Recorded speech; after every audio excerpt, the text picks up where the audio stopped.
We resume. And for those just joining us, we are going to be considering one item that was left from the morning session, and then we'll move directly into the afternoon session. So we begin with number 16 on today's agenda, 131 Hillsdale Avenue East. On this application before us are those materials submitted with the application, 2 photographs of trees on the property, September. Presentation materials from the agent, received January the 4th.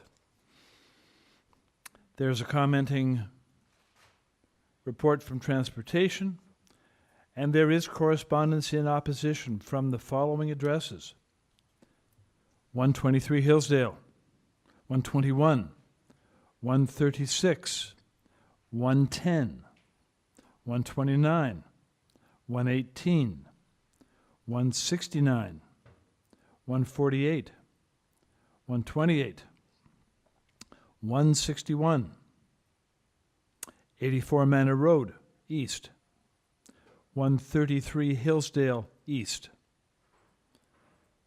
and from the South Eglinton Davisville Residents Association.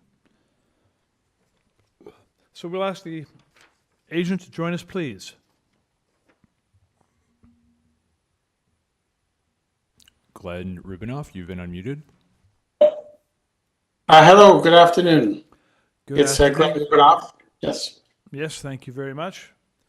Mr. Rubinoff, you have 5 minutes to present your application to the panel. Go ahead, please. Thank you very much. So this afternoon, we're here to present an application for a new home at 131 Hillsdale Avenue East. We have before us 8 variances. I do want to point out that city planning did not write a report. They had no concerns with regards to this application. And we have a report from transportation, which, if I quote, the proposed integrated garage is acceptable to transportation services. We have no objection to the proposed variance. So that's regarding variance number 1. With regards to variance number 2 and 3, there's been a recent planning change, as was probably mentioned to you earlier in the meeting today, where the heights have been increased, which would effectively eliminate variance number 2. But we, to be on the safe side, I think we just will request to keep it for the time being. We are requesting 9.33, where 9 meters is permitted. So we're asking just for about a foot of additional height. But like I said, I believe this bylaw is no longer in effect, that the height's been increased to 10 meters, which would put us well below it. But from the perspective of just being on the safe side, we will maintain that for the meeting. For variance number 3 as well, when the height goes up, the wall height goes up a bit. Now that there is 8.91 meters is for the front wall. There is a portion along the sides and the rear, which is actually at 8.3 meters. So it's not consistently at that the 8.91 that's listed. Variances number 4 and 5. We did read several of the letters of concern about the length and density of the house. Now we do have a map which we had distributed to the committee. I don't know if you can put that up, one of our submissions. But basically the the density we're requesting at 73% is not a significant increase over what's being approved and redevelopment in the area. However, you know, we have heard some concerns about the neighbors about the length and about the density. So we're prepared to make a small adjustment to number 4 and number 5. So if I could do that now, I will. For number 4, the depth of the building, because length doesn't apply here. Depth of the building, we will reduce that to 18.8 meters. And the resulting impact on number 5 is that it reduces the density from 0.73 to 0.71. Just a second, go slowly here, please. So, number 4, we are officially going to change 18. from 1942, it's going to change to 18.80. That's correct. And for variance number 5, to reduce from 0.73 to 0.71. Again, with the map that I had. Okay, well, we'll put up the map. Yeah. Can we put up the map, please, that the applicant submitted? Yeah, it's on the presentation materials. The first one there, yeah. So it shows the subject property is in the pink. The green, homes with green are homes with garages in the front main wall. The densities are listed on several of those boxes around. They vary, but many of them are more than what we are proposing here. Variance number 6, no change. E projection, we're not projecting onto the neighbor's property. It's just one side is closer than the other. It's a variance number 7 and 8 are related to front yard landscaping. If you look at the survey of the property, the homes where landscaping is related to having a driveway, a porch, and steps, and because of the closeness it is to the street, it does have an impact on our ability to be, to provide landscaping. So we do have some variations there which are not changing, but I do want to point out that we are, even though there's been no recommendation, we are happy to provide permeable pavers as a condition. Should the committee see that as being a valid opportunity to allow for the reduced soft landscaping. The other thing I want to point out, if you go to the site plan for a minute, the next page, the rear yard. I know there's been some discussion about the length of the building, of which we've now reduced it by a couple of feet. The actual length of the building as is with this proposed house was actually almost 18 meters, 17.9 meters. So there's no shortage of yard. This property is about 138 feet deep, and we're certainly allowing for amenity space in the backyard and such. So it's not really squeezing. There's no rear yard setback or encroachments in that way. I think that's pretty much what I wanted to say. I know there's some neighbors who would like to speak on it, so I will stop there. Thank you very much. Through you, Mr. Chair, Mr. Rubinoff, for variance number 5, the Yes. FSI is 0.71 times the area of the lot. Can you state what that is in square meters? Yes. Sorry, I apologize for that. Let me just do that right now. 2 times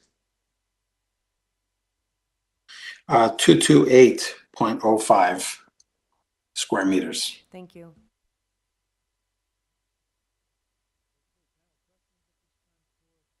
Panel questions at this time for the agent, or shall we hear from the speakers? Let's go ahead.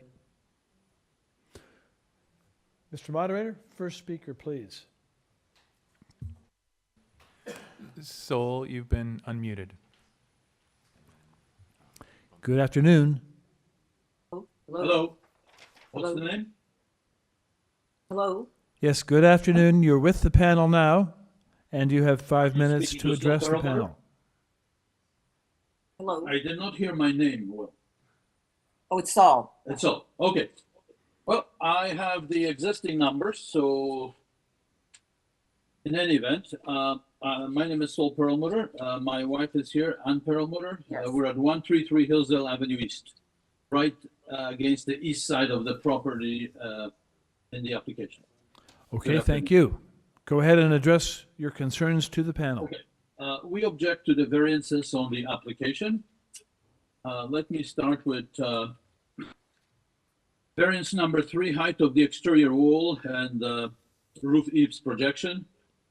I understand there was some change to the height of the exterior walls. I can only address what was on file until yesterday, I guess, or the day before that. The main problem here is that I should say that the height of the exterior wall was increased in the application from the 23 feet maximum permitted to 29.23 feet, which is about 6.25 foot variance. The main problem here is that the proposed height of the sidewalls and the corresponding height of the roof eaves will be much higher than ours and overly close. The 6 foot plus height difference and closeness of the proposed roof eaves above our roof would allow ice, water, snow, and leaves to fall on our roof and fill the home's gutters and cause damage to our roof. In the winter, this will worsen by the shadowing of the western part of the roof and will adversely affect the snow buildup, ice and snow melting on that side of the roof and promote roof rot. And I've submitted some 2 shadow diagrams that were given to me to show the shading in the winter and also in the summer. In the summer, when heavy rains with heavy rains, these eaves will overflow the new house's eaves, which will be almost on top of mine, and potentially cause other damage. So I guess the question comes, who will compensate us when these damages arise? And therefore, we respectfully request that the building's solid side walls and roof eave projections do not exceed the maximum permitted. We object to the variances regarding the size of the development, including variances 2, 3, 4, and 5.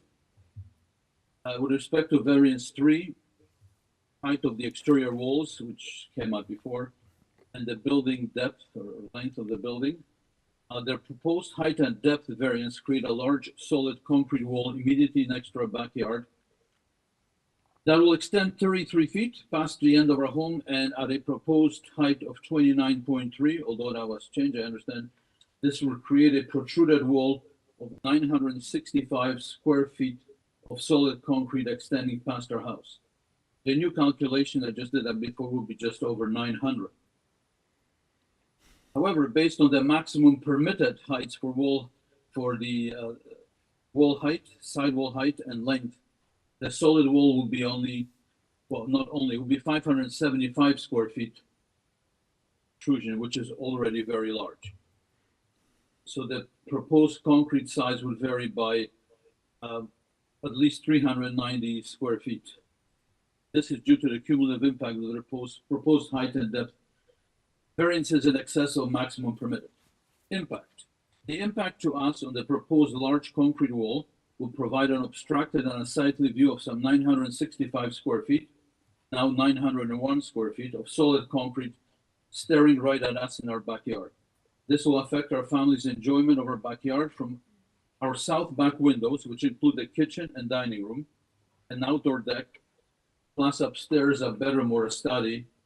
The second floor will forever see a large looming oppressive concrete wall starting a couple of feet away. In the afternoons, looking outside our 4 windows and having a coffee or sitting on the lawn chairs in our deck in our backyard, this will become an unpleasant experience. All these rooms and deck in the back will be shaded in the afternoons throughout the year and will experience a severe reduction of sunlight. I've submitted some attachments on my original application on pages 5 and 6 to show the shadows. And during the winter, the shadowing of the length of our west side of our roof would adversely affect, as I mentioned, the snow buildup, melting of ice, and snow. I'll ask you to make your final comment now, please, Mr. Perlmutter. Pardon? I shall ask you to make your final comment now, please. The variances create a visual eyesore, significantly reduce sunlight, and negatively affect the enjoyment of our neighbor backyards. In conclusion, we have serious concerns regarding the proposed building depth and wall heights, and we have provided detailed rationale that variances 1 to 6 not be approved. The proposed bill is too long, too big, and too intrusive and hazardous to the adjoining dwellings. Thank you. Thank you very much. Panel members, questions for this speaker? Let's then go to the next speaker, moderator.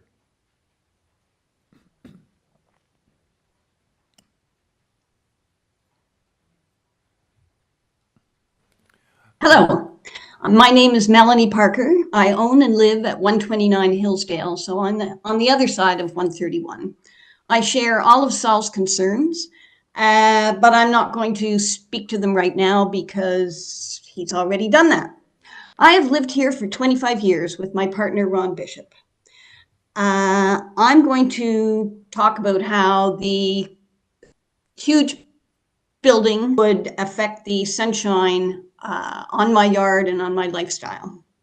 I've been a gardener for most of my life. When I bought 129, there were very few plants, but I was lucky enough to inherit some bridal wreath spirea and some heritage peonies.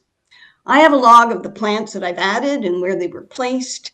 I have not recorded how many friends and neighbors have benefited from the perennials that I grow. There is a list of the perennials, if that could be displayed. There's a list of perennials, and there's also 2 pictures of the garden.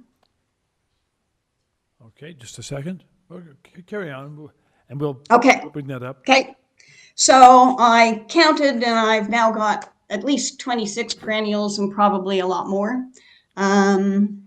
So that's an increase from 2 to 26. I created the list of plants and when they bloom because I was sharing my gardening knowledge with a neighbor. I made an effort to include many native species plants so that my garden is appreciated by all the bee words, bees, butterflies, birds. The bees and butterflies are in my yard from May through to November. During a drought one summer, I put out a saucer of water for the birds and squirrels to drink. The robins had other ideas and were lining up to have a bath, so I added a second saucer. In November and December, the juncos flocked to my yard to feast on the seeds from the black-eyed Susans. I spend a lot of time in my yard, working in the garden and enjoying the plants and the creatures. If this proposal goes through, I don't know how many of my plants will die, or they may survive but not blossom. We also enjoy seeing the wildlife. A rabbit can sometimes be found sheltering beside or at the back of the garage. The sparrows have a flight academy from our garage to the neighbor's roof and the back. In addition to the ordinary birds, we see blue jays, chickadees, juncos, woodpeckers, nuthatches. All of these may be lost if everyone is allowed to pave over their backyard. I also spend a lot of time in my breakfast nook, which has windows on the east and the south and is located at the back of my house. The plans for the new 131 will shade the east window all the time and the south window most of the time. Same story for the kitchen. The city talks about trying to increase the tree canopy, but if they allow all these long houses, people will not replace the trees in their backyard when the trees die of old age. I allowed the city to plant a tree in my front yard some years ago because I believe in trees and green space.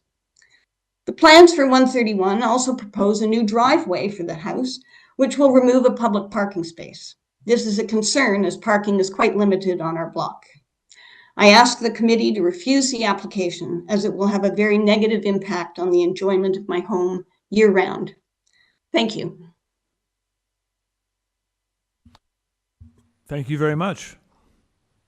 And those photographs of your backyard made me long for summer. They looked very nice. Any questions, panel? Okay, then. We'll go on to the next speaker, please.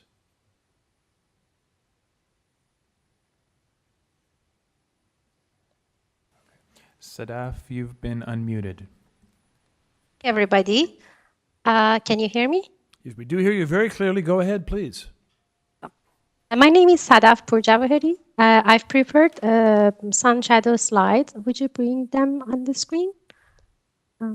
Should be other PDF that you had, other tabs. Yes, this one. Thank you. I'm a resident at 123 Hillsdale Avenue East. I'm an urban designer and associate member of Ontario Association of Landscape Architects. It is my opinion that the variances being sought by the 131 subject cannot be considered minor. I'm providing evidence in this regard. Next slide, please. Yes, this one. Yes, thank you. For instance, this is the visualizations of building impact looking from our property, 123 Hillsdale Avenue. The permitted building height is 9 meters and the depth is 17 meters. However, they're proposing significantly longer, higher, and bigger building. Next slide, please. I've extracted a few provincial directions with respect to these applications. I'm not going to read the policies, but I would like to mention a few key takeaways from them. According to the provincial policy statement, the PPS policies encourage intensification and redevelopment. I think the proposal should be reconsidered because of it will impact the privacy of the neighbors to the west, and it makes inefficient use of land that fails to conserve and maximize vegetation.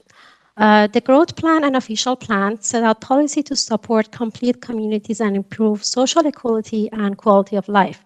In my opinion, the depth and the height of a development, as well as the visual and shadow affects the nearby neighbors. It has been this has an impact on the privacy and enjoyment of our backyards. The proposal does not improve the quality of life and therefore conflict with the growth plan's policy to achieve complete communities and does not represent good planning to conform to the OP. I would like to highlight that we have a wonderful green neighborhood within Toronto, characterized by mature trees and diverse garden, as Melanie showed her backyards, which needs to be preserved and encouraged to improve. Next slide, please. There must be consideration for the fact that density or FSI is used to regulate the overall size of the proposed development. The proposed massing exceeds existing permission, which is why I have provided the sun shadow study for this proposal on behalf of adjacent residents on the west side of the subject land at 129 Hillsdale to show you the negative impact on their property. The model, it represents two parts. The first on the left showing the existing condition, and the second on the right showing the proposed development in its context. Excuse me. Yellow represents the proposed development. On top of that, you see the permitted as of right massing with a red outline. Orange color is indicated by the proposed net shadow. The sun shadow study is done for March 21st and September 21st at hourly interval between 9 to 6 Eastern time zone.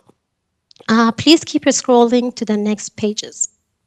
The overall building envelope, adverse negative impact related to shadowing.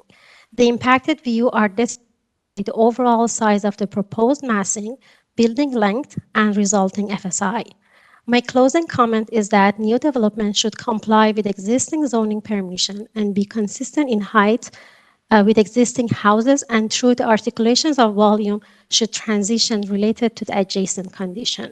We welcome the new dwelling. However, these concerns about the height and the number of the variances that they have been requested resulted in the overdevelopment of the lot. If approved, this will set a negative precedent for future applications, impact the stability of this residential neighborhood, which diminish the enjoyment of value of our properties. Thank you for listening. Thank you very much.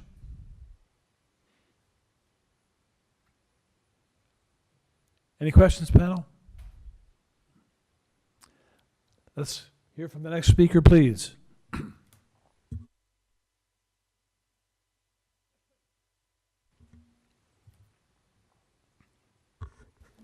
Jane, you've been unmuted. Oh, I'm not speaking. I'm just attending. Can I ask your name, please? Jane McKinnon. Okay, you don't wish to speak. Okay, Jane.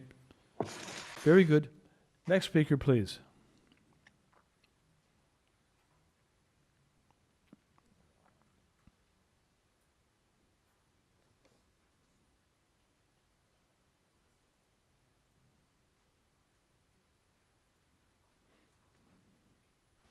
Caroline, you've been unmuted. Hello? Hi. Hello. Yes, good afternoon. State your name, Hi. please. My name is Jim Tom. I live at 141 Hillsdale Avenue East. Go ahead. Caroline's my partner. She's away at the moment. Go ahead, Jim. I don't think I can add much to what has already been said by my neighbors. I just want to reaffirm that this new development, while we, as another person said, we welcome new neighbors. this development is just too large, and the envelope is just, the footprint is way out of proportion to the other houses in the community, and will negatively affect our quality of life. We ask that the committee reject it. Thank you. Thank you very much. Okay. And moderator, I guess the last speaker then.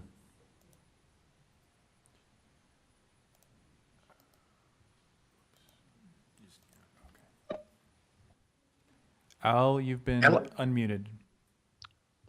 Hello, my name is Al Keevy. I live at 427 Bellsize Drive. Can you hear me? We do hear you well, Al. Go ahead. You have 5 minutes. Thank you very much. As I said, I'm Al Keevy. I'm a board member with the Residents Association.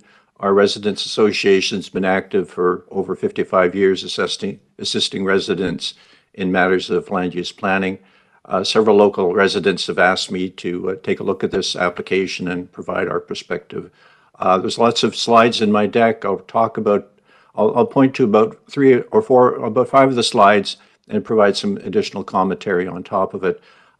As we're starting off with slide 2, you can see that Hillsdale is a fairly long street. It's adjacent to Sudan, which is adjacent to an apartment neighborhood.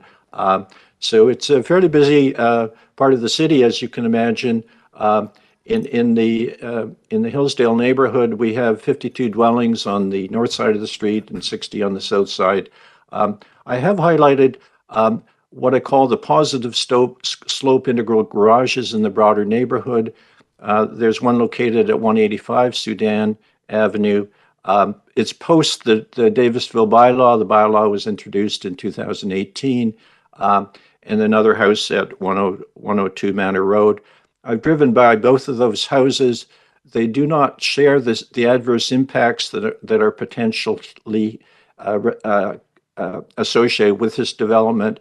They do not have the encroachment of eaves. They do not have the other issues related to the retaining wall and issues related to the specifics here. They do not have a working mutual driveway as well. So they are there, they exist, but they are clearly different. Next slide, please. Next slide is slide 3, and I just what I'd taken the time to do is to measure on the south side of the street what the average depth of the houses are on that side. And the average depth is 16.4 meters. The bylaw requirement in this part of the city, in fact, all of the city, is 17 meters in depth. So it's just about coasting in at that bylaw regulation. The average FSI is about 0.68. We go on to slide number 7. If we could spin ahead to that, please. The first issue that I've identified is the depth of dwelling, and we've heard a number of speakers talking about it. The applicant has made in my view, a fairly modest reduction in the depth of the dwelling. But the depth of the dwelling combined with the sidewall heights does contribute to the mass and scale of the building, and that in turn contributes to issues of shadowing. And we've heard some excellent discussion about that today. So clearly the depth needs to be reduced, but not by 2 feet, but something substantially larger than that. Typically, what we find in our catchment is that applicants can sometimes arrive at committee with a depth proposal of 17.3 meters, and that's very often approved, and that's quite common in our catchment. Next slide, please. Next slide talks about, again, of the height of the sidewall. I've prepared these 3D renderings, which I believe demonstrate some of the massing condition that we would see, and clearly the height and mass and scale of the proposal does not match the nearby properties. Next slides, please. Slide 9. Slide 9 shows a very dangerous condition in my experience, and this is one that we would proceed with on our peril, There was a similar application at 46 Banff Road that had the similar condition about 5 years ago. Since that point of time, the roof has been damaged on the nearby property. The owner has spent about $5,000 in costs in repairing the roof and about $5,000 in legal costs to try and persuade the owner of the new property to remedy their roof and prevent the ice damming condition. So eave setback is just not a small problem, but it could be a very potentially large problem, and we have direct experience with that in our catchment because our lots are so narrow and so close together. This is really quite a common problem for us. And we jump off to slide 10. This shows an example of the rendering of the garage looking from another perspective. Integral garages are not permitted in our neighborhood. And one of the reasons that they're not permitted, in a sense, is they create a number of problems. They create a building that's too tall. We're seeing that here. It's too wide. We're seeing that here. It's too deep. It's seeing that here. We also see a parking problem that's emerging here. You can see we have actually two driveways, one private and one mutual, and a retaining wall. That retaining wall creates a dangerous condition, as you can imagine, if a car is going up and down that. I'll ask you to make your final comment now, please. On that. So what we're seeing demonstrated here are four conditions that are precisely the same conditions that the Davisville bylaw was designed to prevent. Thank you. Thank you very much for listening to me. Thank you. Okay, then we'll return now to the applicant, who will have a chance to speak in rebuttal to the points raised by speakers. Let's go back to the agent now. Hello, thank you very much. I'll be brief because there's only a few points I wanted to make. One being that city planning, the professional planners of the city have reviewed this and had no comments on this file. City transportation deals with a lot of applications. They had no concerns with regards to this integral garage. I should point out that the sketch that Mr. Keevy showed shows a below-grade garage. This is not a below-grade garage. Retaining walls, I'm not sure where that comes from, but that is not the case. It's a regular at-grade garage, similar to many others on this street. So just wanted to clarify that point. One of the things that came up was this issue of setback with the neighbor and with regards to the eaves. I should point out that the existing home on the property right now is at 0.3 meters to the side property line. The proposed home is at 0.45. So we're actually moving away from the neighboring house. I can only imagine right now that the eaves are either touching or overhanging each other or whatever. This will be entirely dealt with on the property. It will not, eaves troughs take water away. It's not going to cause, ice damming. It's a new home. It's an opportunity to rectify what's probably been an issue there for many years. So it is an improvement in the sense that we're moving away from the neighbor in that regard. The heights, the side yard heights, the front wall is the actual variances for side yard. 95% of the side yard is at 8.3 meters. The higher amount that's indicated is because the front facade, because it wraps around a little bit, that's that little piece on the side there, that's where they take the height to. So it's not really representative of the side. The side is actually at 8.31, but not just that, because of the change in the bylaw with regards to increasing the height to 10 meters, the wall height goes from 7 meter requirement to 7.5 meters. So we're really talking about a difference of 7.5 to 8.3, not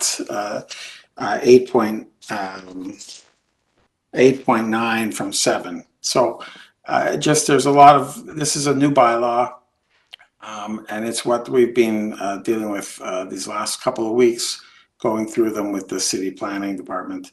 And in fact, I do believe that the overall bylaw height is no longer a variance, but to be safe, we want to leave it in for this application. That's really all I wanted to say. I mean, I understand the concerns related to, planting and such. With regards to 129, there is an existing right-of-way between both homes. So there's a distance between which is not being encroached upon. So, distance, they're not touching the houses. There's quite a bit of space in between. So, there's always an impact, but there's an impact with any redevelopment that happens. And, the key is to be sensitive when we're building to make sure that we minimize the impact on the neighbors. That's all I wanted to say. Thank you. Thank you very much. Panel members, questions for the agent?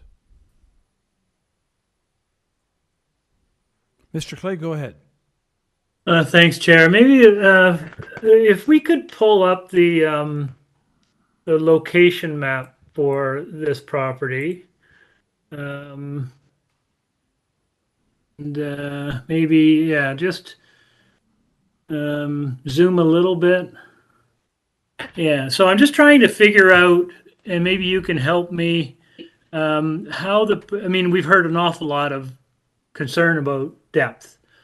And maybe you can help me. I'm trying to get a sense of, how far back you're proposing and how it relates to others along that stretch. And particularly, I think it's 143 and 117. Those ones seem to be the ones that I consider that are the deepest along that stretch as of currently. Well, there are several new homes on the street. Let me just see if I can kind of indicate which ones are those. The building. One of the things I want to point out though is where length is taken from. If you can see that right next door to us, the two homes on the right-hand side, they're projecting in front. So our length is actually taken from in front of our building. So it's actually the building itself is not at that depth that we've requested. It's taken to a line in front. In fact, if you go to the site plan for a moment, I can explain that just briefly. If you go to our site plan, if you go to the site plan, there's a line. If you zoom in a little bit more, there's a line, a dashed line, a little bit more, please. We're right above the bay window. That's the actual setback line. Where the circles are on the side, that's where the length is taken from. So already 2 feet of our length variance comes from that. Plus we're taking an additional 2 feet off. So the actual length of our building is currently at 18.75. It's going to go down to 18.15 effectively by bringing another 2 feet shorter to it. So the actual length of the building is, and I'm just keeping in mind also that the lot doesn't have a deficiency in the rear yard. There is a lot of amenity space there, but we're taking the length from in front of the house, which contributes to it, but we're also shortening it by an additional 2 feet. So the actual length of the building will be just over 18 meters, which I don't think in the context of this neighborhood is unusual. There are across the road, the 75 Sudan is at 18.78. Down the street at 59 is 19.77. I mean, there are some in the immediate block. I can't speak to what those particular ones are at, but 17 meters is permitted, and I believe that the impact is a lot less than the variance would suggest because of the way in which the front yard setback is measured, which is based on the adjacent neighbor 133, the average of that, and the average of 129 to set our house. Yeah, I don't think I'm disagreeing with what you're saying in that respect. What I'm more interested / concerned about, I guess, is the massing in the rear and how it might compare to the prevailing, lot configuration along that stretch. So again, from my view of the location maps, it looks like there are a couple Yeah, are back that are as deep as what you're proposing to do. I'm that's, trying to eyeball it. yeah, I'm just saying, I believe that that's probably the case. We might be a couple feet longer, but we're not significantly different than some of than the ones in the immediate block, and we're definitely shorter than some in the adjacent and across the road as well. Thank you. Okay, other questions, panel? So, Mr. Rubinoff, one of the persons that spoke in opposition showed a visualization, pardon me, a visualization of looking down along the backyards, and this was in red, if you remember that. So, Right. What would your comments be on that visualization? It was quite compelling and it looked very large, and that was before you reduced by a couple of feet, but still, what would your comment be on that visualization that we looked at? Well, we're looking at existing homes, immediate, the location from where that was taken from a couple doors down. The person who spoke on that, the planner, was at, I think it was, Yeah. from, yeah. I think it was it? 123 is what she spoke about, I believe, with that image on the side with the red, and the reality is what the difference being from the view is, if you looked on that, you could see in the distance there's a house that falls very similar to that. It was actually the red line I was looking. Yeah, the immediate houses, some of them were shorter, but beyond that, there are. I mean, it's only a perspective from a couple doors down, looking at this house. But I think, as Mr. Clay was pointing out, when you look along the streetscape, you do see other houses that project beyond. But what's by right and what's by by variance, by request, we're talking just over a meter effectively beyond what is, because of the impact of the fact that we're taking our length in front of the house, not where the house is. And that has an impact. And plus, we did recognize, like, that's assuming, like I said, it's someone's taking an effort of showing an impact, but not really showing. I can't speak to the wall height there, for instance. But if you see beyond where it says 8.5, like if you stand, depends on where the camera's to viewing it from. So I'm saying I understand. It will be longer than the existing homes. That's just what the bylaw permits by right, and this is just a little bit longer, but offset by the fact that we're projecting forward in terms of where our length is taken from. So we know that 17 is permitted, so you're proposing 18.8. If we were to take 1.8 off this visualization and go down to the 17, at 17, and 17 is permitted. But it's not actually 8.5. It's actually less than that. It's less than 8 because 2 feet of that is in front of the house. Plus, we took another 2 feet off, so you can take 4 feet off of what we have.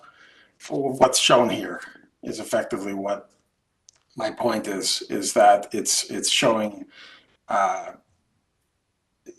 as if the building was that long. Okay, Excuse then. me, can I put in a comment, Go ahead. Mr. Chairman? Go ahead. In terms of this visualization, I sort of have difficulty too, because the photograph itself is in perspective. If you look at the height of the garage, it's 1 story. The addition of the orange cannot be like 4 or 5 story high, right? it should be scaled in perspective. I think this is a misleading visualization. Yes. Okay. Are there any other questions for the applicant panel members? I'm not hearing any, so it's time to take this application into committee for a motion. Maybe there'll be some discussion in advance of that. Anyone wish to make a comment? Ms. Chan, go ahead, please. I can make a couple of observations in this proposal. If I look at the whole HILLSDALE in about from number 90 to about 100, 200, there actually I counted there's at least 9 integral on the same side of that proposal, integral garages, and also after that there were a lot of front yard driveways. And so I do not, this observation made me feel that what is proposed is not our character, in my view. And if you look at even on the other side, there are even more of front yard parking. So, and transportation have no objection to it. So I think the integral garage is sort of acceptable. Yeah. So other than that, the other variances, I think that that's a front yard soft landscape. I can accept like 12% reduction. So overall, I think I can support this application. Thank you. Any other comments? Mr. Reed? Sure, thanks. I don't really agree with Yim's comment. When I first looked at this, I had more issues with the depth, but I think the fact that if they just built to as of right depth, I think a lot of the issues that the neighbors have right now, they would still have. This is going to be significantly longer than the neighbors' houses, and I think the variance they're requesting for depth doesn't have a hugely meaningful impact over what's allowed as of right. But the front yard integral garage, for me, that's an issue because there's already a shared right-of-way to the backyard. And by adding this second driveway and an integral garage, I see it as something that's more, with the bylaw being more recently adopted, I see it as being a very conscious decision to not continue the trend of allowing breaking up street parking and paving over front yards. So for that reason, I won't be endorsing this application. Thank you. Are there other comments from anyone who wishes to make one, Mr. Clay? Sure. I think I was initially concerned about the rear yard massing and the length and depth of the proposal. But through this discussion and sort of looking at comparables in the area, and the fact that it has been reduced by 2 feet, which doesn't sound like a lot, but I agree with Peter's point that when you're talking just over a meter beyond as of right, I really don't think it adds a measurably increased impact on the neighborhood. I'm not fussed about the integral garage aspect of it. It's not a reverse slope. I don't think it adds measurably. And one of the things I often get concerned about integral garages is it artificially increases the height of the house. And in this case, the height isn't, in my view, excessive, and it's not excessively driven by the integral garage. I kind of agree with Yim. If you do look around the neighborhood, and you look at other neighborhoods in the city, that integral garages are in fact a part of the urban fabric. And I appreciate that the site-specific and area-specific bylaw for this area doesn't contemplate integral garages, but in this instance, I don't see it as being a measurable detriment to the neighborhood. So overall, I think I appreciate the neighbors' concerns, and I understand everything that we've heard. But I think in context that this is not an overly onerous application, and I think I can support it as well. Okay. Go ahead, Ms. Hayes. Go ahead. I think there's been a lot of great discussion about this application. I think that, you know, in this particular case, we're faced with something we're faced with a lot, that a lot of the existing built form is not at all close to what's permitted under the bylaw. Therefore, a change that's even just a little bit over what the bylaw permits represents quite a significant change to what's there. Having said that, though, on balance, with the amendments to the application, although they seem small, I think the variances as a whole are supportable. I think that, you know, I'm not going to really can't do much about design, but I'm not certain in terms of massing that, you know, the necessity of the bump out at the second floor on the rear, given the depth variance, is just sort of adds to the, you know, that it looks even bigger.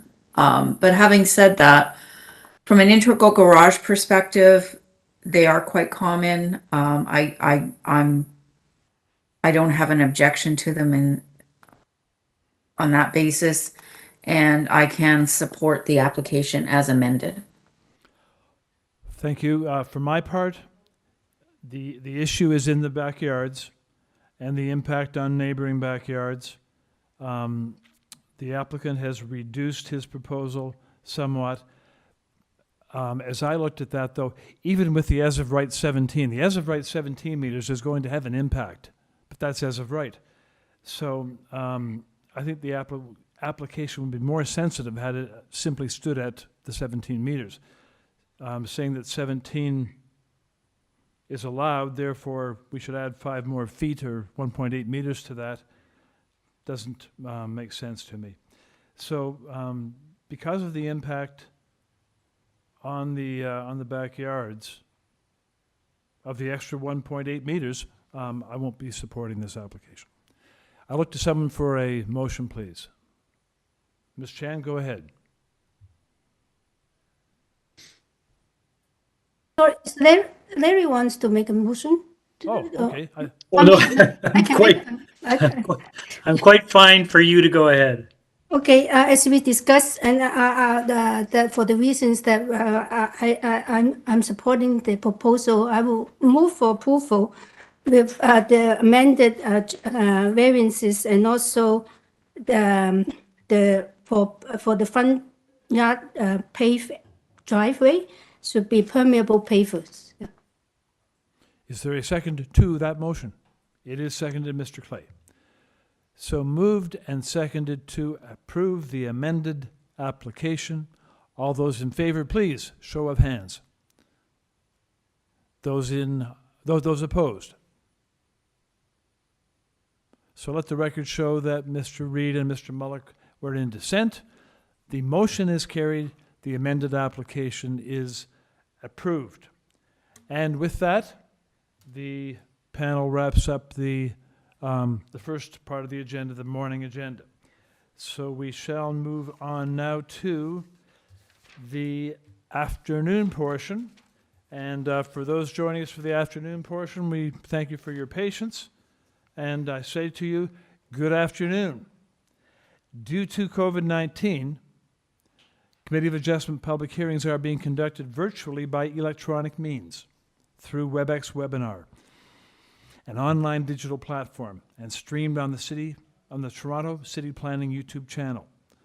Participants who have registered in advance will be able to make their presentations to the committee using WebEx, which is moderated by city staff. Anyone wishing to view the hearing may watch on YouTube. Participants who have registered in advance will be connecting via computer, tablet, smartphone, or telephone. They have the option of participating via video or audio only. All participants will automatically be muted upon entry. When an item is called, each participant will be unmuted by the moderator, one person at a time. Those participating by video appearance will be temporarily upgraded to panelist when their item is being heard. At all other times, your video will be disabled and you will be reinstated as attendee. Committee of Adjustment staff will share presentations submitted in accordance with the written submission deadline. Members of the public and applicants are not allowed to use share screen or any other panelist controls during a video appearance. We acknowledge that the land we are meeting on is the traditional territory of many nations, including the Mississaugas of the Credit, the Anishinaabe, the Chippewa, the Haudenosaunee, and the Wendat peoples. And it's now home to many diverse First Nations, Inuit, and Métis people. We also acknowledge that Toronto is covered by Treaty 13 with the Mississaugas of the Credit. In accordance with Sections 45 and 53 of the Planning Act, 1990 as amended, this meeting of the Committee of Adjustment of the City of Toronto is called to order.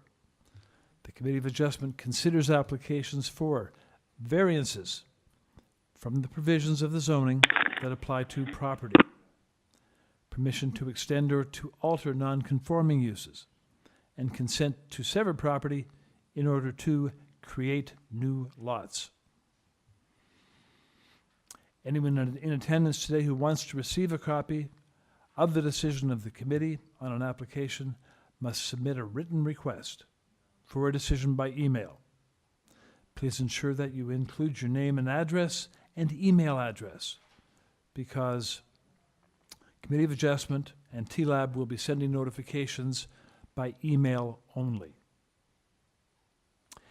If you do not agree with the decision of the committee, you may be able to appeal to the Toronto Local Appeal Body, or in some limited circumstances to the Ontario Land Tribunal. However, the provincial government recently amended the Planning Act and generally removed the rights of third parties to appeal Committee of Adjustment decisions.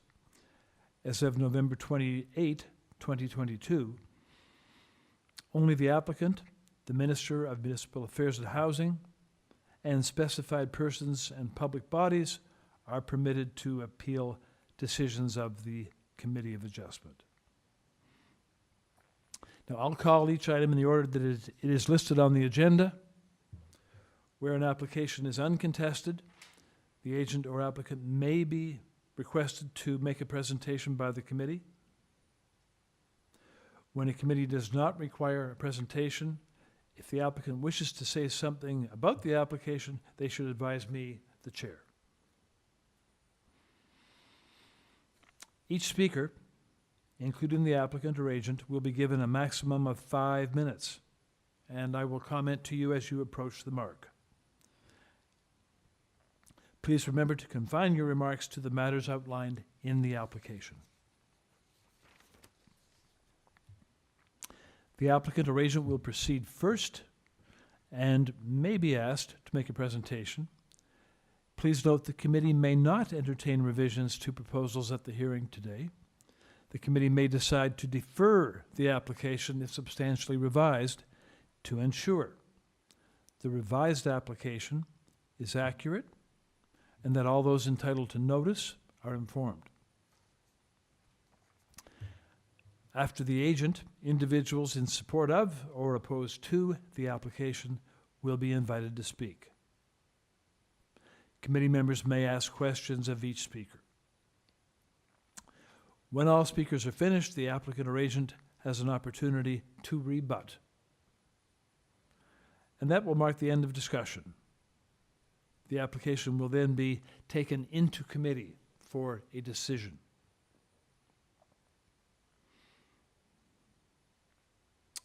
Are there on this afternoon's panel any declarations of interest by staff or panel? No? Madam Deputy Secretary Treasurer, are there any requests for deferral? Good afternoon, Mr. Chair and panel members. Yes, item 21, 120 Front Street East. Item 31, 35 Memorial Park Avenue.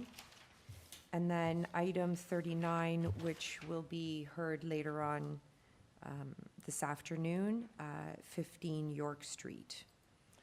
Could you, number 21, and the second one you mentioned, I'm sorry, was number? Is item 31, 35 Memorial Park Avenue. Okay, 21, 31, and 39. That's correct.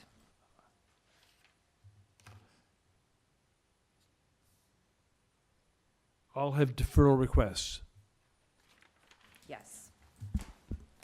Okay.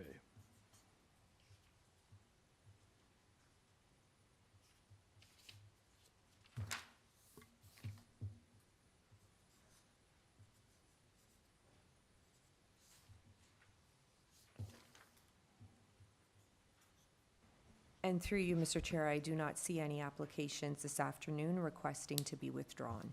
Very good, thank you. Okay.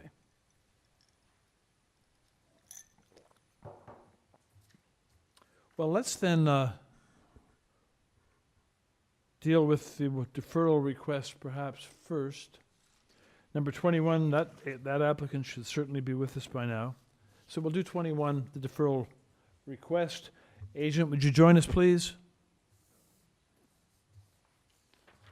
Good afternoon, Mr. Chair and committee members. My name is Stephen Chi, a planner from Design Plan Services.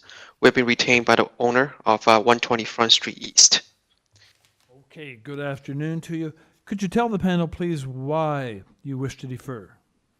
So we would like to defer the application to the next available hearing date, as we would like to further consult with the condo board of the residential component of the building. The condo board have reached out to us and would like to have more time to discuss the proposal and hoping to come to an agreement in support of the application in front of the committee. Thank you for the consideration of our request. Thank you very much. Okay. Panel, any questions for the agent on his deferral request? No? Well, let's then go to the panel and look for a motion with respect to the request. Ms. Hayes, go ahead. I think the request for deferral is reasonable in the circumstances, so I'd like to move a motion to defer the application. Thank you. Does that have a second? Mr. Reed seconds. All those in favor, please. Show of hands. Vote is unanimous. Number 21 is deferred. Let's see if we have with us the applicant for number 31, which is 35 Memorial Park.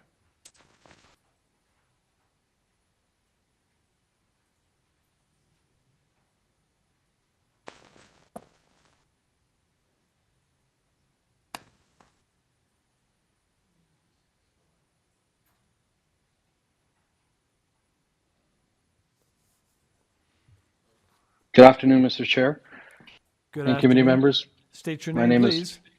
Yes, Michael Shirzatvar, and I'm the agent on behalf of the homeowners at 35 Memorial Park Avenue. Oh, very good. Okay.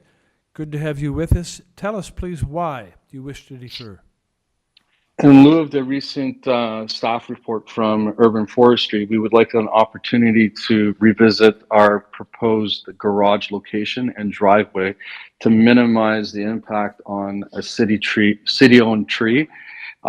So we just want to have the opportunity to work with forestry to revise the plan so that we can address their concerns and then come back in front of committee asking for the variances that we have. Thank you very much. Okay, then let's go to the panel. Panel, looking to you for a motion on this request. Ms. Chan.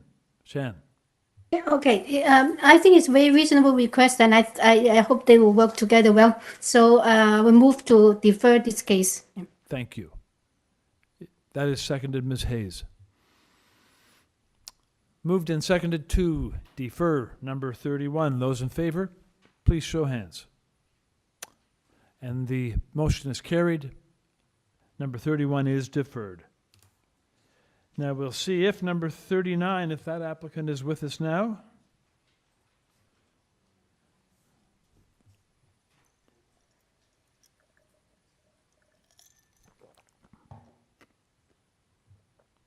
Jamie, you've been unmuted.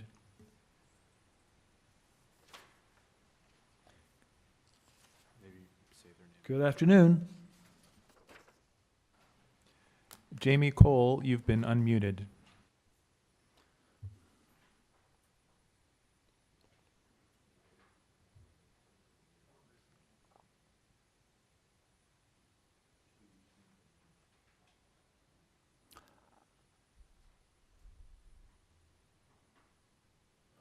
Okay, are we sure that Jamie is standing by, or? Through you, Mr. Chair.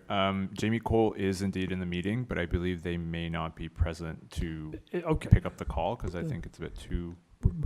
We can come to Item that 39, application Yep. when we get to it. So we'll go back now to the order of applications as listed, and we'll be starting with number 22. We'll pick up on 39 when we get to it. Number 22 is 421 Markham. And on 421 Markham,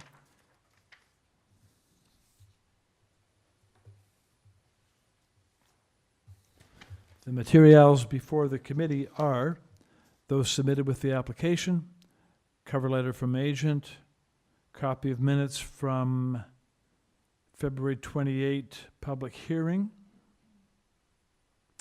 site-specific bylaw from 1984, and a deferral request, which we have acted on. Pardon me, this is 21 I'm looking at. I apologize, my mistake.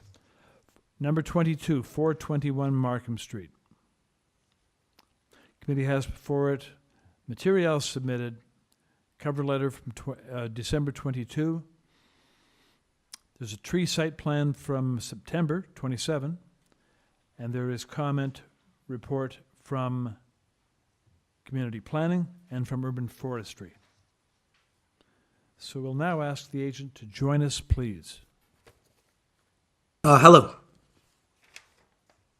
State your name, please. Yes, my name is Jason Fung. I'm the agent, and I run an architecture studio in Toronto. Very good. Okay.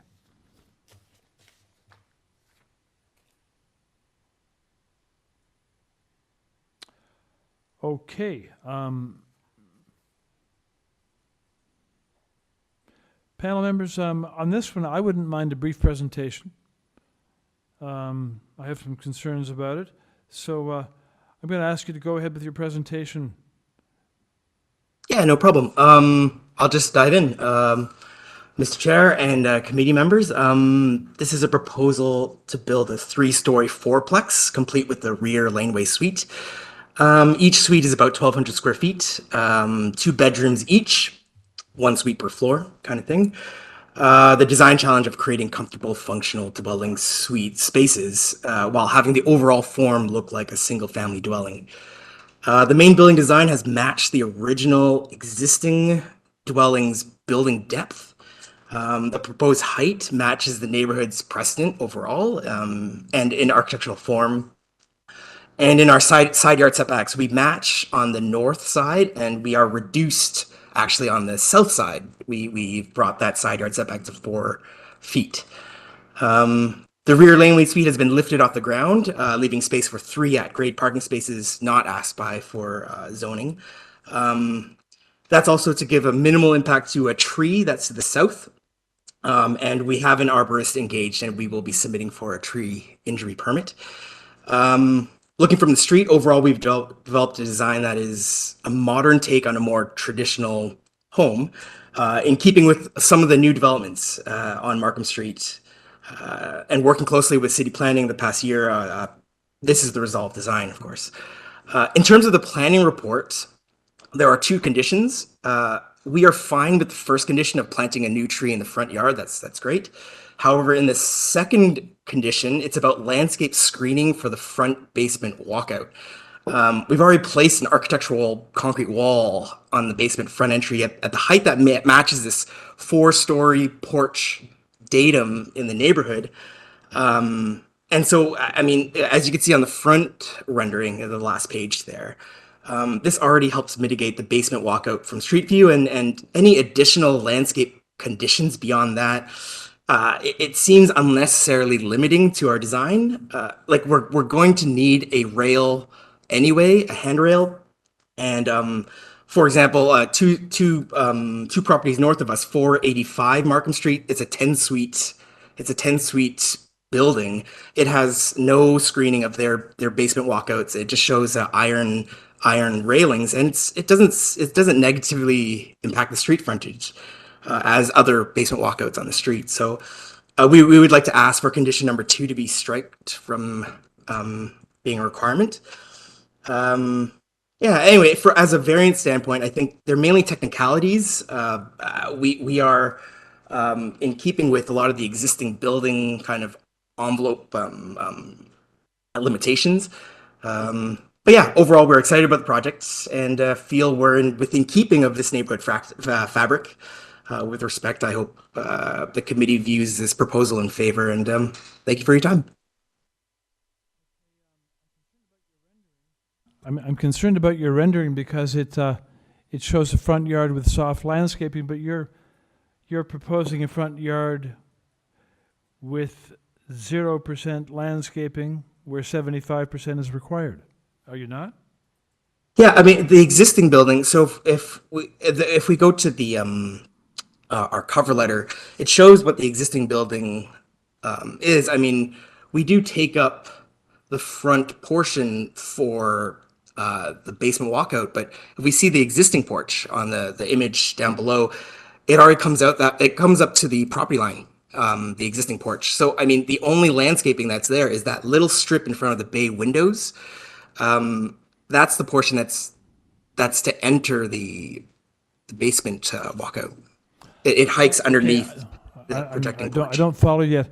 In your variance number 11, your minor variance request, you are proposing that in this case 0.01 of the required front yard landscaped open space percent will be in the form of soft landscaping, so basically 0%, where 75 is required. So I'm confused because your rendering shows much more than that, and oh yeah. So that's city lands. So the green space in front, that yard, basically from the front of the existing porch or front of the new porch too, the property line actually ends right at that point, and then the front is city lands. Now I get it. Thank you very much. Okay. Yeah. Okay, panel. Any other questions? Ms. Chin, go ahead. Yes, can the staff please bring up variance number 12? As it's written, maybe you know more about it, variance number 12. It doesn't seem that you need that variance. Yeah, there are some, but I mean, this was what the zoning examiner. But if you read it, doesn't make any sense because you're not as long as 1.5, you're 1.22 horizontal, right? I don't know, maybe the bylaw says something more in detail. Sometimes we only read the summary of it. But can you explain that, please? Yeah, I mean, I don't like. To us, it's the exterior stairs do encroach. It as existing, the stairs encroach into the city lands. That front yard portion is city property. Currently, we are matching the existing steps that are there. Now, as building this new building, even us matching, because we're not keeping, I guess, 50% of the existing home, it's considered a new building. So they're completely treating this front encroachment as beyond what's allowed. That's the way I read this. Okay, thank you. Yeah. Are there any other questions, panel, or are we ready for a motion? Let's go to a motion then. If someone's ready, Mr. Clay, go ahead. Yeah, thanks, Chair. I actually thought this was an excellent proposal. I thought the design was really quite attractive. I'm happy to see not only additional density in this area where obviously there's lots of transit, there's a massive new redevelopment for Mervish Village just north of here, and access to a whole lot of amenities that can quite capably handle additional density and residential intensification. I particularly like the fact that this is a fourplex with 4 two-bedroom units, which I think is sorely needed in this area. So I thought overall the variances were quite minor. I think it's quite a supportable application. Frankly, I sort of agree with the applicant about planning's conditions number 2. I'd like to canvass my colleagues to see whether they similarly have that view. I agree. Yeah, I think the fact that he's got a retaining wall there quite appropriately shields the basement walkout, and frankly provides more shielding than probably 95% of these things. Agreed, yeah. Okay, so I'm going to move a motion then to approve this application, subject to forestry condition number 2 and planning condition number 1 contained in their January 11th, 2022 memo. Should that be 2023? I think it should be. Yes. Yes, it should be. Okay, is there a second to that motion? It is seconded, Mr. Reed. All those in favor, please, show of hands. And that vote is unanimous to carry the motion. The application is so approved. Thank you. We move on to number 23, 112 Walmer Road. And on this application, the panel has before it submitted materials. There is revised site statistics. There's a revised site zoning notice, January 3. Photographs of trees on the property, October. Cover letter from the agent, January 3. Also presentation materials that date, and a neighbors support summary from the agent that date. We have correspondence in support from Ron DeSantis, no address. Len Bergovich, no address provided. Dave Party, 140 Bernard Avenue. And 9 form letters in support from owners on Walmer, also on Bernard and Albany Avenue. There is correspondence in concern from 113 Bernard and from Mark Coulevin, no address provided. And there's opposition correspondence from 114 Walmer.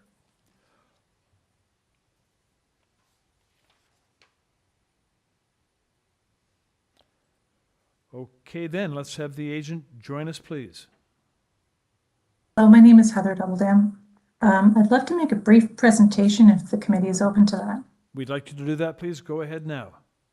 Okay, we are the architects for this project and we're representing our client, Green Street Flats.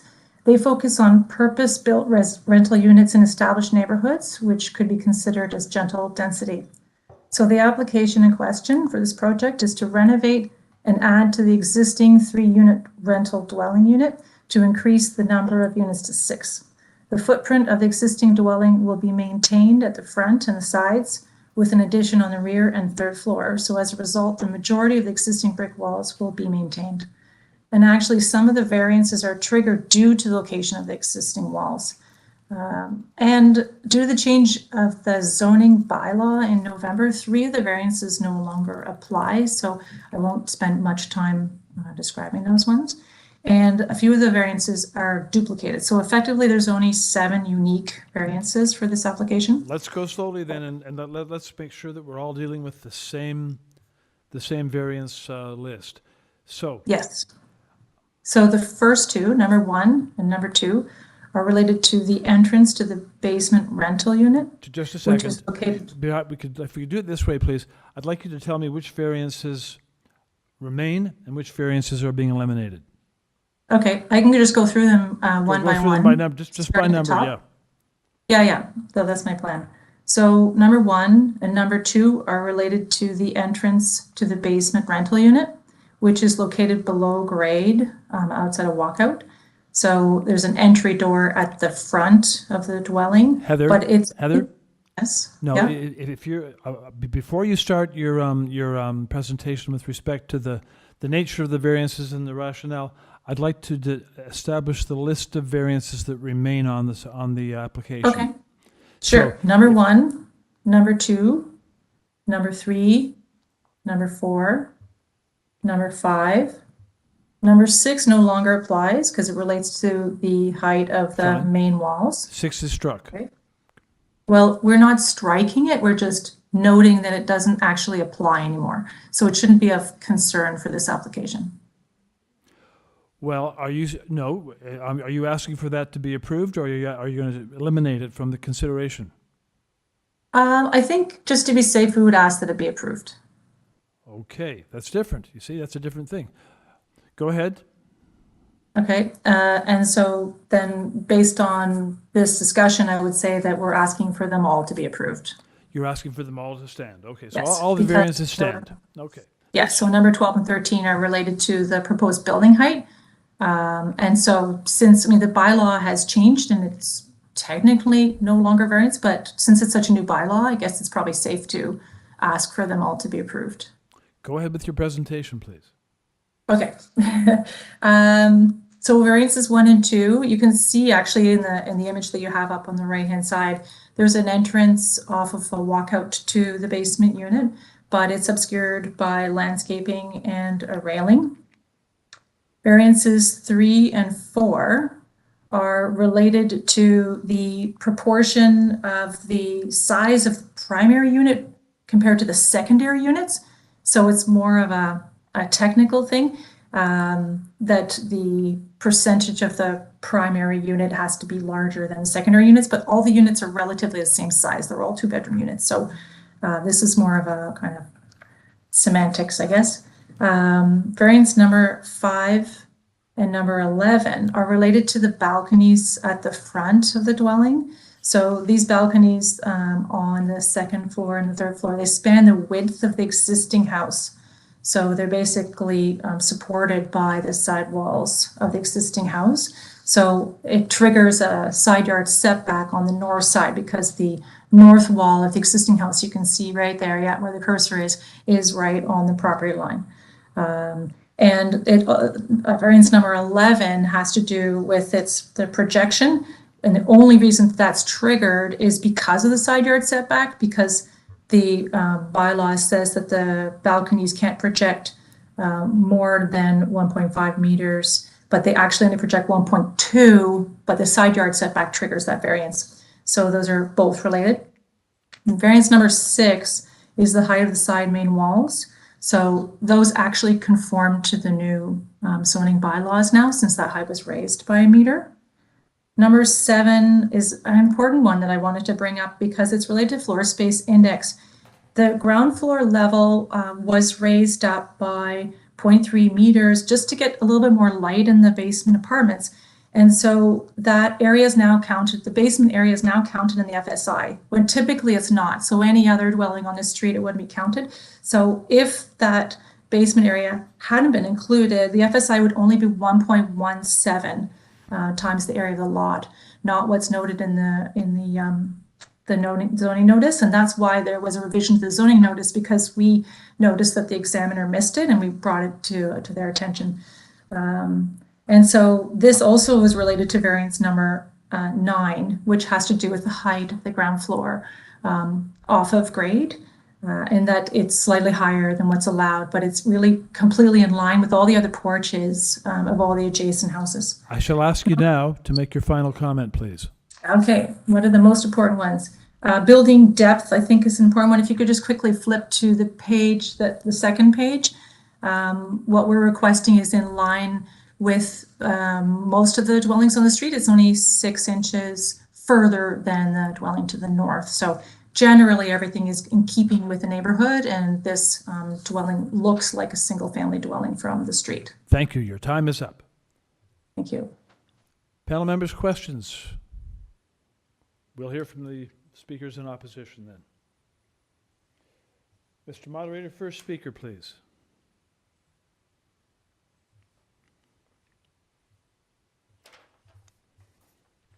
Min Zhang, you've been unmuted. Thank you very much. Hi, everyone from the committee. My name is Minzeng Yang. I'm the neighbor to the north, 114 Walmer, with my wife. Good afternoon. Go ahead. Thank you. So I'd like to start by saying that there is a legal matter in dispute right now in front of the Ontario Superior Court concerning the northern limits of the property. It has been found that their property, northern wall, chimney, eaves, and roof are encroaching on our property line. The application was submitted by actually Mr. Leonid Kotov, the owner of 112, to the court to have this fixed. We did have a legal opinion that said to please delay the committee of adjustment because it does in fact affect a lot of the variances that they're asking for. So Mr. Kotov should have also asked for a delay on this because, I mean, if the courts come back and say that there needs to be a redesign of the property limit, all these variances have to be redone. So that's the legal opinion we have received, and it is a matter in front of the courts at the moment. Besides that, we do have quite a bit of issue with the setback because it is effectively encroaching. So there's actually a negative setback on the current property. If they want to pursue addition and extension following that setback, I mean, again, this is going to be a bit of a problematic issue. The roof line and the eaves are already over the property, so all that water drainage, ice damming, snow, everything falls onto our property. We are a 2-story building. As it stands, they're a 3-story building, so we're on the receiving end of everything. It is also a bit of a transferring of responsibilities on their part for the drainage because there's effectively no drainage around that northern wall of theirs at all. So that will be, there's no remedy. It is effectively upon us to take care of all of that. I see it as an opportunity for them to rectify the situation actually if they do the 3rd floor again, because then they could actually follow the setback and take care of the drainage and the roof line and etc. that needs to be taken care of. So that affects variances 5, 8, and 11. In terms of variance 7, we think it's a pretty egregious increase to ask for a 54% increase in terms of their ratio. Even if we take apart the fact that the apartment and the basement needs to be removed, is still 17% over, which is by no means a small number. It removes considerable outdoor space while increasing occupancy. They're effectively doubling their occupancy. It's not a very green thing to do for a company that's called Green Flats. It has a heating effect on the environment. It impacts water absorption, increases carbon. And as we've learned from COVID, I'm not sure reducing outdoor space is a good idea. In terms of the basement units, it's interesting that they want to increase the light of their basement unit, but they are effectively taking away lighting from our existing basement units. So I think there's a bit of a conflict there in their interest or their intentions. And the length increase is 10.5% increase in length. It is not insignificant. So taking everything into account, we don't think these are minor variances. It is effectively a brand new building. It is not an addition as they would like to present it. And the balcony is effectively running from side to side with no setback, offers absolutely no privacy whatsoever to our property at the front and at the back. So we have a bit of a problem with that and concerns as well.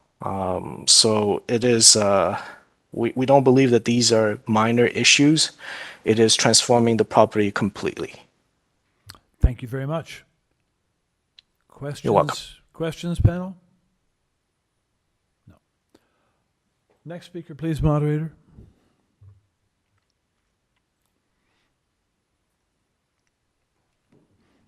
Mark, you've been unmuted. Hello, Mr. Chair, members of the committee. Can you hear me? Yes, we do. Go ahead, please. State your name. Great, thank you very much. I would like state your name, committee please. Oh, sorry. My name is Marc Coulevin. Contrary to what you said, I filed a letter of objection with my address on it. I have lived with my family at 172 Walmer Road, so the next block up, for close to 30 years, 29 years. I would like to ask the committee to defer their decision on this application because of the fact that the sign wasn't properly installed and that the neighborhood was not properly informed about this. the applicant used a laminated paper sign that was taped to the front of the building. We go by that property on almost a daily basis, and we didn't see the notice until January 4th. My wife and my son walked by there, and when they came home, they said, "Hey, do you know that there's something going on at 112 Walmer?" And I said, "No." And when we walked by there later on that evening, my son and I said, "Where's the sign?" And it was not there. It was not on the building. I found it on the lawn of the property to the south. It was folded over. I sort of kicked it open with my foot. And that's when I saw that this application had been made. So based on that, I would like you to defer the hearing on this application, please. Okay, thank you. We'll, Through you, Mr. Chair, can I ask a question? yeah, go ahead. I want to ask this speaker whether he has received any notice also by mail. Just No. curious. No, right? Thank you, Ms. Chan. And I would like to mention this too. My neighbor at 118 did not get a notification in the mail, and he has spoken with other neighbors who didn't get notification either. Very few people in the neighborhood were aware of this application, and that's why you'll see that there were many letters of objection that were filed late. And in particular, I sent Jacob pictures of the signage, and I sent him pictures of a tree in the backyard that is mentioned nowhere in this application. And I sent a letter of objection yesterday when I had had time to review the materials. But as I say, the notification was not posted on the building, and it was certainly not the proper materials. You're supposed to use corrugated plastic firmly attached to the building. Can I ask you? No, we understand that part. But I want to ask you again. The day that your son saw the green sign or the sign on the house was what date was that? January 4th. 4th of January, the sign went up. Well, they saw it. That was the first time you saw it. That was the first time they saw it. When I went down the street later on, it was not there.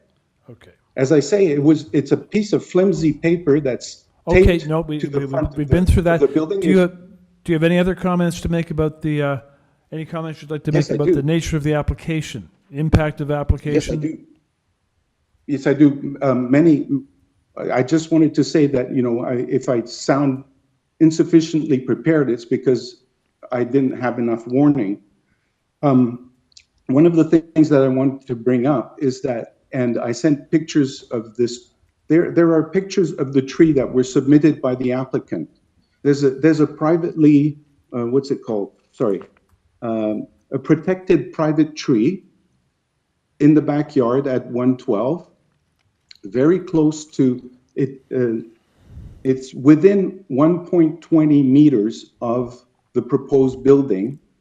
There are pictures that were submitted by the applicant. There, can you find those pictures? Pictures. They're in. These are the tree pictures. Yeah.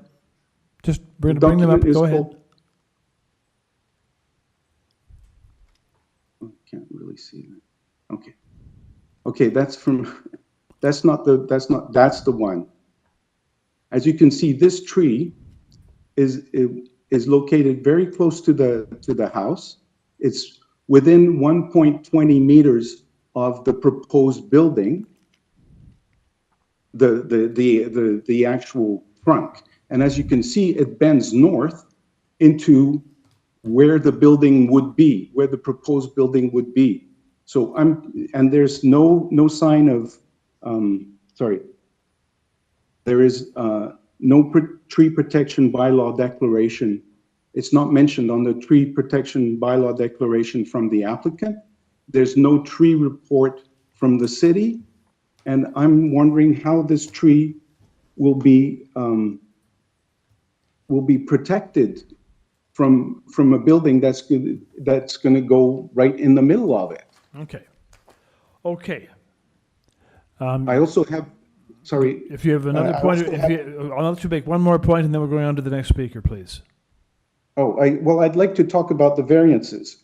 First of all, there is some confusion about the public hearing notice. The revised public hearing notice that I have, and I presume is the most recent one, that one mentions 1.4 times the area of the lot in variance 7. Is this incorrect? Well, you can put this question to the, this is an opportunity for you to address questions to the applicant. So you can put that Okay. question. So which hearing notice are we looking at? The first notice or the revised public hearing notice?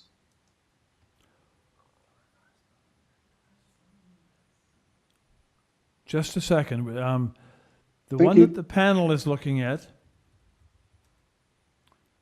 the hearing notice that the panel is looking at is that of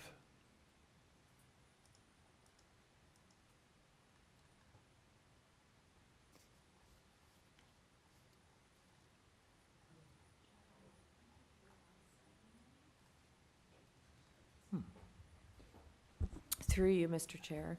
I am looking in IBMS to see the revised hearing notice. Revised public hearing notice that was mailed out. And it does show that number 7 should read 1.54 times the area of the lot, which is 549.31 square meters.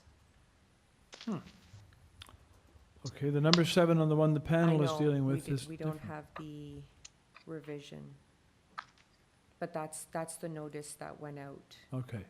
And just for point of clarification, I did look at the hearing notice listing and the addresses, just for public knowledge, it's 60 meters from the subject site. So 172 Walmer Road was not within that 60 meter, and that's why they did not receive a notice. Okay. Oh, I know why I didn't get a. Just a second, Mr. You don't need to respond to that. Thank Mr. you. Quillivan, just if you would, So, we're just Chair, working- can I just ask a question of staff for a minute? It's Joanne. Yes, I go just have a ahead. question of staff.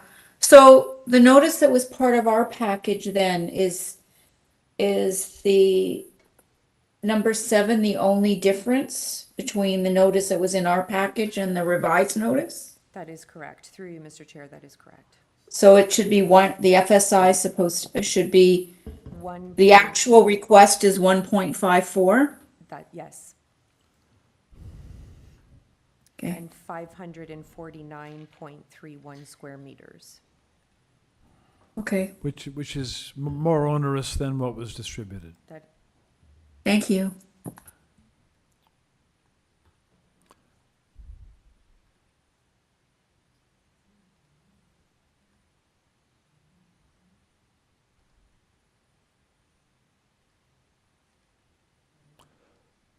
We're just thinking this through, so we'll just stand by for a moment or two.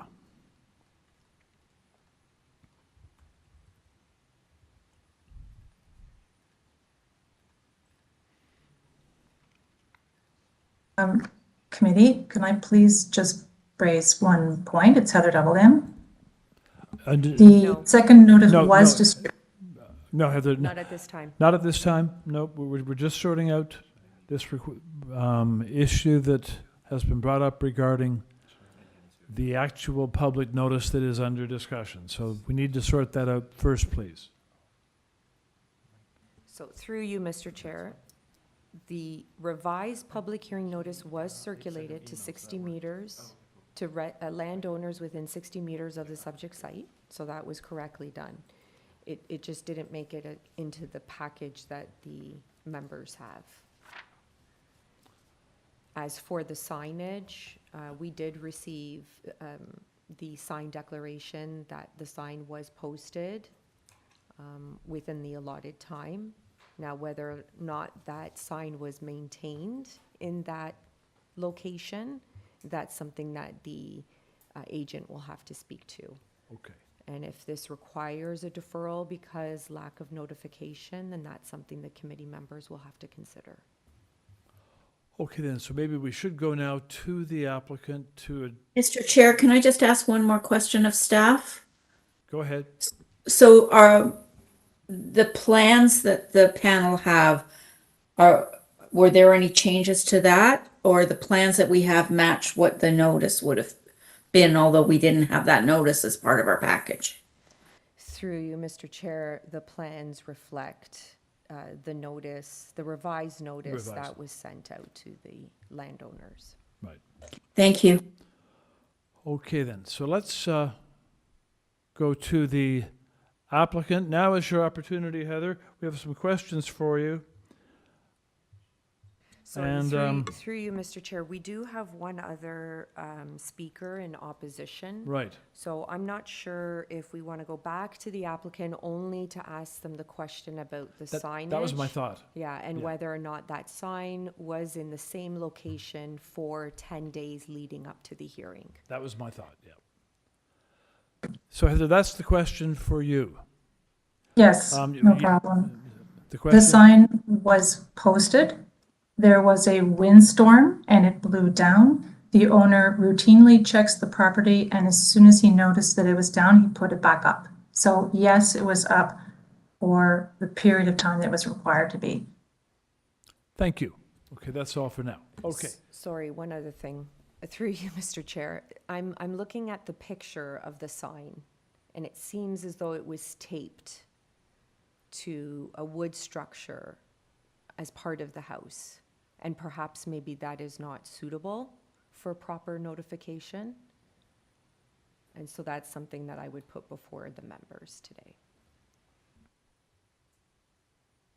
Okay. All right then. I think now we can go on to the final speaker and then come back to this. Oh. Sure. Yes. Well, let's go to the final speaker who's standing by patiently, and we'll do that first. Terry, you've been unmuted. Thank you. My name is Terry Maresco.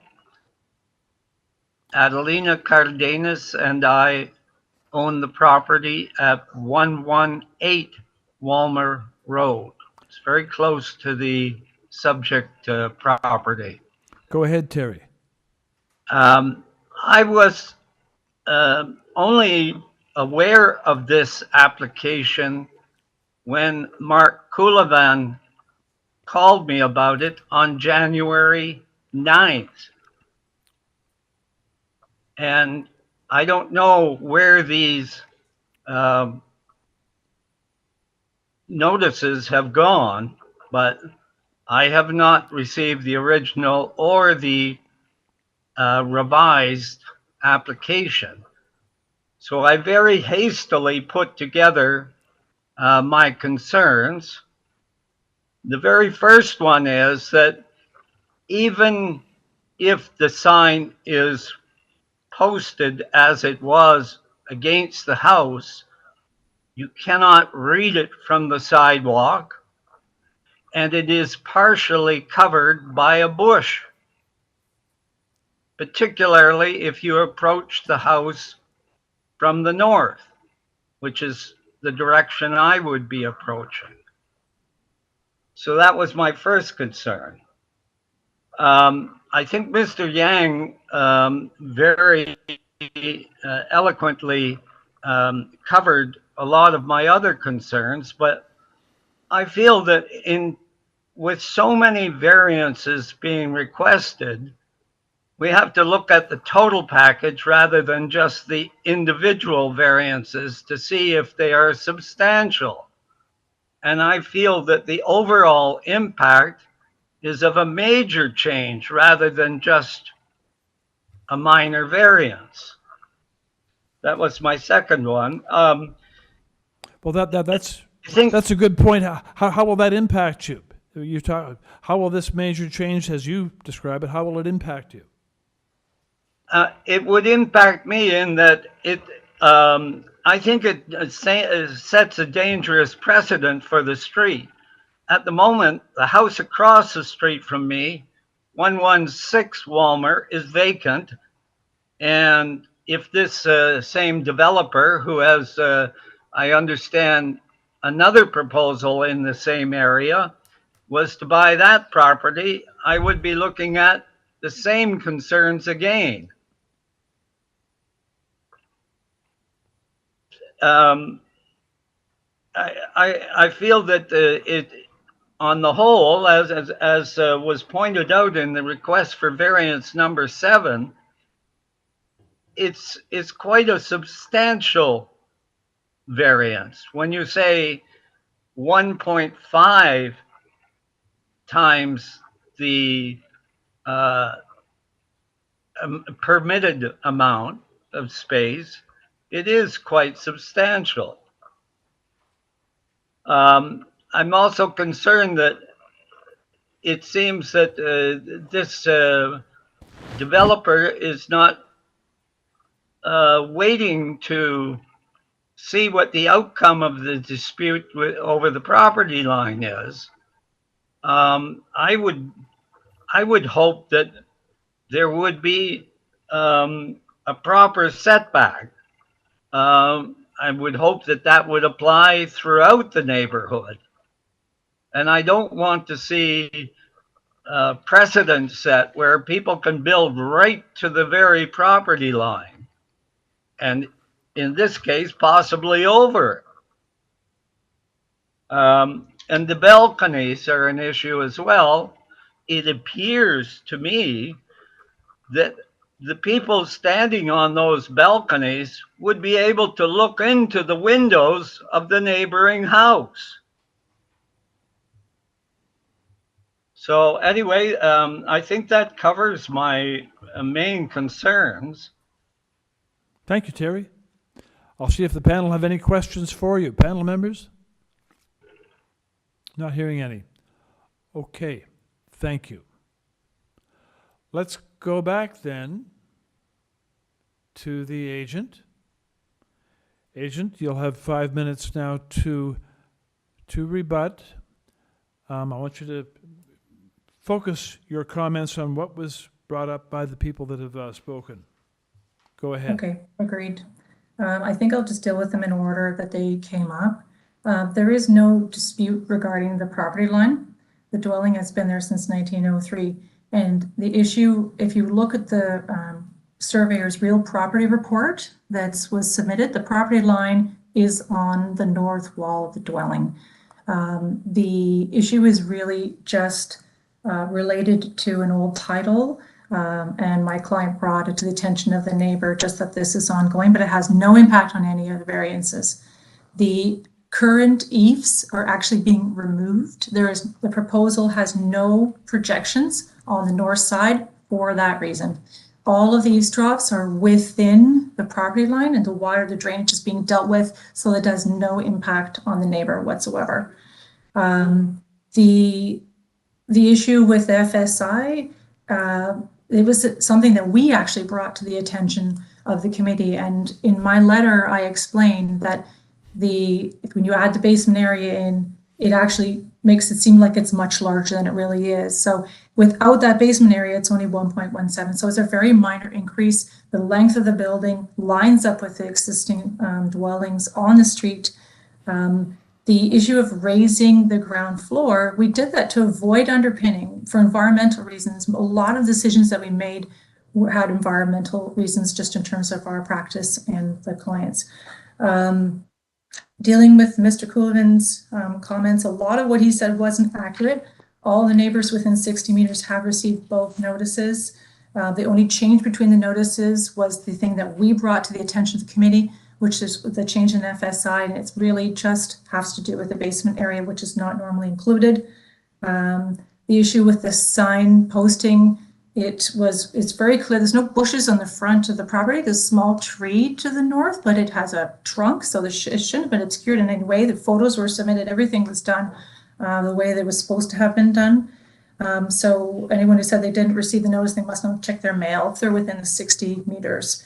So we really do feel that this is a very welcoming precedent to be set in a neighborhood. The Ontario government is changing exclusionary zoning.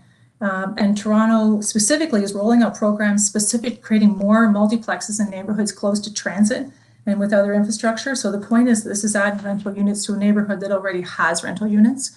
And that you absolutely can't tell that this is a multiplex. From the street, it looks like the same scale, similar height, porch, everything as all the other dwellings on the street. So we consider all of these variances to be minor, and importantly, and one other thing, actually, I forgot, I'm looking at my list here. The tree at the back is actually in very poor condition, and there was a permit already issued by Urban Forestry to remove it, which is on file there if you want to take a look at that. So that tree is being replaced by a new tree. So I think that all the concerns that were raised were just misunderstandings of what's actually being proposed. And if there's any issues with overlook, we're happy to put screening on the sides of the balconies, which is kind of a standard approach to avoid any overlook. Thank you very much. Okay. Key to what you were talking about, I think, is number 7 and the change from 1.17 to 1.54. And I understand, am I correct in understanding that is because the 1.17 did not include the basement area, and it should have? It should have, and we noticed that and brought it to the attention of the committee, to the technician who said we need to recirculate the notice, the public hearing notice, which they did. So we received all of that. So it's been there's been ample opportunity for all the neighbors to learn about these variances. The basement normally wouldn't be counted, though. I think it's worth noting that normally the basement wouldn't be counted in the FSI, but because we're not doing underpinning, it's being counted. But for clarity, the actual footprint of the house did not change. Footprint, no, nothing changed. It was just that variance that was missed. Understood now. Very good. Ms. Chan, go ahead with your question. Just a very quick question. I just wonder whether you have any discussions with your neighbors or with... Yes. You have? Oh, extensive. Yeah, there was a lot of neighbor support. There was even 3 people who sent in letters that were unsolicited in support of this application. So my client went beyond the 60 meters to talk to people. There's a summary page that was submitted of all the different properties, the people he was actually able to speak to, and anyone who didn't answer the door, he left all the materials for them to contact him. So there are a total of, I think there's 12 letters of support altogether that were submitted, 12 on file, and a lot of other verbal support. There was kind of overwhelming support for this application. Further questions? Thank you. Yeah. Hearing no further questions, I think it's time to take the application into committee for a motion. Unless there's some previous comments anyone would like to make. Ms. Hayes, go ahead. I'd like to... I think we still have to deal with the fundamental question of whether or not we think the notice was posted appropriately. And also, my question is fundamental too, in a way. We always go with the agenda list, whether we make revisions or amendment or anything like that. But in this case, we are going to have to revise that to a much honest degree on the FSI. I do not know whether we are doing it right. Or whether I think we're the only ones that didn't get the revised notice, Yim. Yeah. But then we still have to base on the one that in front of us, right? We cannot base on the zoning notice. No, I think provided that we're satisfied that the appropriate notice was issue to the parties that are required to get it under the Act. I think they just forgot to put the revised hearing notice in the members' package. Yes, I think so too. And I But think we have the wherewithal to be able to process that. But Ms. Hayes, your first comment though was, would you mind repeating it for me? Well, I just think there is an outstanding question About that the we have to deferral. have a discussion about. And what staff had indicated is whether or not the requirement to post the sign we feel was met. Okay, from my point of view, having heard the applicant speak on this, I'm satisfied that it was met. I remember the windstorm, and I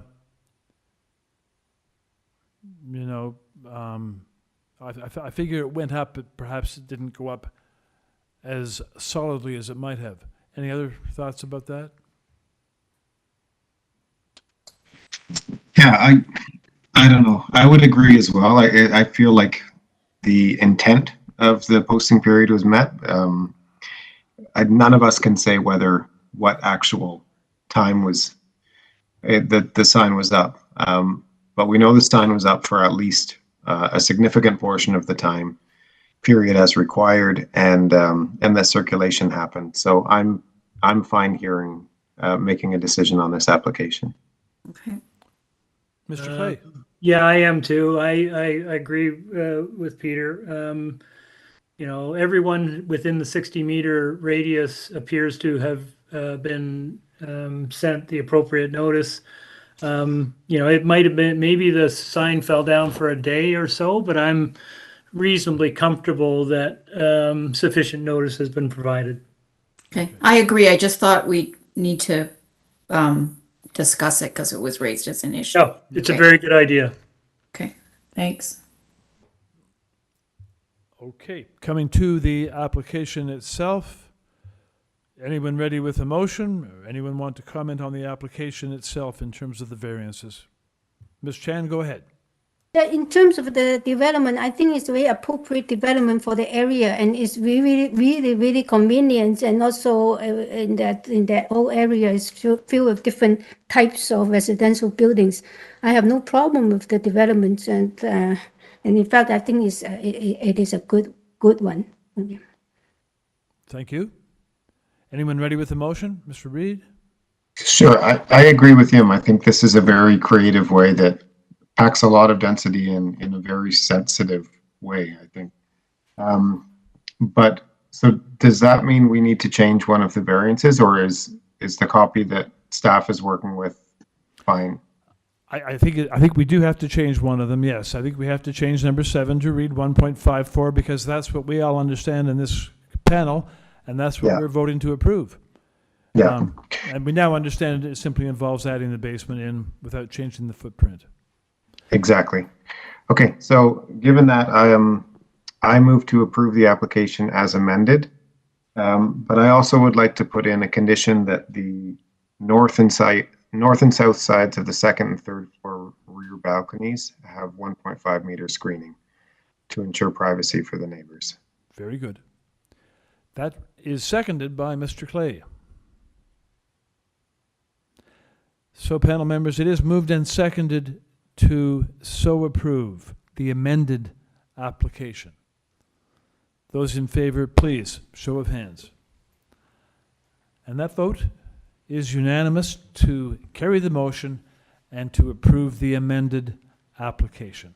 And through you, Mr. Chair, just for clarification, that amended was part of the circulation to the landowners. We understand that. Yeah, I just we wanna understand make that. very Okay, well, clear. that should be Thank you. in the decision. On public record, thank you. Yes, let's have that in the decision too. Yes. Very good. That moves us along to number 24. Sorry, through you, Mr. Chair. We do have Oh, yes. the applicant for item number 39 that's being deferred. Let's do that. So we can get Jamie Cole. Okay, panel, the applicant for number 39 is now with us. So applicant, please, for 39, 15 York, please join us. Hi, can you hear me? Yes, go ahead. Tell us the reason why you would like to defer your application. Thank you so much. So just to confirm, my name is Jamie Cole. I'm a lawyer at McCarthy Tetro, and my firm is the applicant for this matter. In the last 48 hours, we have seen the release of both the planning staff report and a submission by the local residents association. And we would appreciate an opportunity to analyze those concerns raised in those submissions, and where appropriate, engage in discussions regarding those concerns. And therefore, we respectfully request a deferral of this matter until the next available hearing date. Okay, thank you. Panel members, that's the nature of the request. Anyone have a motion to respond to that? Any discussion on it? Ms. Hayes, go ahead. I think it's probably centered around hours of operation and things like that. So I think, although I think the discussion should have occurred in advance, I think given the number of times that this application has been presented as a temporary use,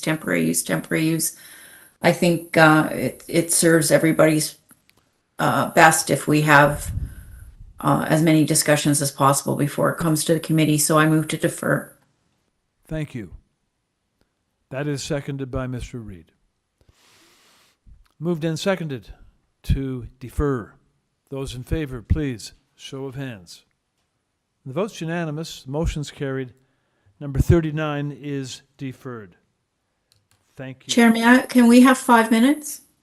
Yes, we can have 5 minutes recess, yes. Thank you. We'll take a 5-minute recess now. Thank you.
We resume.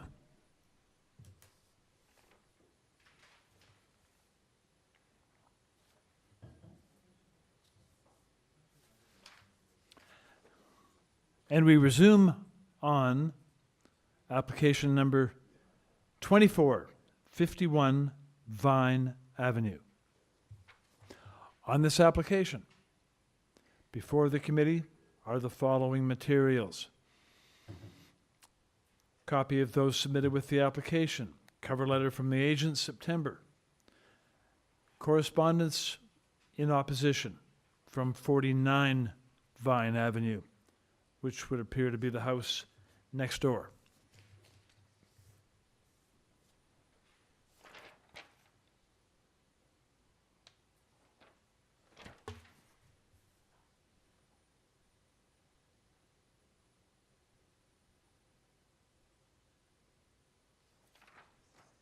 Okay, let's have the agent join us, please.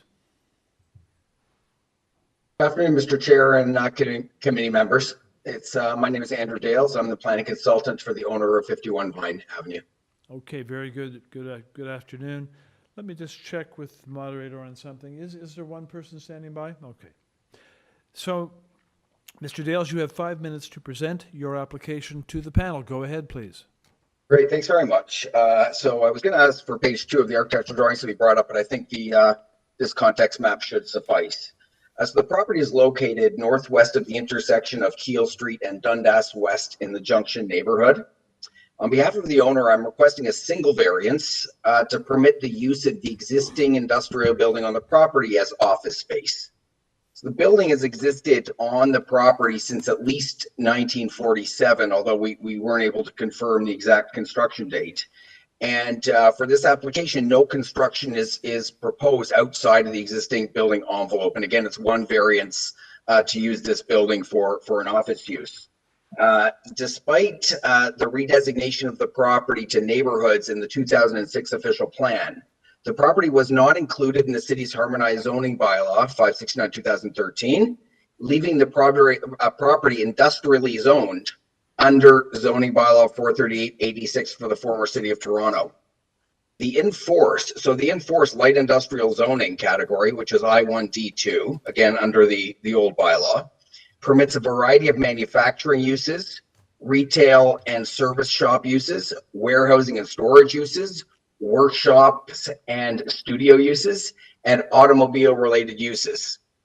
The enforced zoning already permits several office-like uses, I would call them, in the workshop and studio category. And these office type uses, I would say, include a designer studio, design and development establishment, and publisher. But again, a purely office use is not permitted in the I1D2 zone. So moving to the 4 tests, the proposed office use maintains the general intent and purpose of the official plan, which interestingly was amended in July of 2022 to make it easier to get approval for small scale office and retail uses in neighborhoods. The official plan no longer requires in section 4.1.3 it no longer requires zoning amendment applications to permit these small-scale office uses in neighborhood designation, and small-scale office uses are no longer limited to major streets that are shown on map 3 of the official plan. So the new section 4.1.3 of the official plan, as amended, now provides that new small-scale retail, service, and office uses may be permitted in neighborhoods provided that they have minimal adverse impacts on adjacent or nearby residences, such as those from noise, parking, delivery, and loading, are of a physical scale and a location that is compatible with and integrated into the neighborhood, and serves the needs of residents in an effort to reduce local automobile trips. So again, the requirement for a zoning amendment application was eliminated in July of 2022 from section 4.1.3. In my opinion, adding one use, office, to the list of 57 light industrial uses that are currently permitted on the property as of right will have minimal impact on surrounding properties. And in fact, the proposed office use, in my opinion, will generate fewer negative impacts on nearby residential properties than the light industrial uses that are the only uses that are currently permitted as of right on the property. So residential uses are actually not permitted on the property at all today. Additionally, there is ample surface parking to serve the office use. Just moving quickly to the zoning bylaw, the proposed office use also maintains the general intent and purpose of the zoning bylaw, which of course is to ensure that proximal land uses coexist harmoniously, undesirable impacts of new development are minimized, and properties are not overdeveloped in relation to their neighbors. Again, this is an existing industrial building that's been there for many decades, and no construction outside of the building envelope is proposed. I'll also add, finally, that the unusual location and configuration of the property further limits its undesirable impact. And maybe you can go up on this set of drawings to the previous drawing on page 2. I shall ask you to make your final comments now, please. Yeah, so I'll just add, the property is sandwiched between the rear lot lines of the residential properties to the north on Vine Avenue and the mixed-use properties on Dundas West. And additionally, a public lane wraps around the property on its northwest and south sides. And the building adjacent to the east is also industrially zoned. This is a minor request, and we have consulted with community planning staff, and no concerns were expressed regarding the proposed office use. Thank you. Thank you. Okay, let's hear, shall we, from the person in opposition.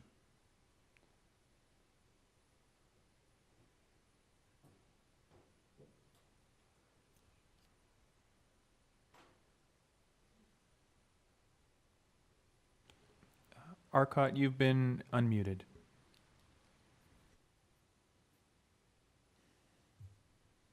Hello?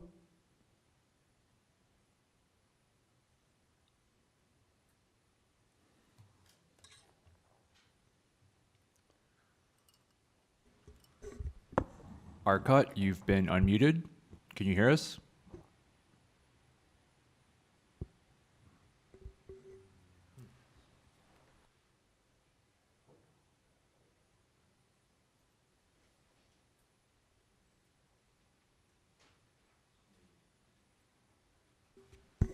Through you, Mr. Chair, the registered speaker is in the meeting, but they don't seem to be responding, so we're going to be calling them in. Okay.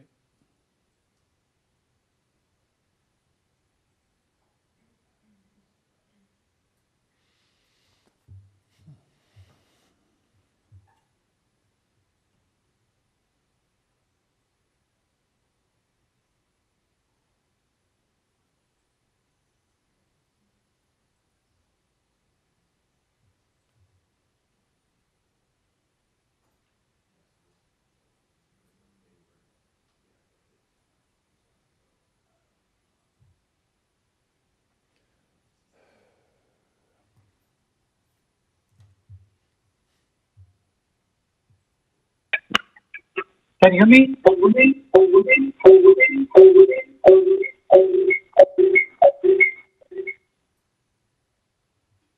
Hello, Arcot, can you hear us? Where is the number? You'll have to unmute the other device you're on. You're signing on two different devices. Hello, can you hear me? Yes. Can you hear me? Good afternoon. Arcot. Can you hear me, please? Yes. Can you hear me, please? Arcot, I hear you. Do you hear me? Okay, thank you. Okay, my name is Arcot Shivakumar. Sorry about this. I don't know what the issue was. I'm the co-owner of 49 Vine Avenue, property very close to the subject property. I have a couple of questions, concerns, and I have sent a objection on January 9th, and subsequently I also sent a supplement I sent on January 4th and a supplement on January 9th. My first issue is they're asking for a development on 15,000 square feet building area, which is on top of a 22,000 square feet site. And I don't take this as a minor variance, number one. Number two, the proposal of development is for office use. There's a change of use, and presently the area is for industrial zone. So that is a significant change. And the zoning is for industrial, and they're asking for a change to a commercial. So in all these accounts, I deem this to be a major variance and not a minor variance. And it is not a permitted use that the applicant is seeking for. My main concern is safety. Right now, the property, if they are going to, there's already a building permit that has been approved, which is completed. They have another building permit, which is according to the industrial zone. And they have a site which has to be, if they go ahead with the new building, there are a lot of issues here. Number one, the main issue is the safety, the fire hazard. I don't even know if the fire tender can enter the property because it's not on the main street. Loading, green standards, solid waste, there's a garbage vehicles which don't enter that area. Forestry, occupancy changes, OBC requirements. So there are a lot of issues there, which is a major concern. Also, right now, the building is exactly on the property line on the north side with huge window openings. Right now, it exists. That is of major concern to me if there's a fire hazard. The surrounding area is all of residential buildings, of whether it's the row houses, there are duplex, and mine is a semi-detached property. So these are all of major concerns to us at the present time. Also, I've been there in the property for over 25 years. I have never seen that building being used continuously as an industry, even as for an industrial area. And so I don't think it has a continuous use, which will disqualify it from the point of going ahead for application. And more so, the present use that they're seeking for does not is not permitted by the present zone bylaw. And the windows is of concern to me, and we have been there for 25 years, and I've not seen any or many of these windows before. So these are the concerns that we have, and as long as they go ahead with the zoning process, get all the approvals as a bylaw amendment or zoning, I'm fine with that. But in the present texture, that it's a very big concern to me because of mainly because of safety hazards. With that, I leave it to the committee to rule it in my favor. Thank you. Thank you very much. Okay, panel members, questions for speaker? If not, we'll go back to the applicant, and the applicant will have a chance to comment in rebuttal. Applicant?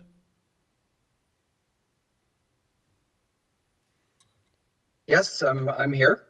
So I'll keep my responses very brief. I think this is relatively straightforward. There's in fact no need, and in fact a rezoning would really be overkill.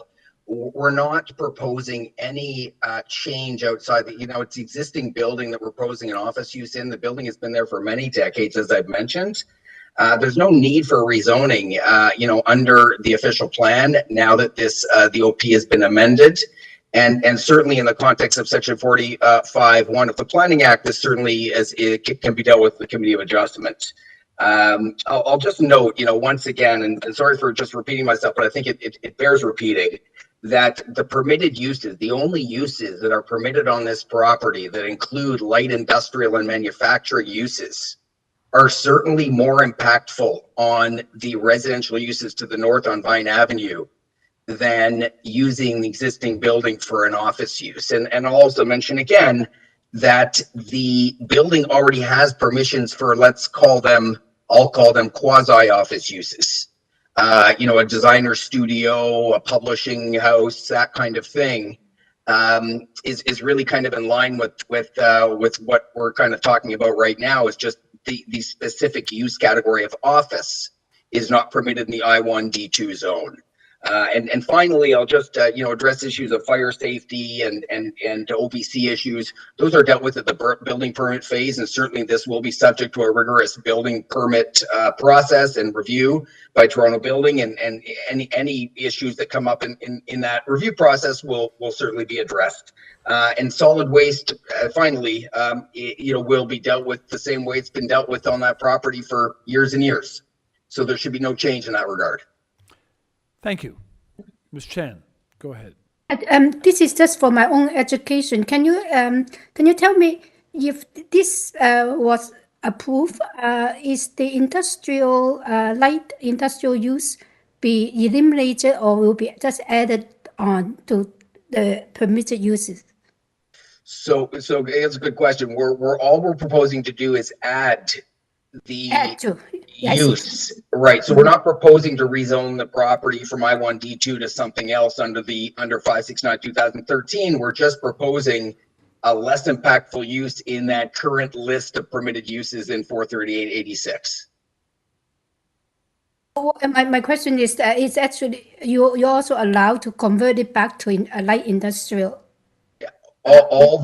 That's not converted back, but all those permitted uses that are currently in place would still be in place. All we're doing is we're asking to use the existing building for office instead of a more impactful light industrial use.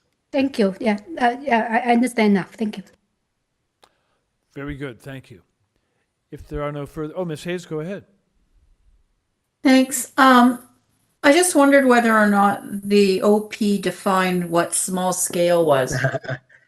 From a square footage perspective. Yeah, no, they don't. And if just to use a silly example to illustrate my point, it's certainly not BCE place.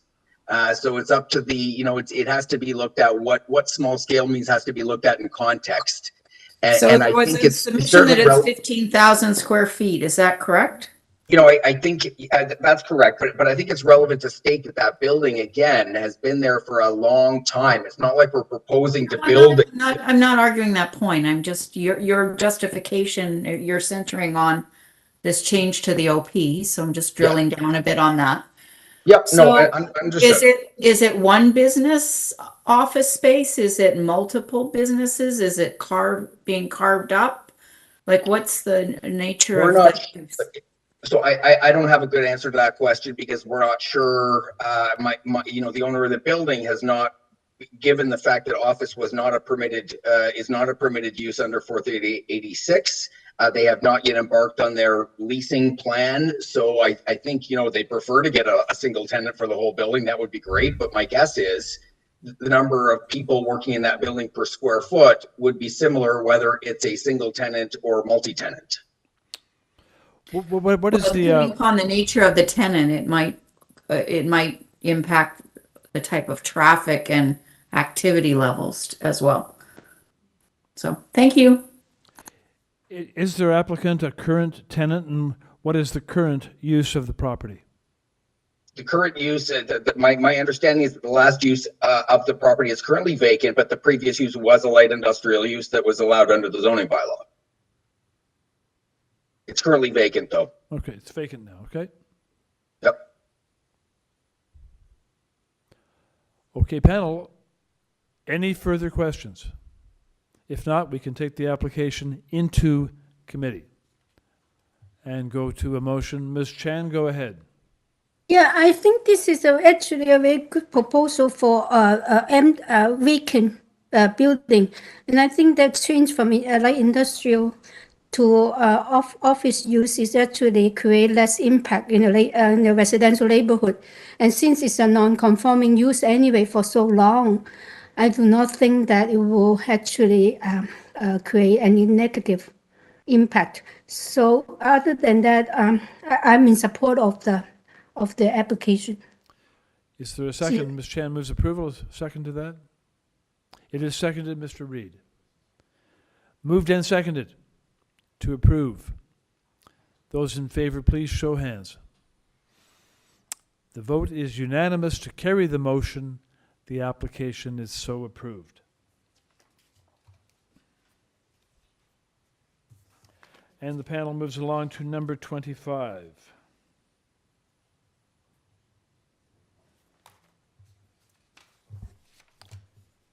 20 Gough Avenue.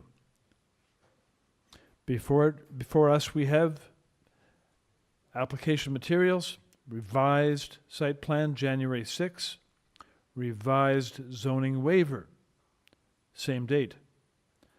4 photographs of trees on the property. Correspondence from the agent, January 6. There's correspondence commenting from city planning and also from urban forestry. So we'll ask the agent to join us now, please. Hi, Mr. Chair. Could you state your name, please? My name is Sarush Kalustian. I'm the agent from HSK Design representing this file. Okay. Just a moment, Saruj, while I speak with the moderator. Moderator, I notice we have a number of people. Moderator, is the person who wishes to speak in opposition standing by? Yes. Yes, okay. Okay then, Mr. Kalustian, you have 5 minutes to present your application to the panel. Yes, Mr. Chair and committee members. I'll keep my presentation short and clear. In essence, what we are proposing is an addition to an existing 2-story dwelling. We are slightly extending the 2-story towards the rear and adding a partial 3rd story. This addition is keeping flush with the width of the house. We are not, just to make it clear, we are not making the house any wider than it already is. Some of the variances that we have in front of us are as a result of the existing conditions and setbacks of the house. Now, when we made this application to the city, we were in contact with planning staff from the very beginning to make sure that what we are proposing does not set any new precedent in the area, and it doesn't. The only concern that planning staff had was in regards to the front landscape percentage. So what we did is we made revisions to the front landscape, and these revisions are reflected on the revised plans dated January 6. So what we did is we increased the softscaping percentage to 58.1%, and we converted some of the hardscape to permeable pavers. So ever since we did that, planning staff really has no objections to our proposal, and that's reflected in the staff report. I'll give a brief description of my client. Homeowner who's actually been raised in the area and has been living in the neighborhood for many years. When he approached his neighbors and presented the proposal, we got tremendous support, feedback from the neighbors, and we managed to collect 16 signatures, letters of support from the neighbors. I know that about maybe 11 of them made it to the folder. I think about 4 of them we received yesterday and didn't have enough time to make it reach the committee. So in conclusion, I just want to mention once again that our proposal is nothing new to the neighborhood. It does not set any new precedent, and it is in characteristics of the growing neighborhood. I believe the variances we are asking for are pretty clear and minor in nature, and to be honest, I'd be more than happy to answer any questions the committee will have. Thank you very much. Panel, let's hear first from the speaker in opposition. We'll have that speaker join us, please. Hello. Hello. Hi there. My name is Carolina Streber. Could I ask the committee just to show one of the diagrams that was sent? Go ahead. Can you describe it? Yeah, so I think it was sent today. It's a one diagram item. That is a summary that was added into our letter with our concerns. Yes, thank you. Thank you so much. So good afternoon, members of the committee and Mr. Chair. As mentioned, I'm Carolina Streber. I am a registered architect and work at ERA Architects. I am one of the co-owners of the immediate adjacent property at 22 Gough. Today, I'm here speaking as both and on behalf of my family. As mentioned in our letter, we're currently undergoing a renovation to build our intergenerational home for 4 adults where my parents can age in place. This is not an investment property. We'll live there for a long time. We took extra care in our design to avoid adversely affecting our immediate neighbors. We designed our home within the zoning bylaw boundaries with the goal to be an efficient, energy efficient, and eventually a net zero house to offset our carbon footprint and energy consumption. In our letter, we have expressed 3 concerns. Item number 2, proposed height of the north wall. Item number 5, proposed roof eave, further reducing the existing space along the north setback, making difficult future maintenance access to our south heating gutter and wall. And item number 6, which is the reduction of the front yard self-scaping without any information on how to mitigate flood implications. Given the time provided, we would like to focus on item number 2 related to the north wall maximum height, which has a greater impact. We would like to note that all 3 concerns are important to us. Based on the city's guideline for sun shadow analysis, we have modeled the model that you can see right now on the screen. And we can identify the immediate factual effects on our property. Please refer to this diagram, which shows the winter equinox on December 21st.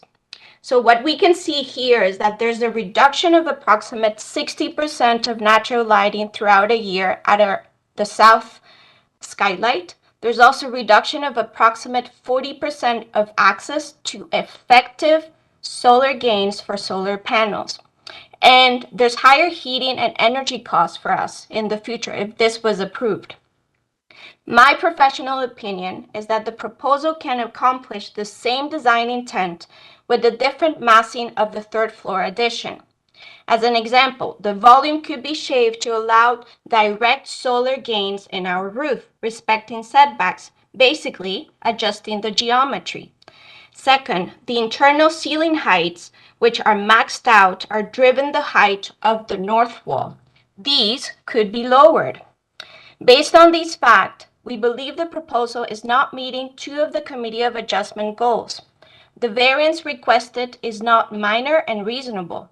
3 meters and 27 centimeter higher wall is not a minor variance. This is almost 50% higher than allowed by the zoning bylaw. To us, is actually a major variance with significant consequences on our ability to access natural light and effective solar gains throughout the year. Additionally, there are no precedents of this on the street. Second, the proposal does not represent an appropriate development on the existing building, as it doesn't fully consider the immediate surrounding, specifically the north side, us. The proposal directly impedes our ability to achieve our own net zero goals and is also an obstacle to the city's climate action strategy. However, as mentioned, we believe that with time to make some technical adjustments, we can work with our neighbors to achieve mutually beneficial results that retain their design goals. Please note that we've also reviewed the submitted supporting letters to the committee. We would like to note that only 2 supporters are on the same side of the street, and none are affected directly by the proposal. We're open to any questions the committee might have. Thank you. Excuse me. I have one question to this speaker. Are you requesting a deferral? If the thank you, Madam. If the deferral allows us to further negotiate a reasonable request of the 3 minor variances that they're noting as minor, I will say so. Thank you.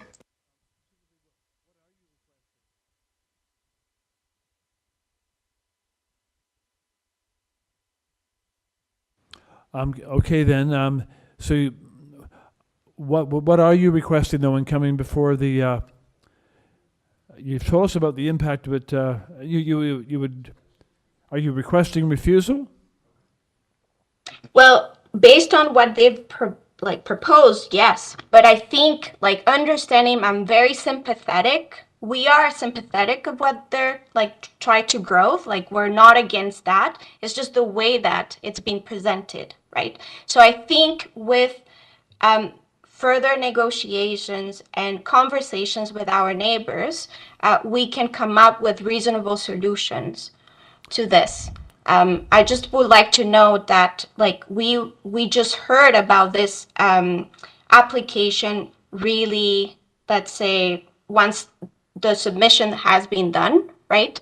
So, and as you can see, all the items that we have exposed so far is actually just having access to direct light and solar gains for our future net zero home. Have you So have you initiated a conversation with the neighbor with respect to your intended solar installation? We had an initial conversation when they were presenting us with their Committee of Adjustment application. So that's the only conversation we've had. We're open again to further continue the conversation so we can reach reasonable solutions for both parties. What was the outcome of that original discussion with them? The outcomes were just exposed. Like, we were just exposing our concerns, which are based on our letter, and no further outcomes from that. Okay, thank you. Okay, let's then, unless there are other questions for this speaker, we'll go back to the applicant, who will have an opportunity to comment.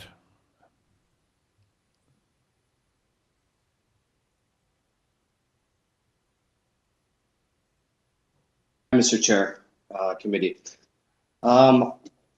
I won't be I think I've already discussed the landscaping point for the south landscaping, and we've made some changes to that, and planning staff has no objections. In fact, just a reminder, planning staff has no objections to our proposal, and that's because there are set precedents in the neighborhood. Excuse me, no, your opportunity now is specifically to comment on what the speaker in opposition had to say.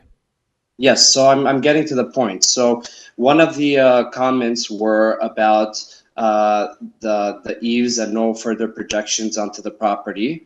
I'll get to the solar in a sec, but I'm just going through the points that she brought up.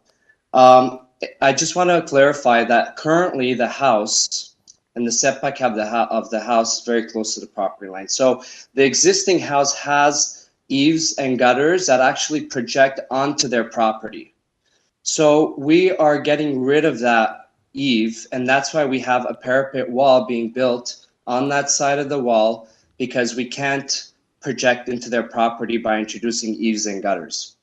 Now, in terms of the overall height, I mean, I just want to clarify that the north wall is not a variance. Also, one more thing I want to bring up is that ever since the bylaws got recently changed, I did have the opportunity to be in touch with the original zoning examiner who came up with the notice and notified us that the height would not be a variance anymore, because 11 meters is the new maximum height approved on this street particularly and in the neighborhood. And also the front wall height will also not be a variance.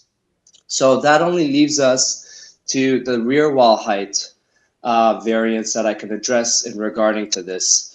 The rear wall height, I just want to clarify, that is not for the whole width of the house. It's only for the particular width of the door and the opening to the balcony. And that is substantially set back from the first 2 stories or the main wall of the house.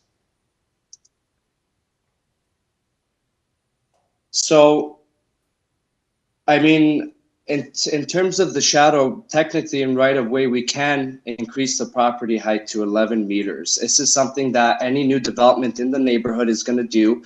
And eventually it could create definitely some shadow onto the neighbor's property. Now, the diagram that was represented to us, in all honesty, there's no scale on those drawings. So it's very hard for me to know whether the modeling is accurate and whether the shadow is actually accurate. And in reality, I mean, there are no panels placed on that roof yet, and I don't know when they're planning to do that, but there's nothing there at the moment. That's all. Okay. Questions? Ms. Chan, go ahead. Ms. Hayes. Just a very quick one. It seems that your neighbor would like to work with you or go into further discussion. Will you agree to a deferral on that basis? The thing is, the discussion would have to do with a substantial either lowering of the overall roof, which technically moving forward isn't really a variance. If we angled the roof, I've actually thought about this. We even angled the roof to try to bring some more light onto their roof. It won't necessarily provide a full sunlight on that side of their roof to begin with. And two, we would have to propose some sort of an eave and a gutter, which we don't really have room for. It would go onto their property. And listening to the hearings previously, a lot of neighbors have issues with this. So this was sort of the parapet option was the only way to achieve this. Okay. Ms. Hayes, you have a question? Yeah, do you know you don't need variance for sidewall heights on this proposal?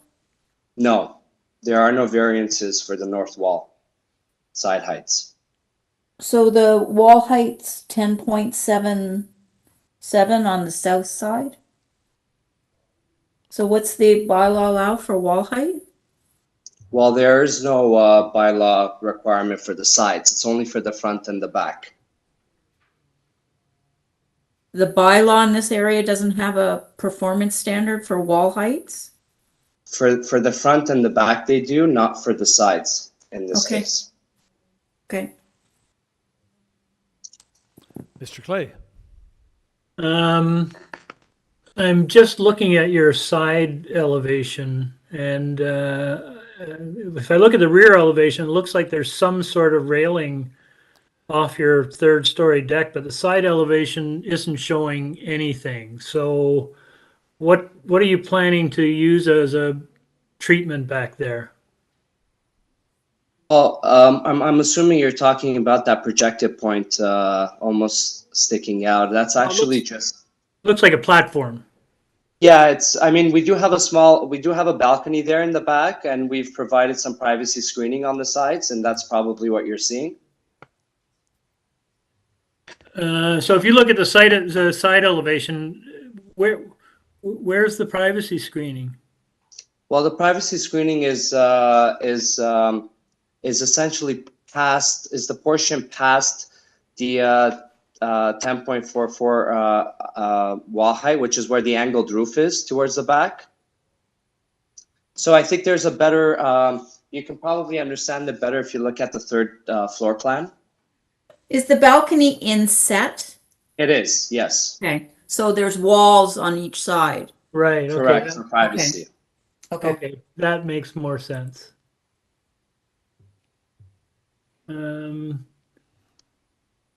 Just confirming, are you guys getting the third floor plan?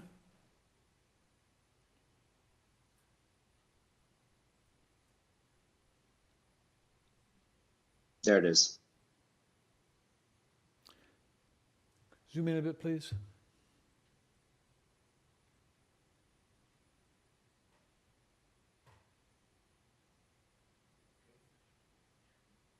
All right, okay. So there's a roof overhang for a portion of it? Yes. And the sidewalls come out to the extent, so that other portion on top of the second story is not going to be used? No. Okay. That's good, thank you. Okay then, if there are no further questions for the applicant, let's take the application into committee. Through you, now. Mr. Chair, we do have registered speakers in support on the line, if Right. you wish to entertain that. Well, I think we should, yes, I guess we should hear from them. Let's do that.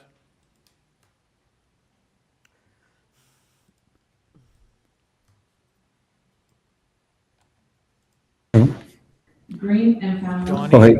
Donnie, Yeah. you've been unmuted. Okay. Hi, all. So I I'm at Donnie Mangoes. I live on Harcourt. I am at 117, which is the street at the end of GOUGH. So I walk my kids basically past these houses every day on the way to school. And I'm well aware of this development. I mean, the design of this looks very similar to me as two other homes on this side of the street on GOUGH between Danforth and Harcourt. So as far as that's concerned, I think it is in keeping with the neighborhood. The homeowners, I know them, they just moved from Harcourt as well, and they're staying temporarily in a small apartment while they're waiting on the build for this. So I understand the urgency here, and I understand them, not wanting to defer any longer. I have no problems with this. I think it's great. I also think that I'm looking at the height you have here on the variances. The back height seems to be measured from the grade at the front of the house to the top of the back of the house. And I think that's probably why the number looks larger than it's meant to be. So yeah, you had a drawing up. Can you go one more past this one? One more? There. So the grade is a bit different, but the measurement seems to begin at the lot at the front of the house, at the grade at the front of the house, all the way to the top of the third story. Okay, thank you very much. Yeah. Next speaker, please.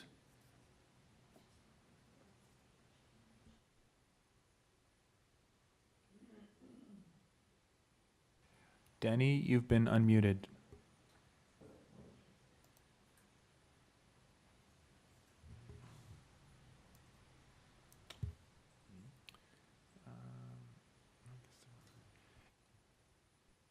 Denny, you've been unmuted. Can you hear us? Yes, I can hear you. Can you hear me? State your name, please. Yes, we hear you. Ben Pekovsky. Go ahead. I'm also in full support of the project. I believe that it is within the style and the design of the neighborhood. There are other homes on that exact street that are constructed the same with very similar elevations, and I'm in full support of the construction, and I believe that it's actually great for the neighborhood, and we'd like to see more of it. Thank you. Thank you. Okay, and we have some others or not? No. Okay, thank you. Okay, a couple of speakers there voicing support. Okay. Sorry, and through you, Mr. Chair, I'm not sure if the applicant touched upon the revision to variance number 7, and if that is still required. Thank you. Okay, let's go back now to the applicant, and specifically number 7. And Madam Deputy Secretary Treasurer, you understand that there is a revision in the works for that, or suggested? That is correct.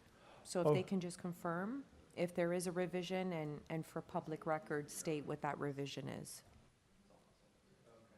Yes, so on January 6th, we did submit a revised set of plans, and on those plans, we have revised the landscaping in the front, and we've changed from 52.5% softscaping to 58.1% softscaping. And on top of that, we've converted some of the hardscape to permeable pavers. So just to be clear, the percentage has now changed to 58.1%. Okay, very good, very important. So that's how the committee will read it. And we are dealing with an amended application then, which now reads 58.1% in variance number 7. And thank you. Sorry, through you, Mr. Chair, that would equate to 24.36 square meters. Agent, can you confirm that? Yes. Thank you. Okay, good. And, okay, panel, so we do have that revision making number 7 less onerous.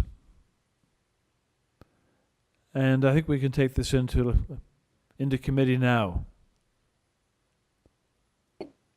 Can I start with a comment, please? Go ahead.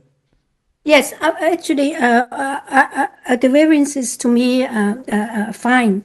But I just like to raise a point that since the change of the law, I feel more sympathetic to the neighbors.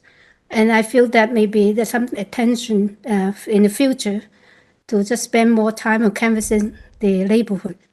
That's my only comment. Okay. Any other comments? Anyone ready to go to a motion? Mr. Clay, please. Sure, I'm happy to take this one, Chair. I thought the agent did a good job presenting to us the elements of this proposal, and I did look along the street. There are several 3 stories and 2.5 stories already there. I thought the design of this was fairly sympathetic to the streetscape, and the fact that it's setback on the rear 3rd story, I think, is a good thing in terms of both overlook and massing.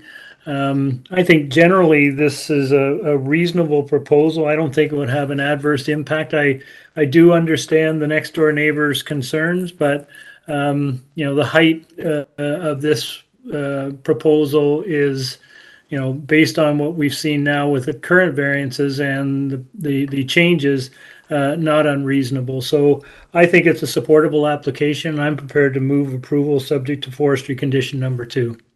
Thank you. And you have a second, Ms. Hayes seconds. Larry, just a friendly amendment. I think planning had a condition as well in their supplementary material. I'm sure I saw that, but what is With this? respect to the front porch and just recognition of the amendment, but also just because the applicant sort of offered or mentioned that they were going to do it, how about the front walkway be in permeable material? Yeah, that's I totally agree, and I guess I'm moving approval of the amended application. Yes. Because number 7 was altered. So, yeah, with all those changes, I agree. Okay. So I good. second. All right. Sabrina, did you get all that? Through you, Mr. Chair, yes. All right. So the amended application has been moved and has been seconded. All those in favor? Please, show of hands. That's a unanimous vote to approve the motion and to approve the amended application. Thank you.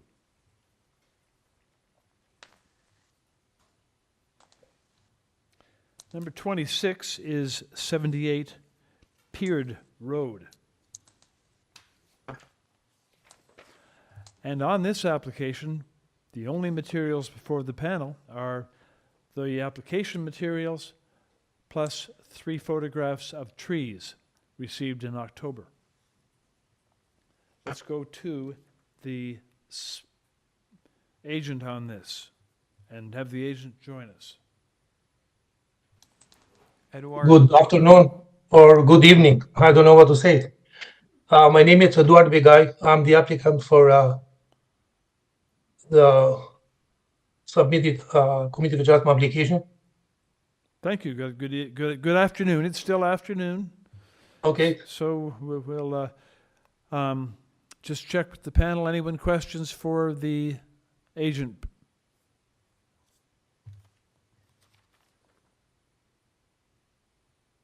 Okay, so I have a question for you, agent. So basically you're asking in this application for the panel to legalize an existing installation of what I'll call, AstroTurf. Is that correct?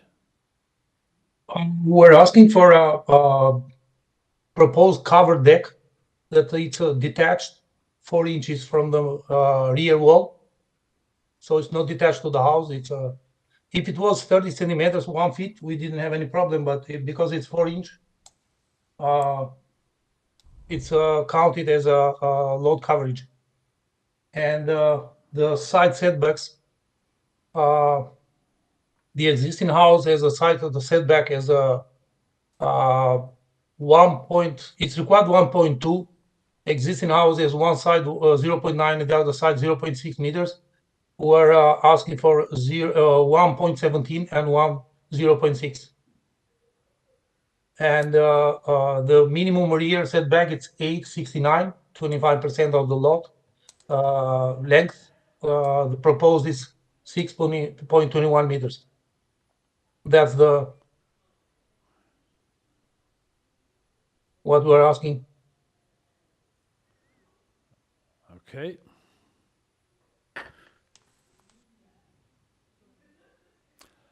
Questions, panel? Ms. Hayes, go ahead. Thank you. Sir, just a couple questions. Looking at the site plan that you filed with the application, Mhm. and then the photos that are provided, Mhm. Is that photo of the decking that extends from the front, That's the gazebo. yes, I understand that. The front supports of the gazebo to the house, is that being removed? Yeah, that's gonna be removed. It's gonna be grass. Okay, but is it grass like the artificial grass, or are you putting grass in? Grass. It's underneath. It's grass. They didn't remove the grass. They just went like that. So I asked them to remove that. So they are gonna remove that. They're not gonna have that communication with wood pad there. So that is proposed grass. All that between the existing gazebo and the proposed deck is gonna be grass. So it's gonna be, I think it's soft landscaping. It's gonna be 46.5 square meters. So again, and I might have missed this in your initial submission, what's the lot coverage of your house, of the house? It's 40, let me check. It's existing 40.2. So has been a committee of adjustment because those houses, there are like 5 or 6 houses built at the same time. So okay. Okay. It was one builder that built the house. Okay, He so shared, I don't know, 2 lots maybe. so the deck, is the deck there? Yeah, now? they built it without benefits of permit. Okay, so you're going to be removing, okay. We're going to It's move just it apart the from, photos that you provided are confusing me. because the photos are early. So now when they have to comply with the permit, we're going to remove, we're going to move from the front of the gazebo till where we are proposing the deck. That's all area is going to be grass. Okay, so the proposed deck and the revised gazebo, you're saying result in a lot coverage of 55.7%? 50, 52.9.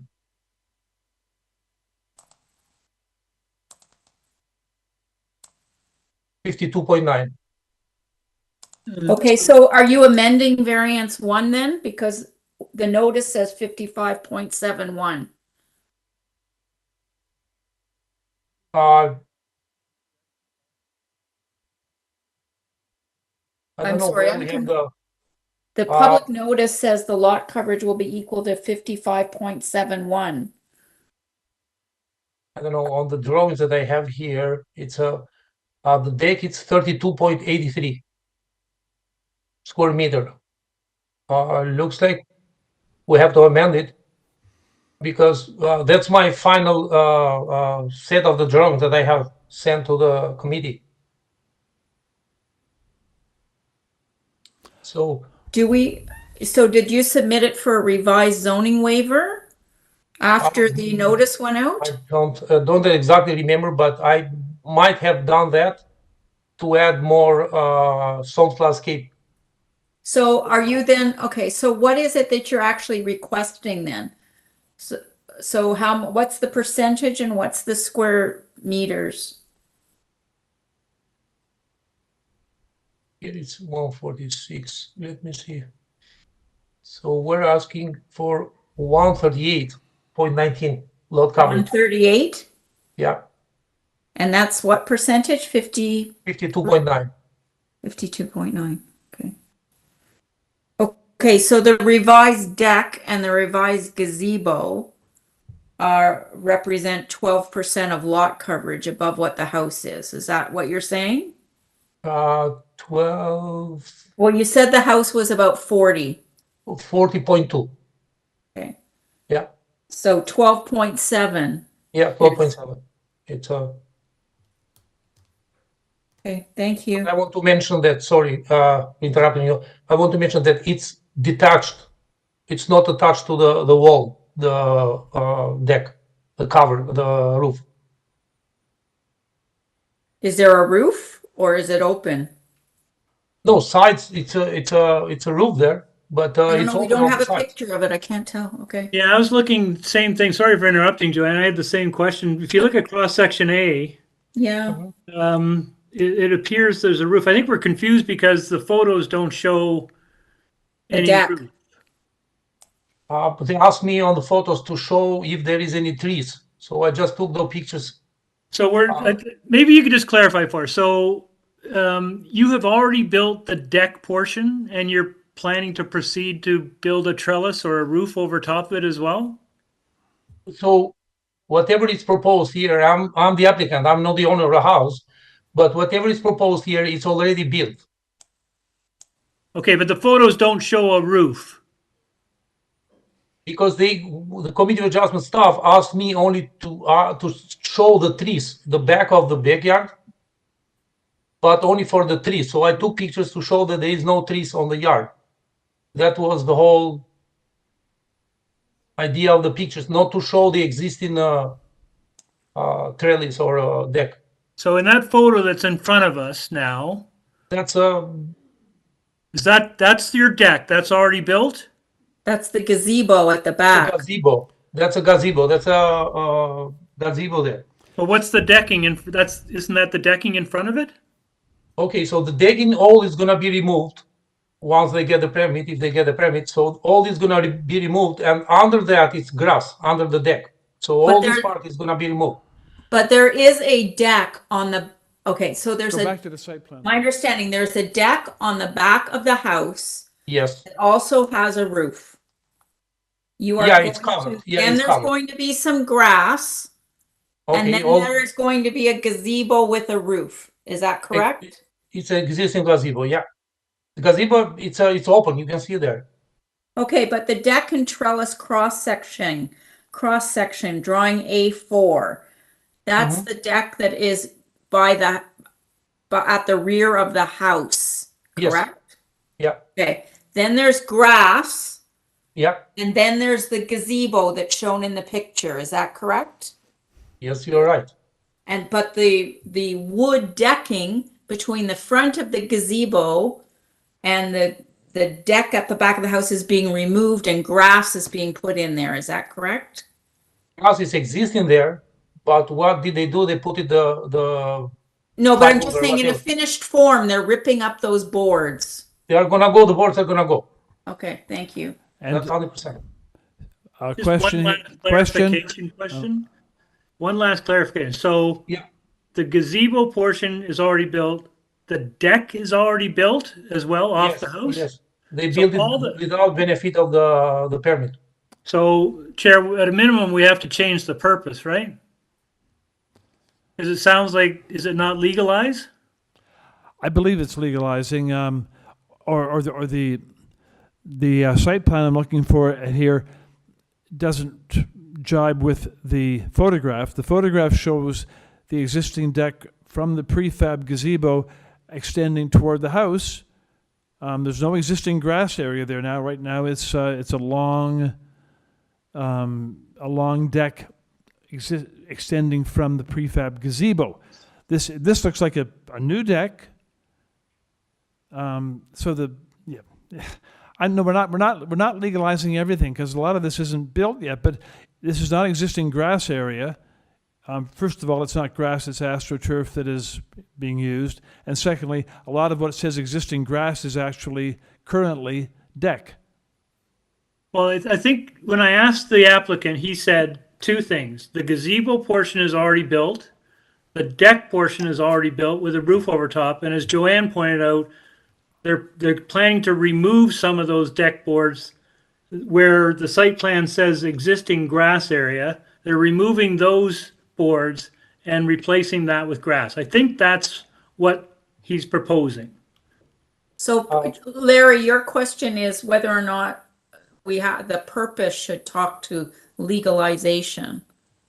It seems to me if it's already built without the benefit of a building permit, maybe it's a hybrid. He's built something and then he's altering it. Could staff comment on that, Chair? Through you, Mr. Chair. You could use the terminology to permit, only because there's not an order to comply on the site. And we normally use to legalize and to maintain when there's an order to comply. But in this case, Do you say to permit an existing? yes.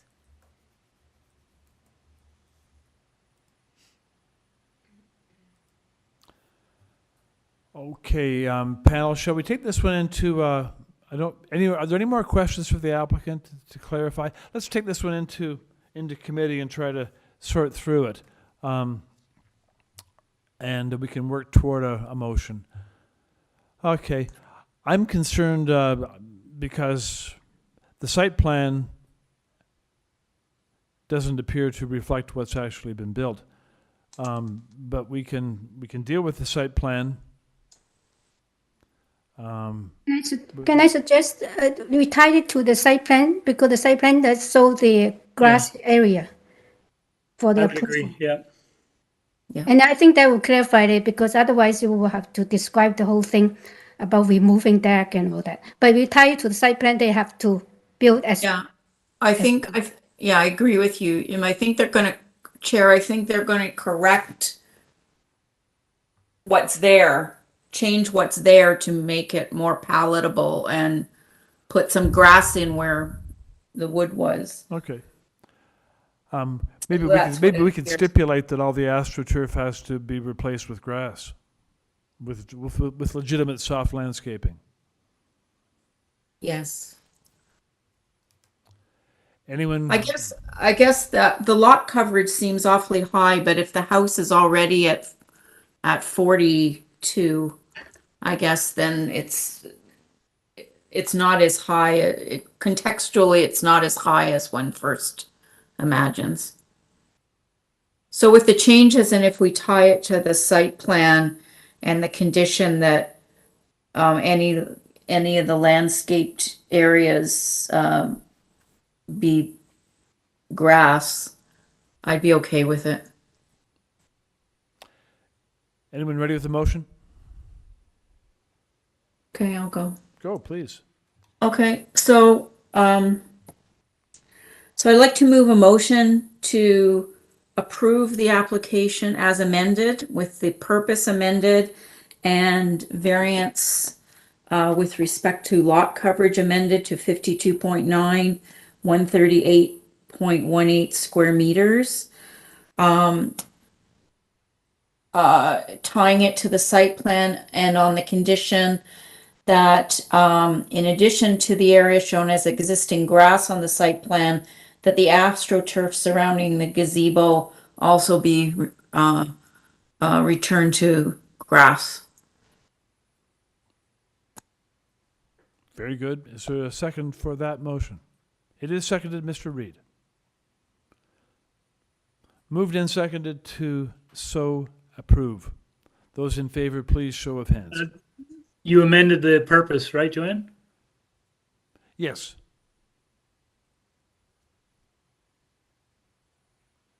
Do you want to hear how the purpose reads now, Larry? No, I just want to make sure Joanne, I didn't catch the first part whether Joanne's motion caught the change in purpose. Okay, I've had confirmation from the Deputy Secretary Treasurer that the purpose has been changed. Okay. So let's step back one step and moved and seconded to approve. Those in favor, please show of hands. Thank you. Unanimous vote to carry the motion and to so approve the application. Thank you very much. Okay, number 27 is 200 Elm Street. On this one, we have submitted materials, photograph of trees on the property, October, and there is comment from community planning on dated from January the 4th. So let's have the agent join us. Good evening. It's Michael Bissett here from Bosefields. Just this application, if you would like, I'll just give you a brief overview. It's a 13-story rental residential building at the northeast corner of McCall and Elm Street. So there's no change to the building's exterior whatsoever. It's a building built in 1961 and was originally built as residential entirely, but over time, the ground floor on the south leg was along the Elm Street frontage was converted to commercial. When I say commercial, it's generally computer server areas and various office areas and for the use of the rental building. Now the interest of the Cherish Home, which is the rental operator and the owner, would like to add 9 rental residential units, which I think is an overall benefit, and planning staff, we've been in touch with, obviously, with zoning examiner throughout this. They have a building permit application, and it's how this sort of arised. That adding these as residential would actually move the building over the FSI. So anyway, we're in agreement with the conditions. That's probably enough. Okay, we get a sense of it. Sure. Any questions, panel, for the agent? No. Okay then. If there are no questions, let's take the application into committee and move to a motion. Mr. Reid. Thanks, Chair. I think this is reasonable, particularly because the current USAC grade is not active either. The building setback and up. So I think introducing new residential units is a positive thing in this downtown location, and I think the conditions imposed by planning make sense. So I move approval subject to those 2 planning conditions. Thank you. That's seconded by Ms. Chan. Moved and seconded to approve subject to planning. Those in favor, please show hands. And that vote is unanimous. Motion carried, application approved. Thank you. Number 28, 20 Leslie Street. On this application, we have before us the application materials plus cover letter from the agent, October the 4th. Agent, join us, please. Thank you, Mike Bissett again from Bosefields. Thank you for placing me side by side. So this, again, it's no change to the existing building. This is a building on the corner of Leslie and Morley. It's just north of south of Eastern Avenue. It's if you know the East End, it's or Mosley, sorry, not Morley. It's just adjacent to the Freshco, which is kind of to the south. There's residential buildings to the north. There's the Loblaws to the east. So it's a general employment designation. Had discussions with Carly Bowman and with the planning staff, Steve Barber. They were supportive of a minor variance to permit retail on the site. Right now, retail would be permitted in the OP as a general employment, but under the bylaw, under the E-zone, it's only permitted in association with a manufacturing use. To the extent that this building would not have a manufacturing use, we want to have retail permitted outright on the site, not associated with a manufacturing use. We think that's consistent with the area in terms of its character and retail character. And there would be no change again to the exterior of the building, which so there would be no impact in terms of how it would appear to anyone in the area. Okay. So again, we're supportive of this, and I spoke to staff earlier, and they were fine. I know they don't have a report, but that's typical. Yeah. Okay. Just a quick question, Chair. This is the ground floor change. What are you planning for the second and third floors? Right now, those are remaining as office likely. Its potential could go retail, but right now it's just retail on the ground floor. Above that would be office. So no change for the upper floors? Not planned now, no. Okay. Okay, then let's take the application into committee. Anyone ready with the motion? Ms. Chan? Oh, I agree with the applicant. I think this is sort of straightforward because of the demand change and the use can be changed. And I do not think it will create any kind of negative impact. So I move for approval with no conditions. Thank you. That is seconded by Ms. Hayes. Therefore, moved and seconded to approve without condition. Those in favor, please show of hands. That vote's unanimous. Motion carried, application approved. Number 29 is 42 Harshaw. Here we have the application materials, 2 photographs of the property. There's a cover letter from the agent, December, and there is an 8-signature petition that supports the application from owners and occupants of properties on Harshaw. So let's have this agent join us, please.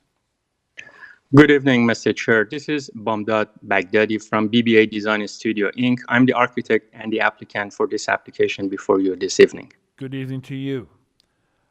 Panel members, any questions to put to the agent? Hearing none. Let's take the application then into committee for a motion. Ms. Hayes, go ahead. Thank you. I think first of all, thank you to the applicant for the material that was provided and also the information on other properties in the neighborhood. I think what's being proposed here is appropriate. I think it meets the 4 tests and it's not out of character. I'd like to move a motion to approve the application with no conditions. Thank you. Second for that, Mr. Reed. Moved and seconded, approval. Those in favor, show hands, please. And that vote carries the motion. Thank you. The application is approved.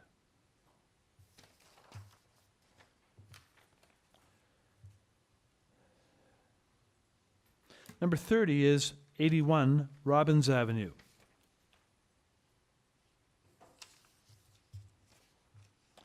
On 81 Robbins, we are looking at the application materials, cover letter from December from the agent, arborist report from 13 May 2022, and support correspondence, 82 Robbins and 70 Robbins. Let's have the agent join us. Hello, my name is Deborah Mesher. I'm the designer and agent for this application. Good afternoon to you, or good evening to you. Okay. All right, so panel, questions here for the agent. Ms. Hayes, please. I just wondered if you'd had any discussions with the semi-neighbor and about your application. Yes, you're talking about the attached neighbor. Yeah, number Yes. 79. Yes. Yeah, we did, the homeowners and I did bring the application to the attached neighbor very early on, just to show them what was going to happen, to prepare them for, and to assess any feedback that they might have. And they did have feedback regarding the side setback at that time. And so we did move it a little further. We could have gone right to the property line, but we were respectful of that fence, and we really tightened it up on our side to keep away from their property. And then most recently, yes, the neighbor did bring up a concern about the rear setback and wanted it tightened up a little bit, which we did discuss, and it altered the floor plan too significantly. It was a 2.5 foot difference, and it did kind of limit the furniture placement of that one room. So we decided that it was important to keep it as it is in the proposal. Okay, thank you. Okay, if there are no further questions, we can take the application into committee for a motion. Mr. Reed, or Mr. Clay, sorry. Peter, did you? No, You're that was my mistake, Larry. Go ahead. I thought this was actually a really good design, particularly given the unique characteristics of the corner lot and the fact that it is a semi-detached. I thought it was a pretty good design given the constraints and considerations of the lot, and also thought the cover letter was very helpful with the rendering. So I think it's a supportable application. I think it will contribute nicely to the neighborhood and won't have any negative impacts. I move approval of this application. No conditions. Thank you. And that is seconded by Ms. Hayes. Moved and seconded to approve. Those in favor, please. Hands. And that vote is unanimous to carry the motion. The application is approved. Thank you. Number 31 has been deferred. Number 32 is 40 Ellsworth Avenue.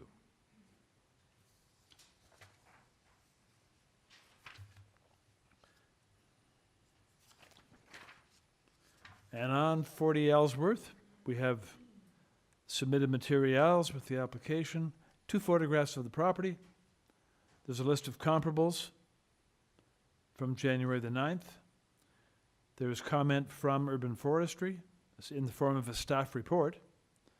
And there is opposition in the form of correspondence from 42 Ellsworth Avenue.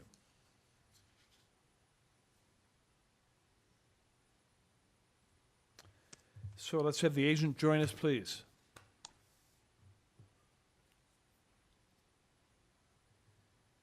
Cassano. Oh, hello. Hello.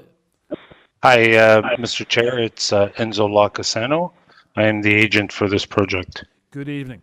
You have 5 minutes now to present your application to the panel. Go ahead. Sure. What we are doing is we're proposing to construct a 2-story rear addition with a 3rd floor addition with a rear deck. The variances that we're seeking, in our opinion, are very minor in nature. 2 out of the, 3 out of the 6 variances are for the new porch that we're proposing out front. With really the only major variance we're seeking is the GFA at 0.99. Now, in our documentation that we submitted, there is a table. We've reviewed over 200 applications within the half a kilometer. And we show, I don't know if staff can put that table up.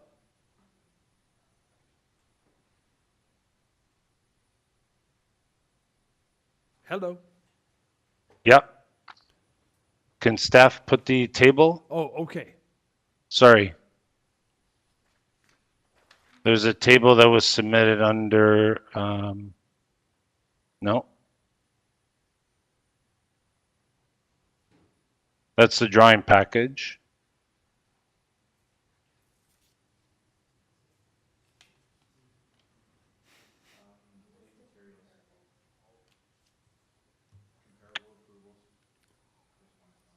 Presentation material, or no, that's Old Forest Road, sorry. The comparables. Yeah, there's, Okay. we found, correct, okay. So we found 11 just on Ellsworth in the vicinity, and the number of 0.99 fits well within what's been approved since 2012, which is the earliest date. There are many more within the vicinity which seem to be 1.0 seems to be the average, I would say. So the GFA number that we're proposing is very much in line. We don't have a maximum length variance. We don't have a height variance. The setback variances that we do have both relate to the front porch. So the additions, or the addition itself, is following the existing side walls of the existing house. So we feel that this this proposal fits well within the community. If staff can put up the photos.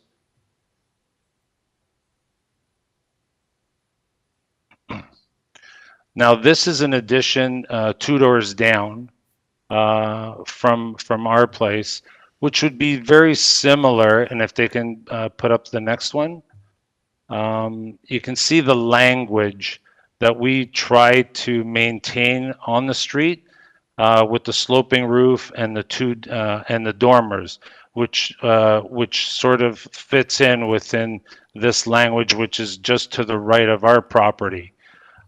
So we were very careful to design the front elevation to fit.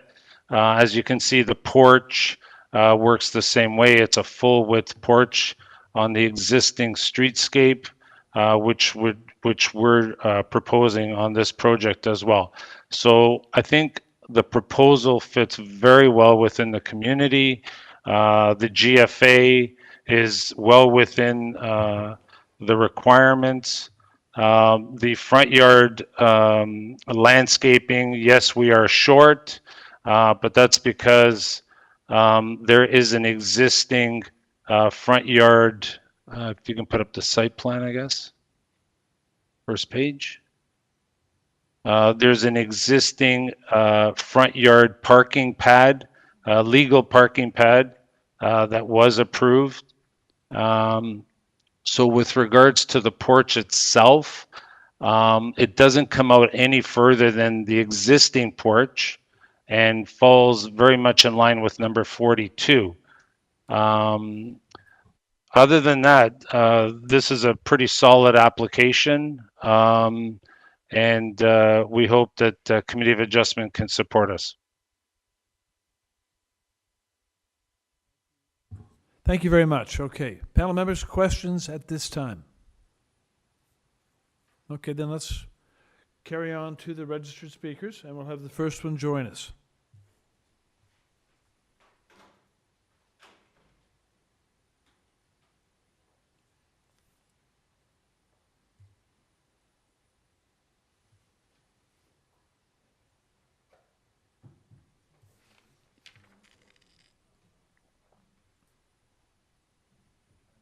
Hello. Hello.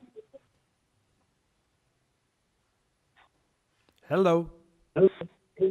Hi. My name is Vivian Day. I live at number 38 Ellsworth. Hello, Vivian. You'll have to turn off the audio on your other devices to avoid echo, please. Thanks. Okay, one second.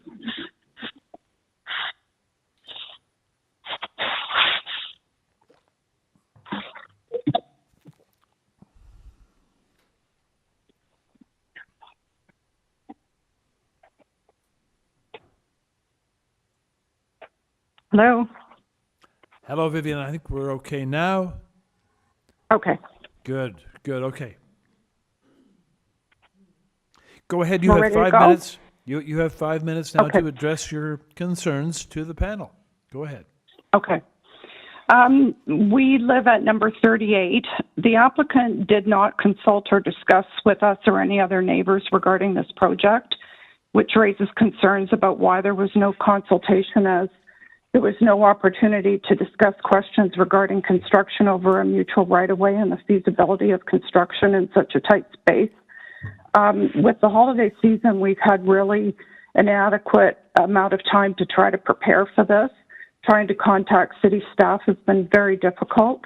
Since there's no longer an opportunity for us to appeal your decision, it seems very unfair that we've had significantly less time to prepare a response. Just some notes on the site plan. It lists a frame shed on number 38. It's actually a plastic storage bin. The building at number 4 Ellsworth is being shown as a 3-story. That's an apartment building, not residential. The instrument number listed is for a mutual right-of-way. On the site plan, number 38 indicates a walkway and number 40 is a driveway. The mutual driveway was by Committee of Adjustment in 1981 for the purposes of creating a mutual drive. We've lived at number 38 since 1996. In this semi, we have windows facing west and north that provide sunlight to the entire rear of our home kitchen and sunrooms on the main and second floor. This site plan indicates a two-story rear structure, 12 feet 9 inches, that will extend beyond the entire footprint of our structure that was built in 1906. The proposed rear structure will extend approximately 6 feet past the end of our house. The result will be a total block of sunlight. Sorry. Can you still hear me? We do hear you, Vivian. Carry on, please. Okay, sorry, there was someone else come on the line. The result will be a total block of the sunlight to the rear of our home. Instead of looking out to greenery and sky, we'll now look at a solid two-story wall of siding from all of our rear windows. We understand there's no requirement for a sunshade study. However, we feel that it should be accounted for the enjoyment of our home and property. We have several privacy concerns. The third floor deck will look directly into our backyard deck and rear bedroom and office. On the existing second floor, there are 2 new windows, one of which will look directly into our bathroom. While the pictures that were part of the supporting document show they look like 3-story homes, they're actually 2.5 stories. The pictured semis all have rear 2-story sunrooms that are original construction and not additions subsequently built. There are several sets of semis on both sides of Ellsworth that also have rear 2-story structures that are original, as is the case at number 42 and 44. There is a reason that the rear property structures are mostly at the same depth, with none impeding the other and or have a setback. This plan nearly doubles the existing building size and is not minor in nature with all of the variances. There have been several renovations of homes, but they've all been completed within the existing roof line. This third story will not match the prevailing roof lines in the neighborhood. We object to the front yard soft landscaping being reduced to 20% instead of the required 75%. We're very concerned about extra runoff for both the rear and front porch additions, as we do experience flooding and drainage problems on both sides of the street. In our objection, we attached an email from zoning regarding the front parking. The designer provided an updated site plan showing the location of the front parking space with it encroaching into the shared right-of-way. This was not provided to nor discussed with us. The legal parking space cannot meet the minimum size requirement without encroaching into the shared right-of-way as per the zoning email. While this is not a zoning issue, we have concerns about this item being submitted to zoning that impacts our property with no consultation. In light of the above objections to the variance requests that will severely impact our property, we request that the committee deny this application. If not, then we request a deferral in order to have time for further analysis, including that sunshade study. We remain open to discussing the application further with our neighbors to arrive at reasonable solutions for all parties. Thank you to the committee for taking our objections into consideration. Thank you. Thank you very much. Are there any questions, panel, for this speaker? Hearing none, we shall go on to the next. Do we have another registered speaker, moderator? Through Mr. Chair, we've reached out to them twice and they've hung up twice. Okay, fine. So there are no further registered speakers to speak with us. Then we'll go back to the agent, who will have an opportunity to comment in rebuttal on concerns raised by number 38 Ellsworth Avenue's Vivian Day. Hi, Mr. Chair. Yes. Yep, I'm here. So just to address Vivian's comments, if you can put up the site plan. So this site plan is created by a legal survey, which is registered at the Land Registry Office. So with regards to the 3-story building at number 4, it doesn't say anywhere that it's a residential building. That's why it's registered on a legal survey. Her shed, I understand, is just a garbage bin, but again, that's a surveyed information. With regards to the instruments of the right-of-way, as you can see in the front, it is registered half as a walkway, half as a driveway. So again, that's a legal issue that the property owners can deal with. We didn't create this information. This was created by the Land Registry Office and as a legal survey. Now, with regards to the deck having views into the house, we can propose deck screening on the sides of the deck. Also, my client made it very clear to me that they will continue discussions with the neighbors at number 38 to discuss possible changes. But they also made it very clear that they would like to proceed with this application as is for now. But they will be having continued talks with number 38 because they do want to maintain their good relationship and they don't want to cause any issues. With regards to the front yard landscaping, as you can see here, we've actually got more landscaping than most of the properties on this street. Number 38 hardly has any green space in front of that front porch. We're set back quite a bit. We don't go any further than number, if you can pull it down just a little bit. No, the other way. So, yeah, that's great. So our porch doesn't go any further than number 42. So the amount of landscaping is very comparable to what's on the street now. With regards to comparable additions and work, we showed clearly that the amount of full third stories on the street, and one of the photos that we showed a full third story where we've actually at least tried to create dormers at the front in order to simulate a 2.5 at the front and a third story at the back, which is most of the additions listed from 1 to 11 on our table. With regards to the addition or similar additions like we showed in the photo,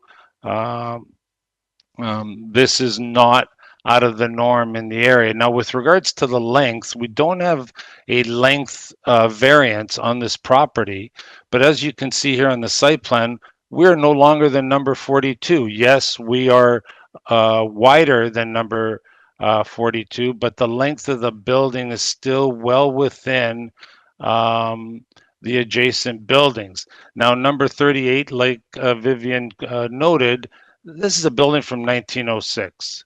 We're in 2023. So again, these buildings will slowly be worked on, additions will be added, and so on as the changes of the families change within the community. So I don't think that this is an overwhelming addition.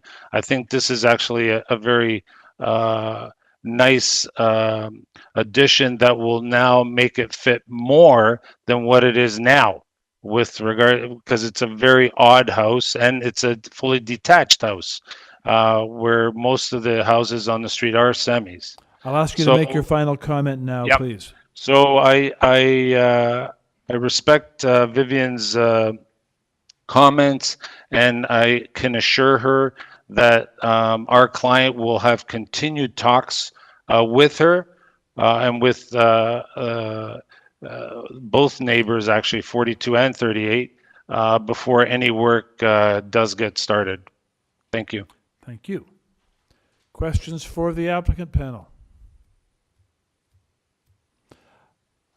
I have just one question, and that relates to a comment. You're talking about continuing consultation, and Vivian had commented that there hadn't been any consultation. So, well, there was conversations before this hearing a couple of days ago, where they've had discussions back and forth But we felt that, or the client felt that those can be ongoing before anything does happen. We can make those changes at the building permit stage.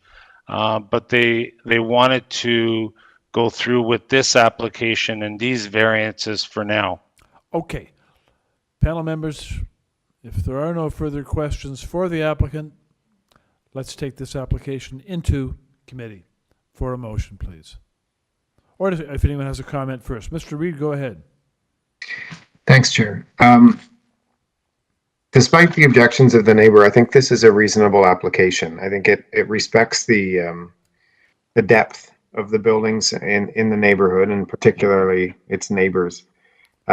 And in addition, it does step back. The third floor steps down towards the rear. I did have some concerns about the front yard soft landscaping.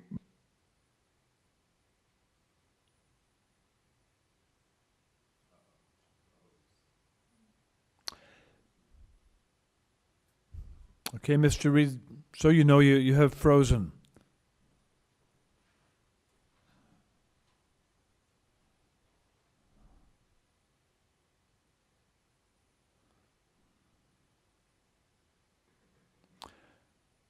And staff are trying, there you are back. I am back. Terrific. Sorry, my connection seems to be a little spotty right now. If someone wants to take over this motion.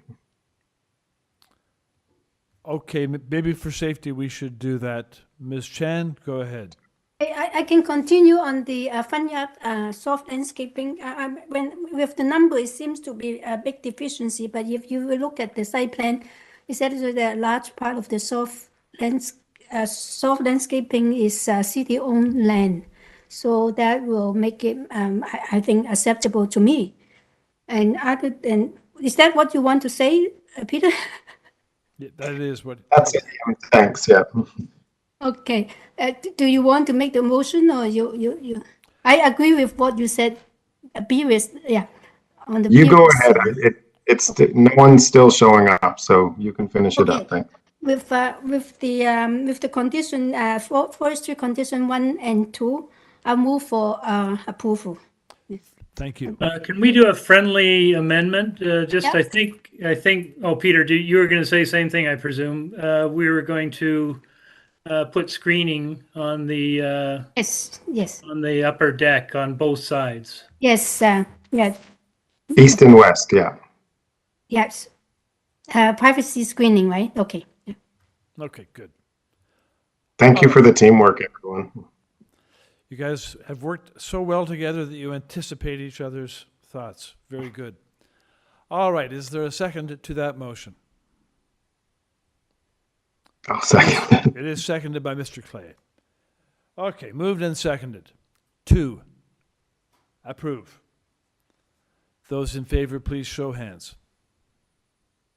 That vote is unanimous to carry the motion and so approve the application. Thank you. Very good. Okay.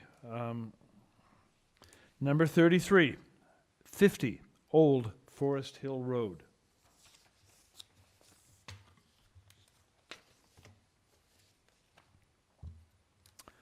Committee has before it on this application submitted materials, arborist report and tree protection plan, October. Presentation materials from the solicitor, Mr. Hoffman, December 22. In support, correspondence, 3 form letters, 54 Dunlow, 44 Old Forest Hill Road, and 103 Dunlow. We'll ask the agent to join us, please.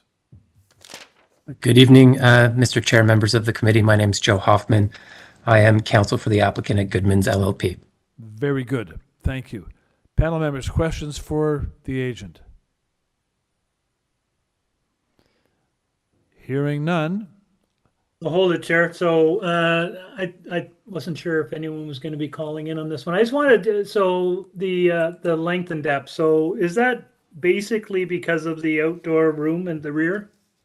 Yeah, so that's exactly right. If you can go to, we submitted a presentation, and if you can just zoom in to the site plan drawing, I think it's pretty clear. So that's exactly right through you, Mr. Chair. At the rear, you'll see there's a bump out.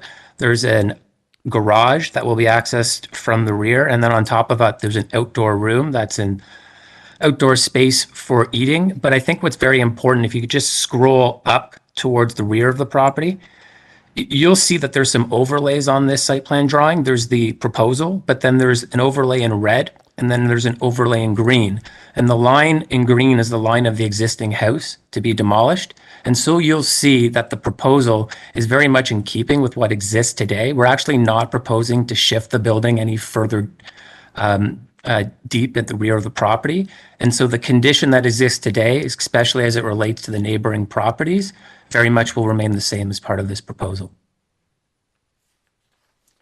And you've had discussions with the surrounding neighbors? Yeah, so I think it's important for the committee to know our client lives in this building. They want to demolish the existing building and build a new home for their family. They've reached out to the community. They care about the area. And there's not only 3 letters of support, there's 3 letters of support in the committee's record, but there was 3 additional ones that came in today. And because of the timing, they weren't forwarded. So there's actually 6 letters of support. There's no letters of objection. We've reached out to planning staff. I've reached out to planning staff personally. There's no objection from planning, and we're not aware of any other objections from city departments. I think the reason for this is an area with large houses, and it's got a zoning bylaw that dates back to the 80s, and so isn't keeping with what's taking place in the neighborhood today. So for example, the existing permission for FSI is 0.35. Almost any house in this area is going to require variances, just as a matter of the existing permissions and what's taking place in the area. So this very much is a house in keeping with the area. And if you scroll down further on pages 7, 8, and 9, you'll see that there's comparable dwellings on the street, pictures and photographs of comparable dwellings that's being proposed here. And maybe just to highlight at the very last page of this presentation, because I think this is important. This is, as I said at the outset, our client very much cares about the neighborhood. And so they hired Mr. Richard Wengel's office to do the architectural design. And if you could just, again, I think the last page, there should be a rendering. Is it not being? Yeah. So I just think it's important and beneficial to point out high quality architectural design. And I think this rendering shows that. I think that's important to our client. And I think Mr. Wengel's office has achieved that. And I think that's in part why there's a number of letters of support, no letters of objection, and again, no opposition or objection from any city departments, because this is a very thoughtful Thank you very project. much. Okay. Thank you. Okay. Any other questions for the agent panel? No, let's in that case take the application then into committee for a motion. Mr. Clay, go ahead. Sure, I'll kick it off. I would agree with the agent. This is a very thoughtful design, and if you go along Forest Hill Road, you will see, I think, many similar new builds that kind of have that same sort of characteristic. I like that the 3rd story is set back on all sides, even though there are dormers in the front, which I actually think contributes to the look. I don't think there's any negative impact of this application. They've done a good job of reaching out to the neighbors. I think it's quite consistent with the housing fabric of this community and this neighborhood. So I think it's supportable. I'm happy to move a motion to approve. I don't think there are any conditions. Thank you. Second, it is seconded, Ms. Hayes. Moved and seconded to approve without condition. Those in favor, please, show of hands. Vote is unanimous to carry the motion and to approve the application. Now, with that, we complete this particular segment of the agenda, and we're going to take a 10-minute recess. When we return, we'll be dealing with the item number 34, 59 Bristol Avenue. And at the same time, we're going to be considering item number 38, 61 Bristol, because they represent two halves of the same semi-detached dwelling. So 10-minute recess now, and then we'll return on items number 34 and 38. Thank you.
Carry on. We resume.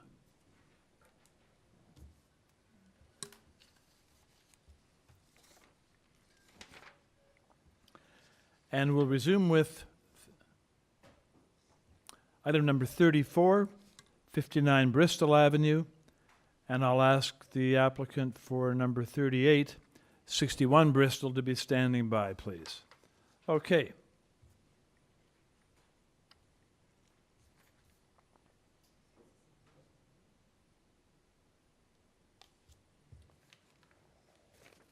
Let's have, okay, on this application number 34, before the panel are submitted materials, one photograph of a tree on the property, October, and there is comment in the form of a staff report from Urban Forestry. Let's have the agent join us, please. Good evening. My name is Jason Rodriguez. I'm from InterArc at 1351 Dundas Street in the city of Toronto. Very good. Good evening to you. Okay. Jason, I'm going to ask you to make a brief presentation on the application to give panel an overview of what you're planning to do. Okay. Good evening to the chair, members of the committee, and staff. On behalf of the property owners, I'm here to present the minor variance requests that are before the committee today with respect to the subject properties, both 59 and 61 Bristol Avenue. The development proposal consists of the replacement of the existing pair of one-story semi-detached dwellings with a new pair of three-story semi-detached dwellings. The proposed building envelope will be fully contained within the current building's existing footprint. The new dwellings will possess larger front and rear yards, allowing for larger landscaped areas in both the front and the rear of the property. The requested minor variance for building depth is being sought to permit the front entry vestibule and is only realized on the ground floor level of each of the dwellings. The building depth on the second and third floor levels are proposed to be contained within the maximum permitted 17-meter building depth that is required by the zoning bylaw. The variance for the increased floor space index result from the building owner's desire to construct a 3-bedroom unit whereby adult children will be living with their elderly parents, and this is true in both cases of the semi. The request for an FSI of 0.93 is in keeping with adjacent approved proposals that are in the neighborhood. The proposed variance for front yard landscaping and front yard soft landscaping result primarily from the proposed front yard parking pads. 61 Bristol has an existing front yard parking pad, which is there under municipal license. The number 59 is a proposed front yard parking pad. Please note that the proposed dwellings are set back farther from the street than the existing dwellings are, whereby permitting an increased front yard landscaping and front yard soft landscaping than presently exist on the sites. Now, the proposed variance for an increased encroachment of the stair or ramp into the side yard result from substandard lot width and the desire to line up the front step and ramp with the applicable side yard setbacks of proposed dwellings. Now, in the case of number 61, we have met with the neighbors of 63 Bristol who did submit a letter of objection. We met with them and slightly revised the proposal, and it was submitted to the committee, and that'll be under the drawing package for number 61, which moved the ramp southward to be in line with the north setback of the building. We received email communication from Mr. Fafero from number 63, confirming that he was happy with that change and no longer had any objections with respect to the application. We suggest that the proposals here are in keeping with the existing neighborhood character, and we believe that they are reasonable and desirable development for the subject lands, and that the requested variances to the bylaw are minor in nature and in keeping with the general intent and purpose of the zoning bylaw and official plan. I'd like to thank the committee for their time and consideration. Be happy to answer any questions that they may have at this time. Very good. Okay, thank you for that. Questions, panel? I'll just start off. Perhaps you could tell us about the nature of the collaboration between the two sides of the semi. It's because, as I read it, the owners are different, and the agents are different. So tell us about the No, the collaboration. agent's the same. I'm the agent for both. Oh, you are the agent for both? Yeah. Okay. The agent's the same. The design is something that we've come up with. One of the neighbors at 59 had approached us in order to redevelop the property. They had discussed the proposals with the neighbor at 61, and they had both the same desire. You have adult children who are living with their elderly parents.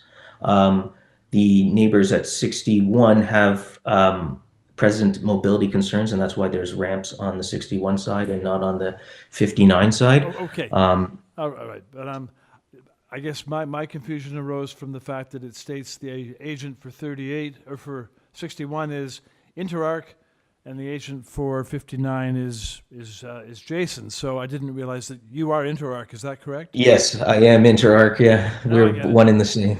Now I get it. Okay, makes sense. Makes perfect sense. Yeah. Any questions for the agent panel? Mr. Clay, go ahead. Yeah, I think just the one that strikes me most, first of all, great that you're doing it together. They look like they're mirror images of each other. That's great in terms of streetscape and overall look and feel.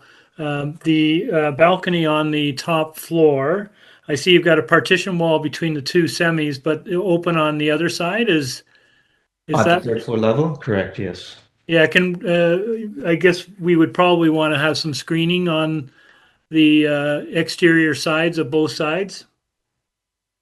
Okay, I don't have any objection to that. Okay, thank you. Ms. Hayes, please go ahead. Thank you. As a result of your discussions with the neighbor and the ramp, is variance number 5 for 61 Bristol still required? And if it's still required, would it not be amended somewhat as the ramp is being pulled in? Correct. So variance number 5 at 61 Bristol is still required, but it needs to be revised, and it needs to read something to the effect that the encroachment of the exterior stair and ramp, because under the ramp there is going to be a stair there at such time that the ramp is no longer required. The stair would just remain. So should read something to the effect that the encroachment of the exterior stair and ramp be no closer than 0.48 meters setback from the north property line, in line with the dwelling. Okay. The original variance was 0.01, so Yes. right at the lot line, and we have agreed to set that back right up Yes, against. no, I understood that. I just wanted to make sure for the record we get the numbers right for the variance. Thank you. Okay, Jason, we're going to need to capture that language, and are we going to replace the existing language in number 5 on 61 Bristol, where it says the front barrier-free access ramp will be located 0.01 from the north side of the line? Does that come out? Yeah, it would have to read that the front barrier access ramp and stair be located 0.48 meters from the side north of the lot line. So it should read ramp and stair and 0.48. Okay. I'm going to ask you to repeat it one more time while staff capture that. Yeah. Okay, staff have got that. All right. So then number 61 becomes an amended application. That's the only change. Are there any other changes to either application that you want or need to make? No. No? No. No, okay. Okay, so that's fine. So 61 is number 38 becomes an amended application. Number 34 stands as it is. Okay. Panel members, any further questions? I don't hear any. So let's take the two applications into committee. Sorry, through you, Mr. Chair, we do have a registered speaker for item 38, 61 Bristol Avenue. I do apologize. Yes, so we'll have to hear from them first. Okay, so then what we'll do then at this stage, we'll take number 34, 59 Bristol into committee, and we'll deal with it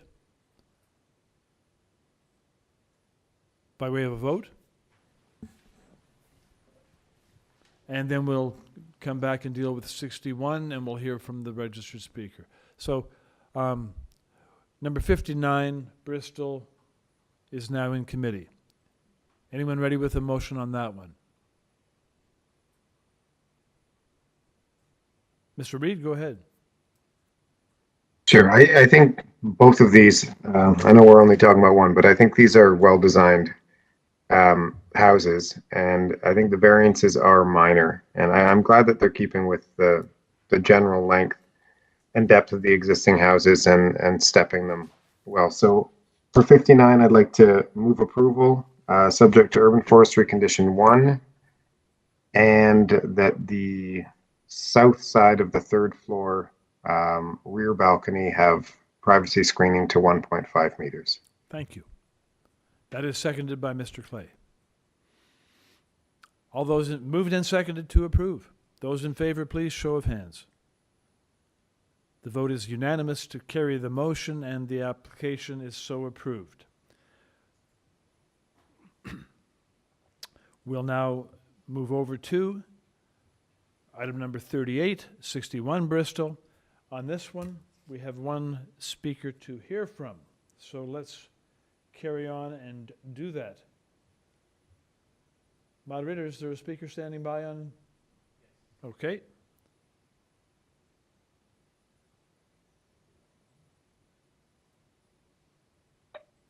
Hi there, this is Stacy Langell from 63 Bristol Avenue. Good evening. You have 5 minutes to address your concerns to the panel. Go ahead. Okay. I just wanted to confirm that we did speak with Jason and we are good with the amended plan with the revised encroachment at 0.48 meters. Thank you. Thank you very much for your input. Okay. Very good. Okay, so in that does not need any rebuttal. Panel, let's take number 61 into committee for a motion. It's an amended application. Anyone ready with a motion on it? Peter should do both. Okay, go ahead, Peter. Thanks, Larry. I'm happy to do this one as well. I guess that's variance number 5 is amended to 0.48. Is that right? Yes. Okay. So with that variance as amended, I move approval of this application for the same reasons as for 59 Bristol, but in addition with urban forestry condition 3. Thank you. And with privacy screening on the north side of the rear third story balcony to 1.5 meters. Thank you very much. Does that motion have a second? It is seconded, Mr. Clay. It is therefore moved and seconded to approve. Those in favor, please, show of hands. Unanimous vote, motion carried, application approved. So we backtrack slightly to number 35.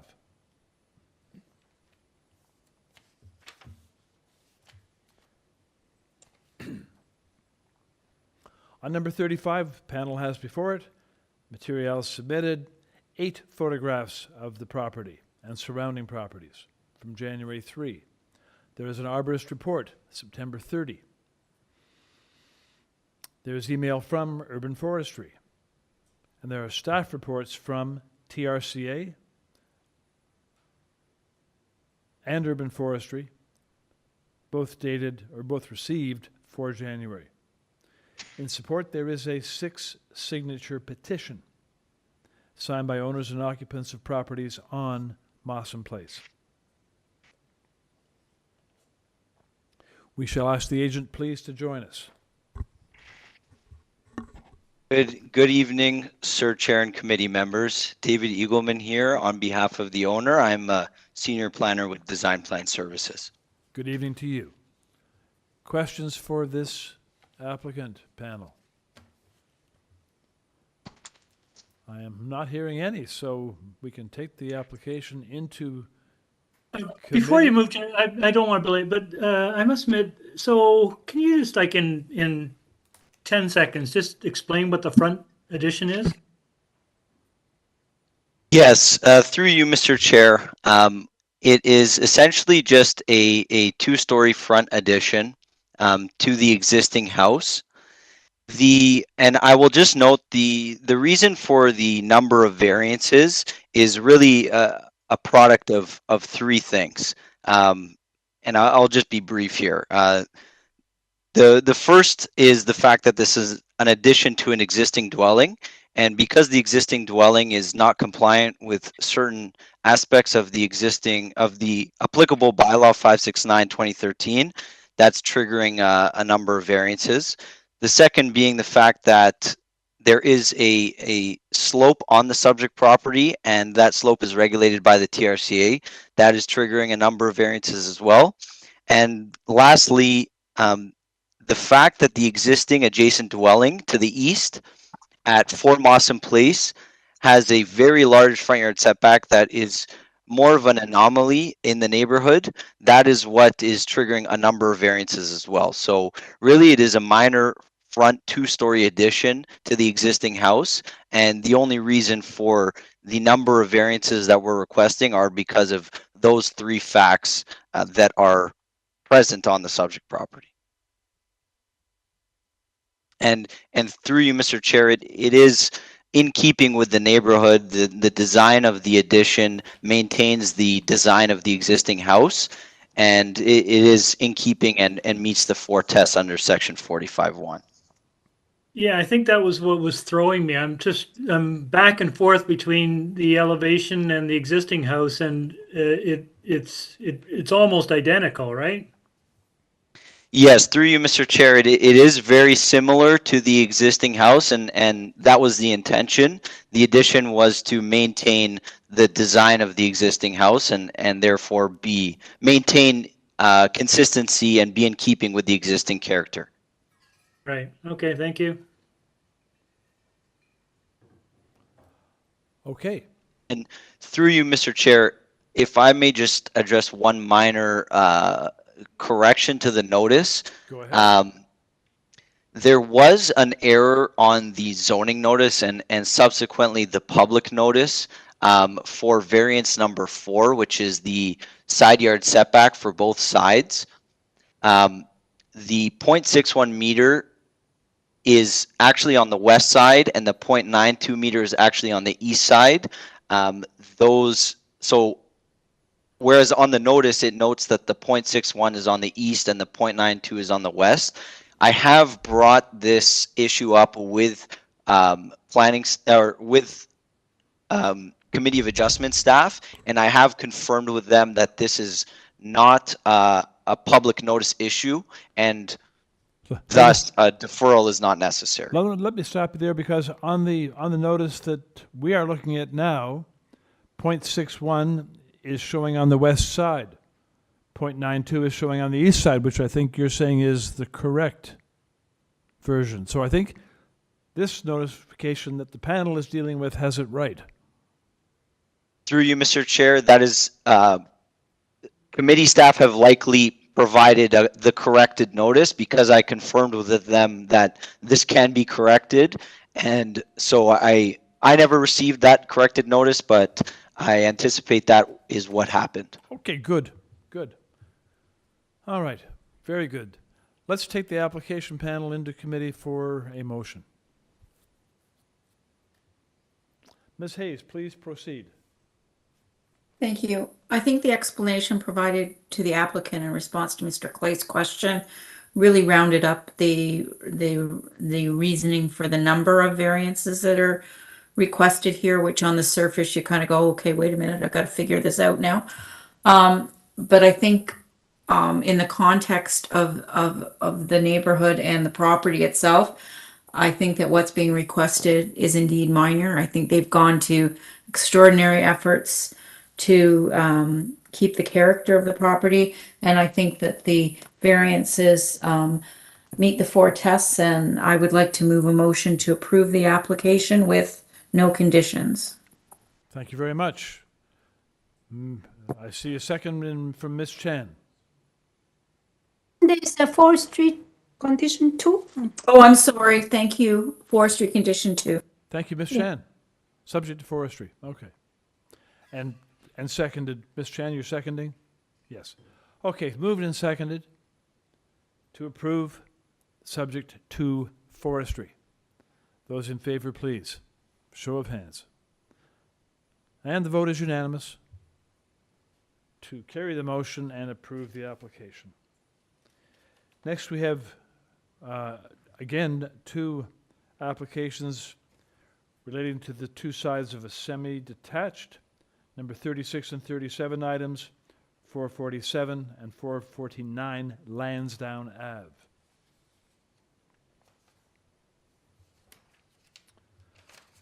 On 447 Lansdowne Avenue, number 36, we have the application material submitted, plus supporting material from the agent January the 4.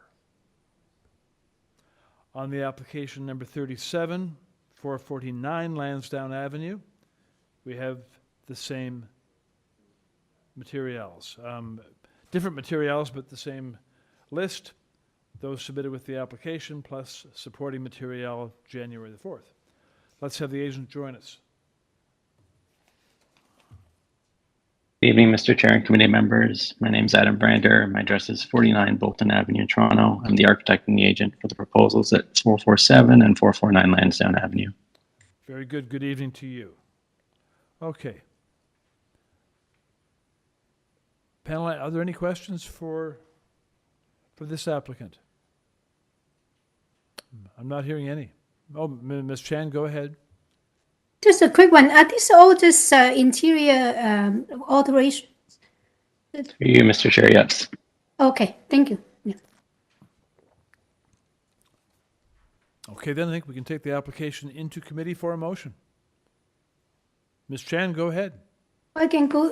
This is in the area that with a lot of multi-unit conversion or buildings, and I think that is a good proposal, and especially they're doing it together, and the just increase of the secondary unit area and does not really change any of the exterior. I think that it is a straightforward application, and I will approve both of them with no conditions. Okay, so you're moving approval for both number 36 and 37 without condition. All right. We can do that as one vote, I think. Let's do it as one vote.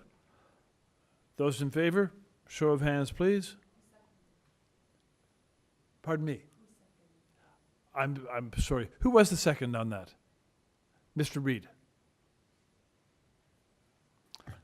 So it's moved and seconded for approval on the 2 applications. Those in favor, please, show of hands. Thank you. That vote is unanimous, so both numbers 36 and 37 are approved.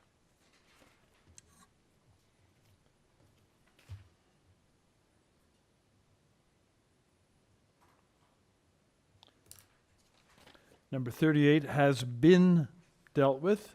Number 39 is deferred. So our next item up is number 40, 526 Westmount Avenue.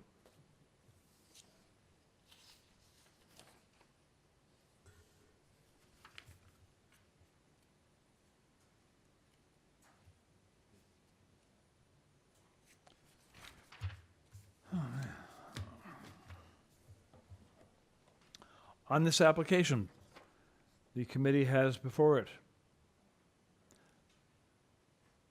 materials submitted with the application. Presentation materials from the agent, January the 3rd. There is a commenting report from Transportation Services, January 3. Let's have the agent join us, please.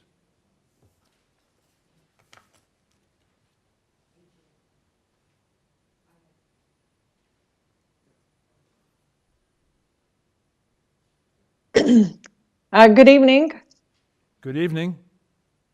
Mr. Chair, members. Ida Evangelista on behalf of the owners of 526 Westmount Avenue. Thank you very much. Okay. Panel members. Anyone request a presentation? Does anyone have questions for the agent?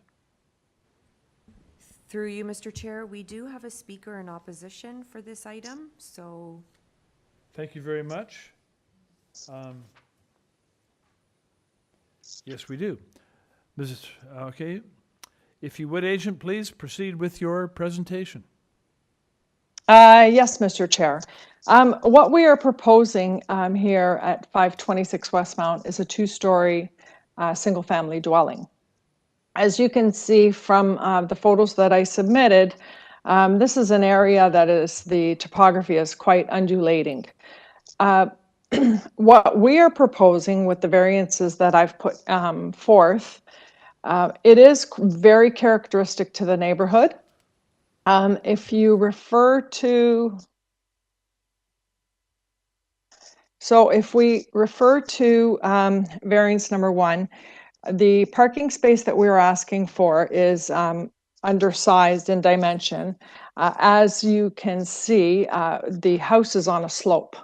So this allows us, there is currently a driveway there. We are going to be using the existing driveway, and we will be coming away from the south side approximately 0.90 meters. The height that we are asking, the height of the first floor, 1.67 meters, that is consistent again with this neighborhood because of the topography of the land and the average of the two grades adjacent to the property.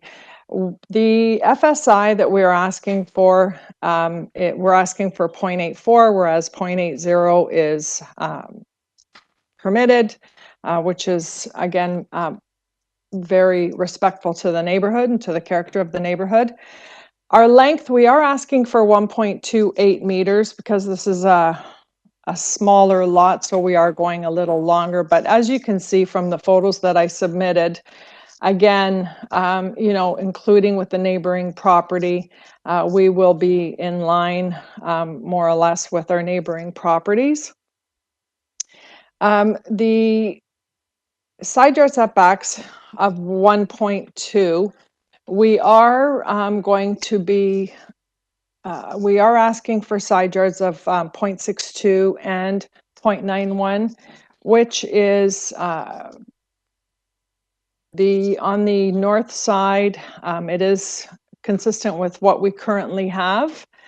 And on the south side, we are coming in from that retaining wall just to give some additional space. And if there's any questions, so what we are creating, and if you refer to my pictures, you'll see pictures of the rear yard, view north and view south, and you'll see the difference in grade north and south. You'll also see that I have included additional pictures just to show that what we are proposing is very characteristic to the neighborhood, be it the walk up to the front stairs, the height of the first floor, the style of the home, and you know, you can also see on page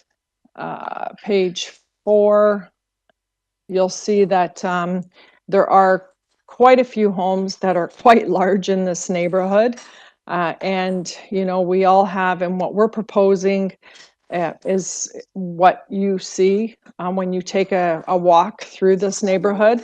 And again, a lot of it does relate to the topography of the land. So with this, in closing, I submit that what we are proposing is very characteristic to the neighborhood, and it meets the 4 tests in the OP. And I'm open for any questions that you may have. Thank you very much. Are there questions, panel? At this stage, we can go ahead and hear from the registered speaker then. Okay, let's have the speaker join us.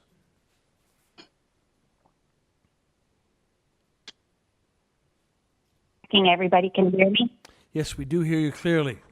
You have 5 minutes Okay, great. Thank you. to address the panel. Go ahead, please. Okay, first off, thank you for the opportunity to speak. I'm talking sorry, on behalf of my owner. I should Sorry? ask you to state your name, please. Oh, yes, I'm Rula, and I'm talking agent for Pizza Cutabas. And we went through the pictures and looked at everything with her, and she does have some concerns with the length of the house. It seems to be much longer than almost any other house there right now, and she's very, very concerned about her backyard will be now have looking at brick walls instead of open space, and she's worried about the light coming in and her gardening, and just like she just thinks it's just very much larger than most homes. One of her huge concerns too is she has a second floor balcony, and from what we can tell from these pictures, she will basically lose her view to the left completely with their much larger balcony. So she's been there for about 50 years now, and, she's just kind of overwhelmed that this is going to kind of make her house much less privacy and just blocking the sunlight and the air that she basically doesn't think she'll be able to enjoy her backyard that much because the house is going as a very long house. I don't see any homes that big unless I'm misreading the map. I'm not an architect, unfortunately, and I think it's much longer and higher as well. Like, for example, the number, I wrote it down, the floor levels, I think, are like quite a bit larger, like a 5 feet difference, which I think we would all love to have like that long wall space as well. But even just the sides of the house, it seems like they're going to be cutting in. The neighborhood is very tight already, so I don't think the houses should ever be any wider than they already were planned for. And I see 7 differences in the variances, and I presume those are in place for a reason. It just seems like the house is going to be way bigger than most houses there, unless I've been in that neighborhood for over 50 years too, and I've not seen a house proposed this size. I just think it's very long, it's going to be very high and affect the view and just the whole air quality, airflow, sunshine, all that stuff. But I mean, that's how she sees it, so I'm just letting you know that she is not that thrilled with this building this size next to her. And that's basically all I have to say. Thank you for your submission. Panel members, do you have questions for this speaker? Okay, I'm not hearing any. Okay then. Let's go back then to the agent who will have a chance to comment in rebuttal.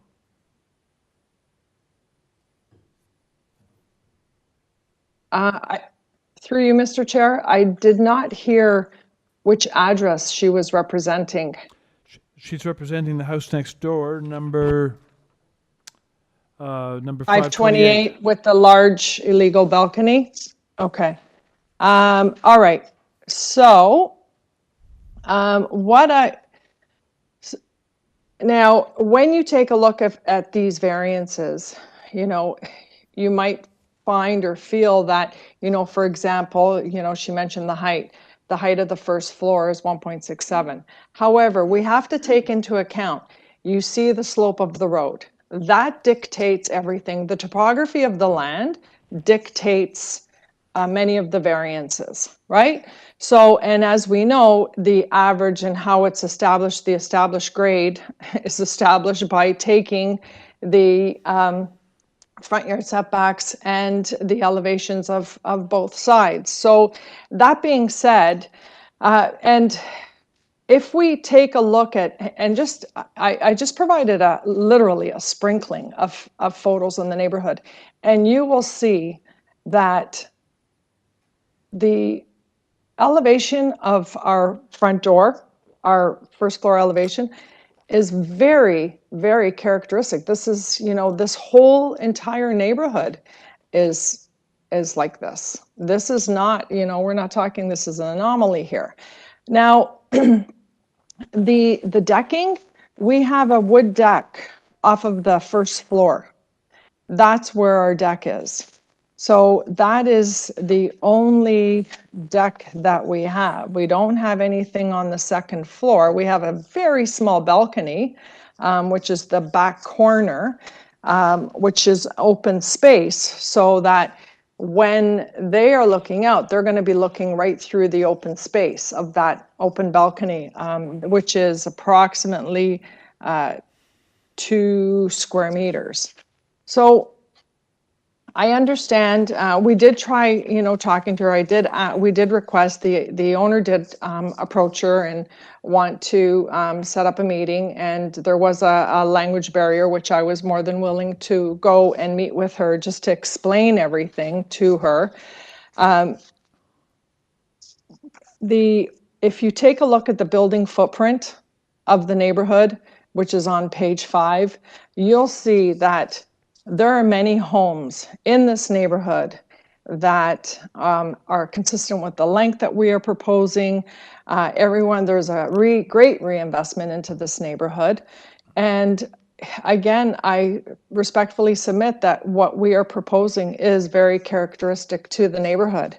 We're not, you know, it's not slighting, we're not diverting from what new homes are being proposed here. Like, if there was any other questions, or if committee members have some concerns, I would appreciate it if they would just ask me, and we can work it out.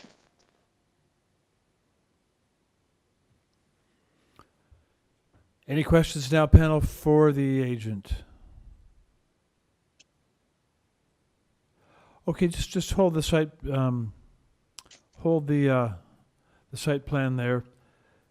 So maybe you could comment, agent, on using the site plan. If you could comment on your minor variance request of 18.28 meters as it relates to the as of right length measurement of 17 meters. That might. Mm-hmm. So we are. Mm-hmm. And how that relates to the length of the existing property. Well, the length of the existing property, we are longer than the existing property. What we are doing is we are removing the garage in the rear that we currently have. There's also a structure in the rear, which is also being removed. We're making the house longer. And the reason being is we do need that length to add to the garage, right? So the length is, the garage is contributing to a little bit of the length, the layout within the house itself. This is going to be a multi-generational home. So the space is needed. If the panel, you know, I understand, and with the greatest of respect, you know, making changes on the floor is not that appreciative, but we are willing to, you know, to make, because initially, if the neighbor, the comments that she had made, if we want to create a length of 18 meters as opposed to 18.28, I have just messaged my client, and he is willing to make that change if that would be much more amenable to the neighbor. So you'd be asking for 18 meters where 17 meters is permitted? Yes. So I'm assuming that even 17 meters, the as of right measurement, is substantially longer than the existing house. 17 meters. Mr. Chair, I wouldn't say it's substantially longer than the existing house, but it is longer than the house, yes. Okay. And it would be slightly longer than 522. Okay. All right then, so are you changing the length to 18 then? Yes, I'm willing to do that. Okay, then we'll make that change on number 3 to 18 meters, and the application will become an amended application. So, sorry, Mr. Chair, will that not affect the GFA? I mean, the floor area? It does affect those things, you're quite right, yeah. So I think, I'm not too sure, Yeah. unless they got a very fixed number, and also some revision on the dimensions of the plans. I think it makes the matter more complicated. It does. Through you, Okay. Mr. Chair, if we change the length to 18 meters, we cannot increase our FSI to 0.84 because we cannot go longer than 18 meters. If the members have any questions with or concerns with the 18.28, then I will change to 18 meters and we'll have to do a quick calculation on what the FSI is. We would prefer 18.28, but again, I don't want to throw the baby out with the bathwater. So if we can all work together, that would be appreciated on behalf of my client. Well then, why don't you do a quick recalculation of floor space index for number 4, and we'll stand by while you do that. How long will it take? Do you want to think? go to the next item? We'll come while back I to do you. that? Okay, we'll do that. We'll come Okay. back to you. Thank you. Okay. Okay. So we're going to hold item number 40 while the agent does some quick recalculations in order to improve 2 of the variances. And we're going to go on to number 41 now and then come back. Number 41 is 175 Marion Street. And on 175 Marion, the only materials before the panel are those submitted with the application, plus a cover letter from the agent, October 3. There is correspondence in concern or interest from 175 Marion from, is that right? No, from Kurt Becker. It shows 175, but I think that's an error. I think it's 173. But anyway, correspondence in concern from Kurt Becker. So let's go to the agent. Have the agent join us, please. Hi there, can you hear me? Yes, we do. Yes, my name's Costa Dervish. I'm with KFA Architects and Planners of 197 Spadina Avenue, and I'm the applicant and agent representing the owner of 175 Marion Street. For 175 Marion. Okay, and all right. Are you aware? We have a letter of concern from Kurt Becker of 175 Marion. Can you tell us what the relationship is to him?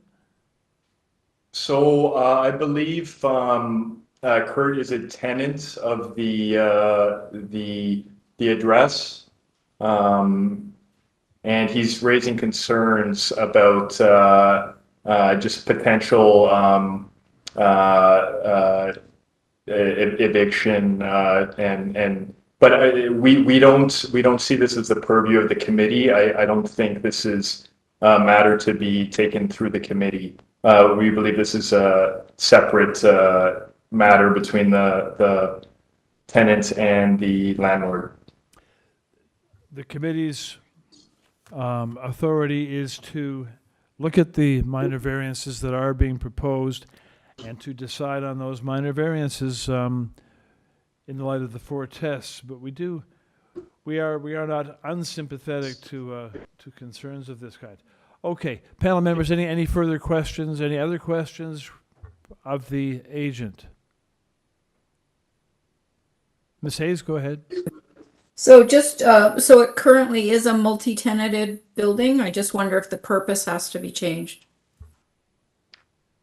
Yes, it's a multi-tenant building. Yes, and we're seeking conformity with the bylaw. So I guess the purpose is not then correct as it stated in the notice? It's not currently a one-unit dwelling?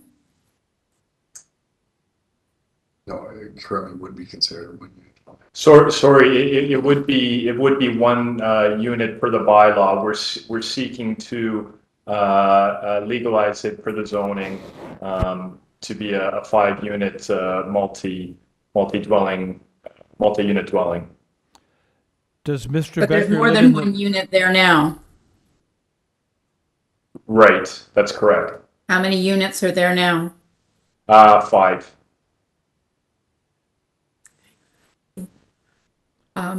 Chair, I would just have a question of staff. Do we have to change the purpose at all, or are we okay with it the way it is? Through you, Mr. Chair, currently it states that it's converting 1-unit dwelling into 5 units. It's legalized. Well, they're saying But that now they the already has 5 applicant- units. yeah. So it would have to read to permit a 5-unit dwelling. Okay. My only concern is that's not what was circulated as part of the public hearing Right. notice. Right. I'm a little bit confused. Can we just put it back to the agent again? I'm getting seems like mixed messages. So can you just be very clear? Is there 5 units right now, or is it a single unit dwelling? Yeah, there are 5 units, but we're looking to conform to the bylaw. Currently, it's not conforming. Right. So the notice appears to be incorrect.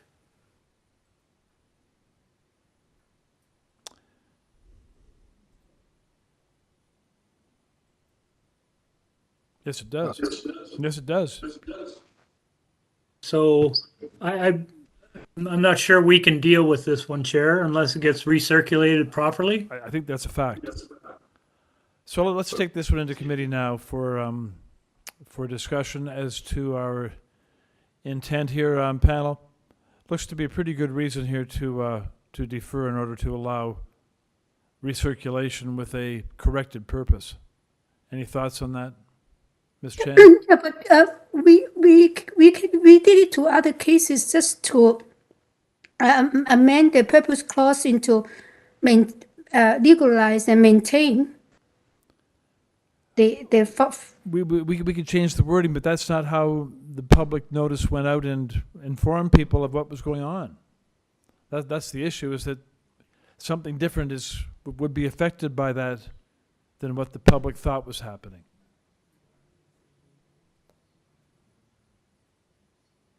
I guess I might take the advice of staff here because I'm of 2 minds.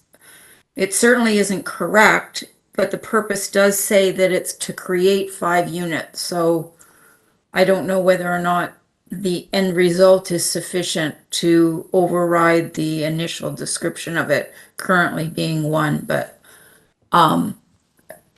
it's certainly not factual the way it's written now. Madam Deputy Secretary Treasurer, could you give us some thoughts on this both ways, or as you see it? Through you, Mr. Chair, the way it's written written that it's 1 unit being converted into 5 units. The end result, it will be 5 units, 1 primary unit plus 4 secondary suites. So one could argue that perhaps we could continue hearing the application today because of the end result being 5 units. Okay. And the variances being proposed remain the same. Variances remain the same, yeah. Okay, panel, so there is, we would appear to be on solid ground where we to continue here. We'd have to correct the purpose. I think we would have to correct the purpose, the wording, would we not? Through you, Mr. Chair, yes. We could just correct it to read to permit 5 units within the dwelling. Okay. Okay, so we could do that. We could correct the purpose, carry on today with consideration. Or or we could defer it to be recirculated. Any other thoughts from panel members? Mr. Reed? Thanks. I'd be happy to hear it. I mean, to decide on it today. I think even if we recirculate it with the correct language, I can't see getting a substantially different amount of input from the public. I think you'd probably even get more with this language. Makes sense to me. I'd agree with Peter, yeah. Okay. Yeah, I'm willing to. I hear agree. you. Yeah. Okay. I think we have a vote there, unanimous vote to do that. So we will change the wording to read "to permit," as the Deputy Secretary Treasurer just outlined. And we can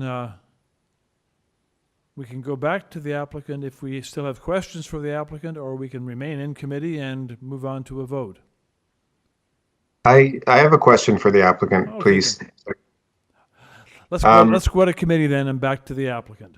Okay, applicant?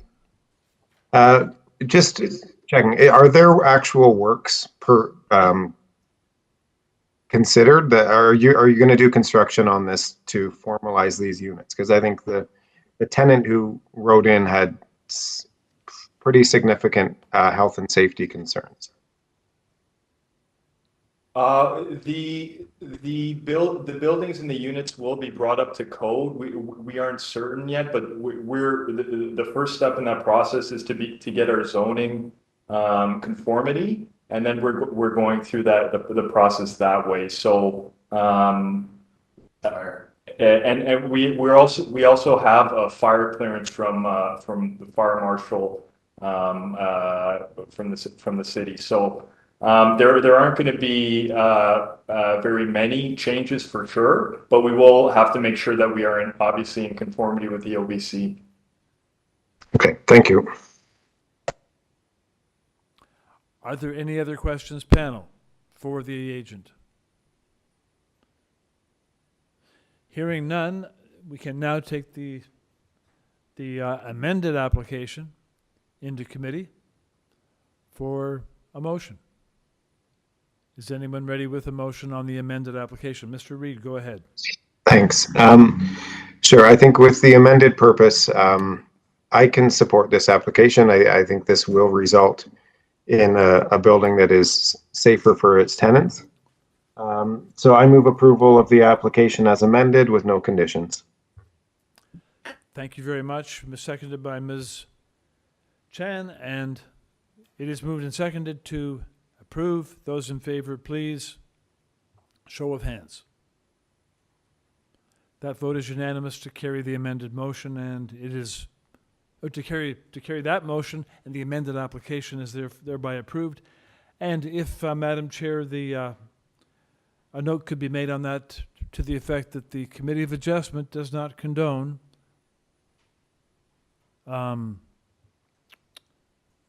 multi-unit buildings that have not been identified as such or permitted as such.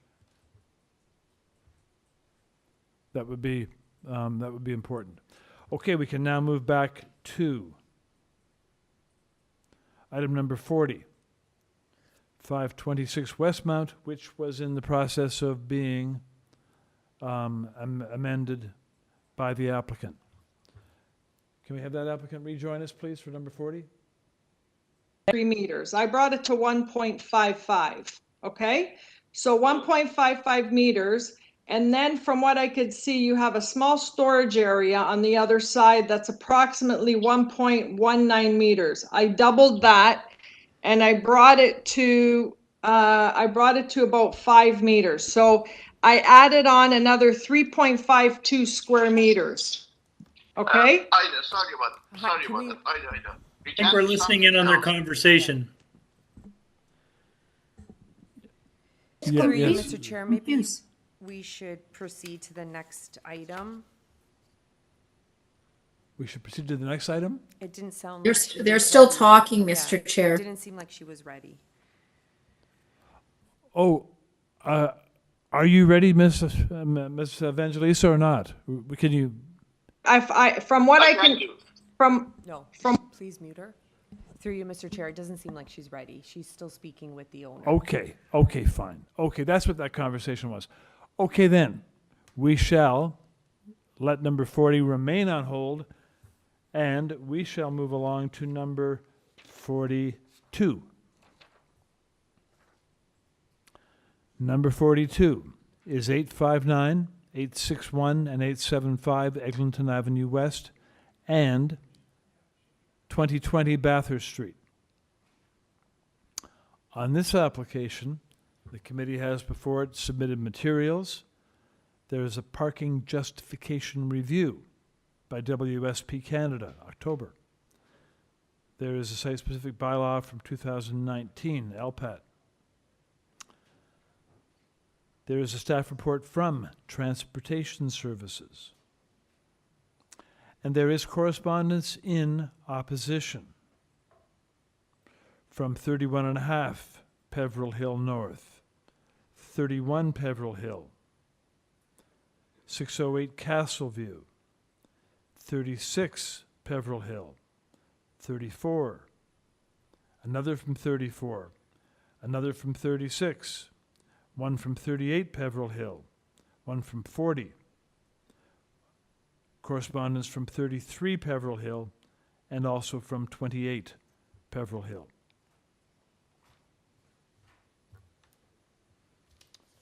So we shall have the agent join us, please.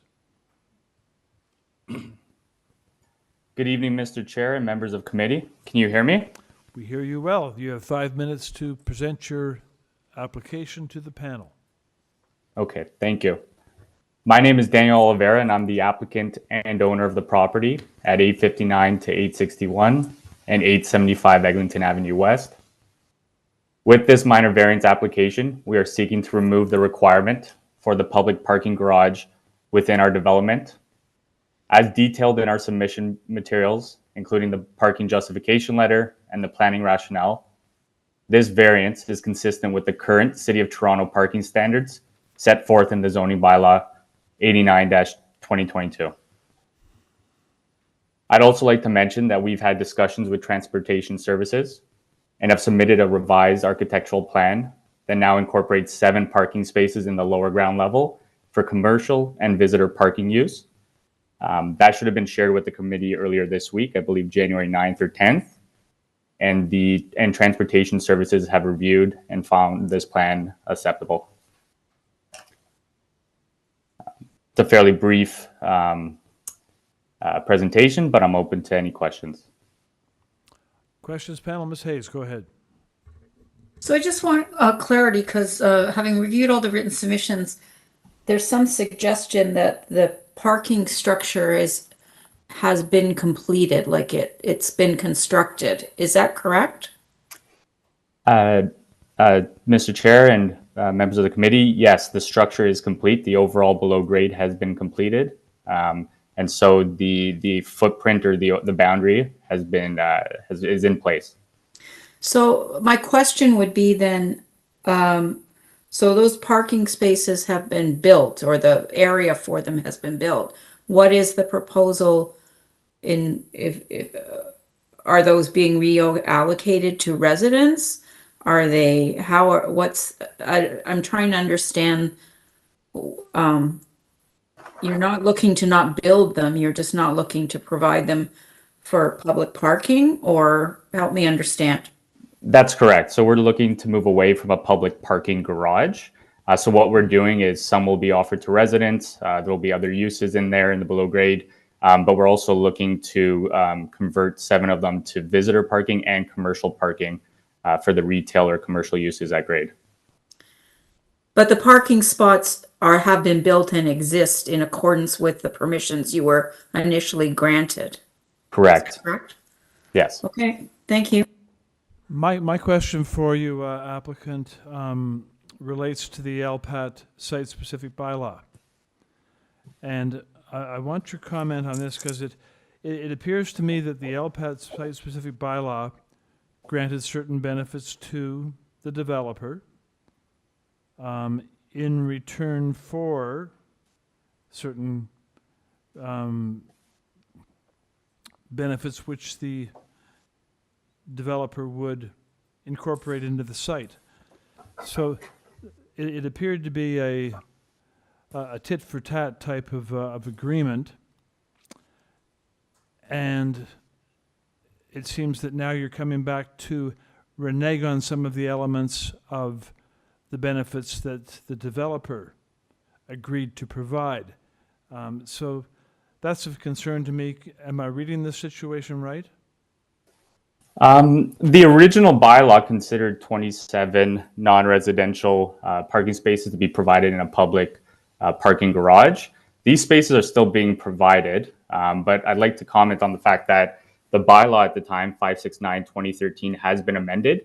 So the requirements of the new bylaw that amended the former bylaw doesn't have a minimum commercial parking requirement. There's only a maximum, and that is, I believe it's 2 plus 0.01 spaces per, 2 plus 0.01 spaces. And so in addition to that, I'd also like to comment that we're in a transit-oriented location. We have direct access to the LRT station and also have bus stops on both Bathurst and Eglinton directly in front of the development. So the proposal here is to get away from vehicle use and more other methods of transportation, such as cycling, the LRT, bus, BRTs there. Understood, but you're skirting my question.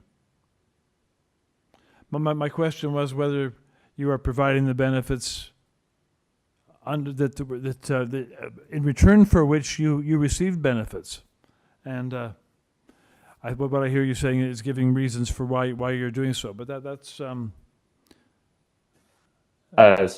Mr. Chair, I'm not trying to skirt the question. I'm not aware of the benefits that you're referring to. The 27 commercial, the initial intent of the 27 spaces within the public parking garage was to satisfy the retail and commercial uses within the building. okay.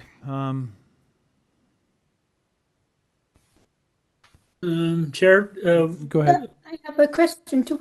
yeah, so if I'm still trying to figure out, so you agreed to 27 public, you're now agreeing to 7 public. I was unclear as to what your reasoning for or purpose of the other 20 spots. I mean, this is you're flying in the face of some very significant concern by folks on Peveril. So just wondering what your rationale is for that and what intended use you're thinking of for those 20 spots. Yes, Mr. Chair and Committee, the 20 spots will be offered either back to residents or other uses. 7 spaces, like you mentioned, will be maintained for visitor and commercial use, which City of Transportation staff support. And the variance, the whole purpose of this variance is to be consistent with the current zoning bylaw that was passed in February. No need to repeat. Okay, let's go. We have a number of registered speakers standing by, so let's go to them now. And Mr. Moderator, first speaker.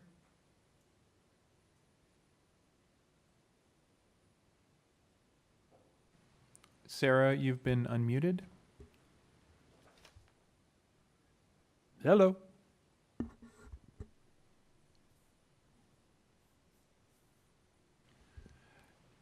Sarah Horowitz, you've been unmuted.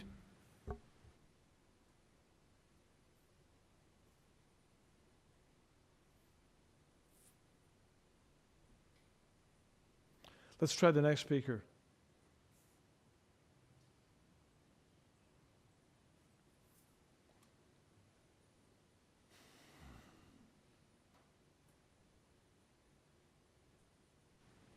David Pollock, you've been unmuted. Thank you. Hi, my name is David Pollock. I live at 31.5 Peveril Hill North for the last 30 years. So I think I have a pretty good idea of how this neighborhood works and what their capacities are. Thank you for allowing us to voice our concerns. So I don't think it's a reasonable request to grant this variation for 4 reasons. First of all, I don't know if the committee is aware that in addition to the condo application in question, there are 2 other condominiums being simultaneously built within approximately 95 total meters from the applicant condo to the last one on the same north-south direction adjacent to Beverly Hill North. And basically what will happen at that point is that there will be a significant increase in the density of housing within our immediate area adjacent to Beverly Hill North. So in granting this this variation, I think you have to consider the total package of condominiums that will be built over the next year to 2 years. Secondly, you have to understand the conditions on Beverly Hill North. Normally, there is no parking allowed 9 a.m. to 5 p.m. Monday to Friday. That restriction was taken away during the building of the Eglinton subway. It's still in effect. But having that in consideration, there are only a total of 17 legal parking spots on the street itself. And I can tell you that they're completely full by 7 a.m. every single morning. And due to the construction, there's a huge amount of overlap and illegal parking taking place on both sides of the street. The developer's argument that the subway will compensate fully, I respectively disagree with that. When you take into consideration 3 condos in the same area, the restrictive parking on Beverly Hill North, I think every one of those 27 parking spots that should be going to the public is most critically needed. One other factor is we have a precedent-setting case right beside us next door. So 1 block west of us at Chiltern Hill and Eglinton Avenue is a condo that was completed a couple of years ago. Its parking is shared resident and public. And I can tell you that going through this neighborhood on a daily basis, despite that fact, the parking lot is very busy, and Chiltern Hill, which has a similar structure to Beverly Hill North, is completely packed with parking. So I think what's interesting about that is that the precedent is staring us right in the face, right in our face, and we understand that by sharing it between the residents and the public, it is definitely needed. The example is right there for us to see. And the last argument I've got is that most of the houses on our street and surrounding area, in my understanding, were originally built in the 1940s and early 50s. So the street infrastructure on Beverly Hill North and the space was configured accordingly, and there simply is no room to expand in any direction except up. So if you're going to do that, and clearly that's happening with 3 condos being built simultaneously, if you don't correspondingly compensate with ample public accessible parking, I believe you are inviting a problem down the road, which will be much more difficult to solve after the fact. So thank you very much for allowing me to speak our concern, and have a nice evening. Thank you very much. I'll start off in case there are other questions, but my question to you is this. The current parking situation, you mentioned all the spots were taken on Beverly Hill, the street spots, by 7 a.m.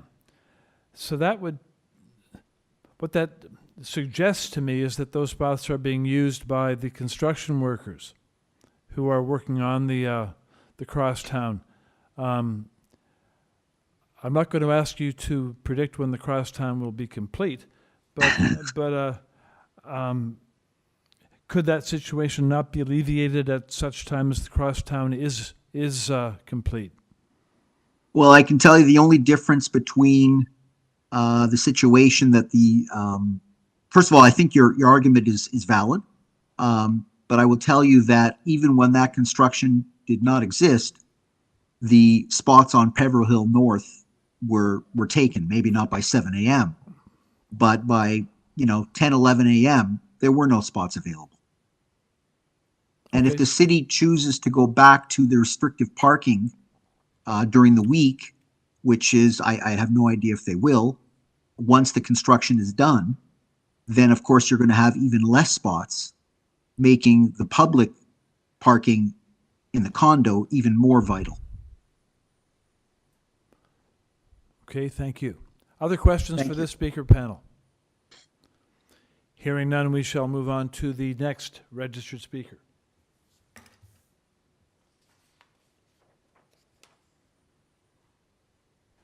Sarah Horowitz, you've been unmuted. Thank you. Can you hear me now?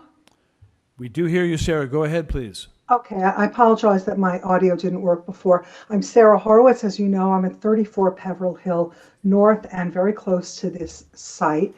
And I see it's been a long day for you all, so I'll try to be brief. The heart of this application is the parking justification letter and its conclusion that the 27 public parking spots aren't necessary. It seems to me the letter bases its conclusion on 2 points. One, that available parking will be adequate to the increased density, and two, that public transportation will alleviate the need for automobile use.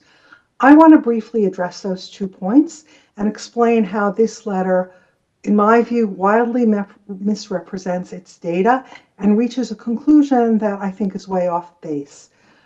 So first of all, in terms of misrepresenting public transportation, I'm going to quote from the letter.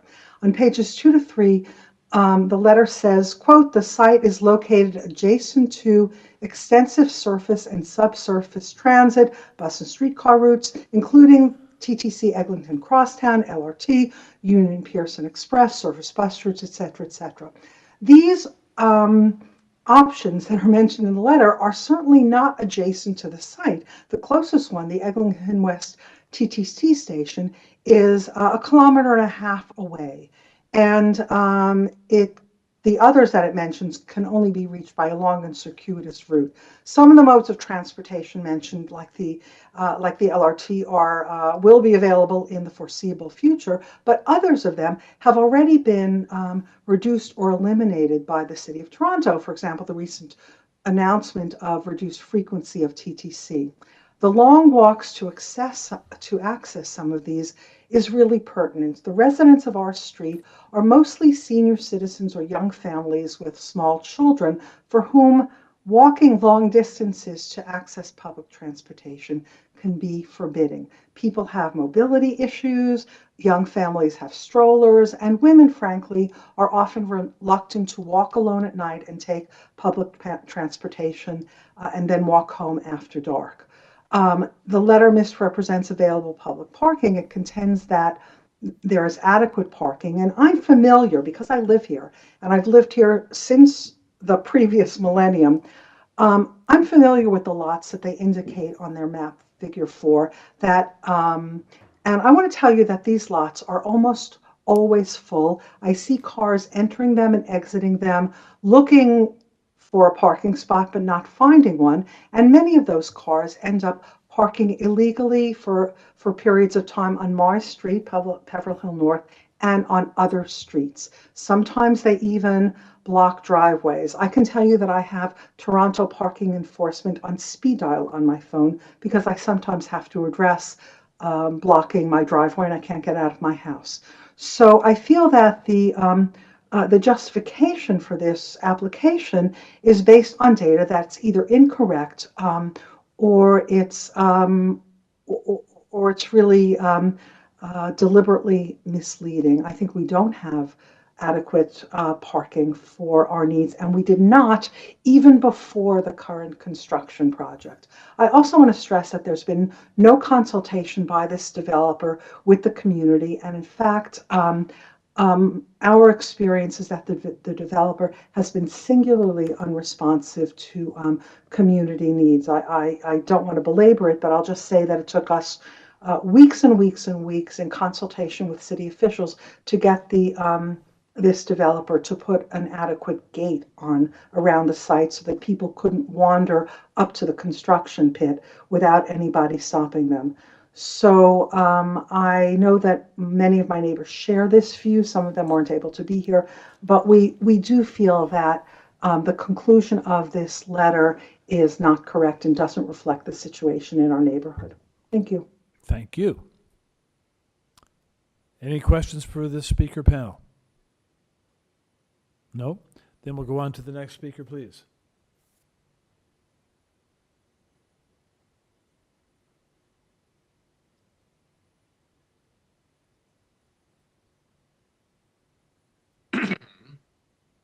Jonathan, you've been unmuted. Thank you. My name is Jonathan Richler. I'm a resident of Peveril Hill North. Thank you, Mr. Chair and members of the committee. I live approximately 50 meters from the subject property. Our street is exactly 1 block west of Bathurst, south of Eglinton. Eglinton and Bathurst, as you can imagine, is a very, very busy intersection, and we are all just steps away from it. I've lived on this street for 22 years. I am well familiar with the parking situation, both during the many years prior to construction and during the construction period itself. I am a lawyer. My expertise is in tax law, not land planning. I'm not going to address the technicalities of the variance application or the WSP Canada Inc. parking justification review. Other residents have or will speak to that issue. But I can tell you from my vantage point as a common sense person who knows what he sees, the conclusions of that review are bizarrely unrealistic in the real world in which I and the other residents of our street have lived with. It's not just me who is opposing this application, it's an entire street. 11 objections have been filed by neighbors, and not a single neighbor of mine, as far as I'm aware, supports it. So we are landlocked. We are landlocked on the north side by Eglinton. We are landlocked on the south side by Dewborn Avenue. And because of our street's proximity to Eglinton, especially to the shops along Eglinton and near Bathurst, the parking situation on our street has always been horrendously nightmarish. Parking is prohibited on the west side of the street, but enforcement is and has always been very haphazard. By the time a parking enforcement officer arrives, offenders are usually well on their way. Parking enforcement is simply no deterrent. On the east side, as has already been pointed out, there are a grand total of 17 legal spots. Friends or family visitors do not easily find a spot and often have to park many blocks away. So for 11 years, 8 or 9 before this construction even began, we've been living under the shadow of the LRT construction. That has entailed huge inconveniences, including dealing with constant noise, continuous dust on our cars, regular blockages of our driveways, and as I alluded to, problems accessing our street. The LRT construction is not the builder's fault, of course, but the problems we have faced have only gotten worse, much worse, as a result of this project, including regular parking infractions by the builder's own workmen and tradespeople who have blocked our driveways, have imperiled residents by leaving gates to construction open, and who have generally shown utter insensitivity to the residents. They simply see all fines and penalties as a cost of doing business. They couldn't care less about the needs of the residents. They have shown that time and time again. For years, we have continuously expressed our concern about the impact of a 17-story condo building with more to come on our already congested parking situation. It was for that very reason that the reservation of 27 parking spots for non-residents was written into the site bylaw. You hit the nail right on the head, Mr. Chair. The residents were the builder was granted other concessions, many other concessions for this project in return for setting aside 27 non-resident spots, a minimal concession, a minimal compromise. And now the applicant, well into its construction, wants to take even that back. You have the power to prevent that from happening for the benefit of the neighborhood and the community, and I would strongly implore you to do so. The residents have suffered enough. They deserve a break. Please give it to them. Thank you very much. Panel members, questions for this speaker? No. Hearing none, let me check with the moderator. Moderator, are there still speakers to be heard from? Well, there's one more. There's a further speaker to be heard from. Let's go now to that speaker, please. Thank you. Well, okay, this is KW Tam. I live at 40 Pepperell Hill. Thank you to Chairman and the committee for staying up late to listen to our concerns. It's definitely, I know like going to meetings like this is very brain draining. I would echo, first of all, the my neighbors' point, like Jonathan, David, Sarah. This is the very irresponsible and very insensitive developer I have dealt with. If we have to go through the things that have happened in the last 2 to 3 years, you probably take us an hour and you'll be shocked. But I don't want to go specifically into that. I just want to address the parking issue. Please. So to Chairman's question to David, so I actually went out to count the number of cars, like count the number of empty spots right at this minute when when there's like basically the construction workers are away. There are only like 3 spots.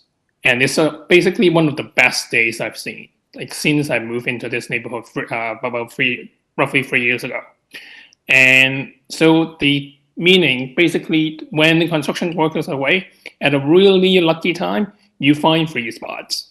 And imagine that 27 spots are taken away, or let's say 20 spots are taken away. At least if half of them supposed to find parking in that building shows up and there is no longer those spots, where do they park?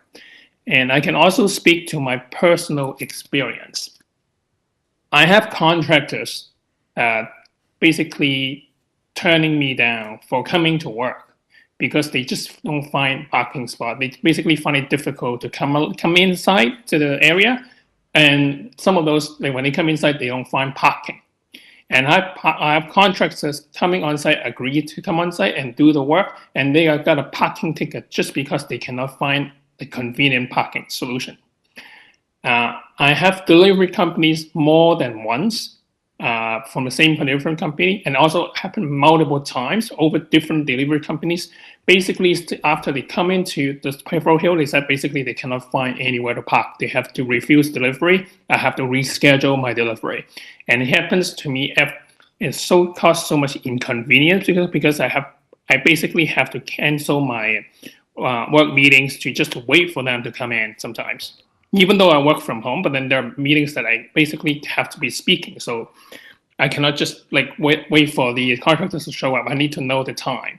And just because these these delivery companies, they said come in this last minute and find out that they cannot find a parking spot, I have to reschedule my meeting for another day to account with these delivery companies.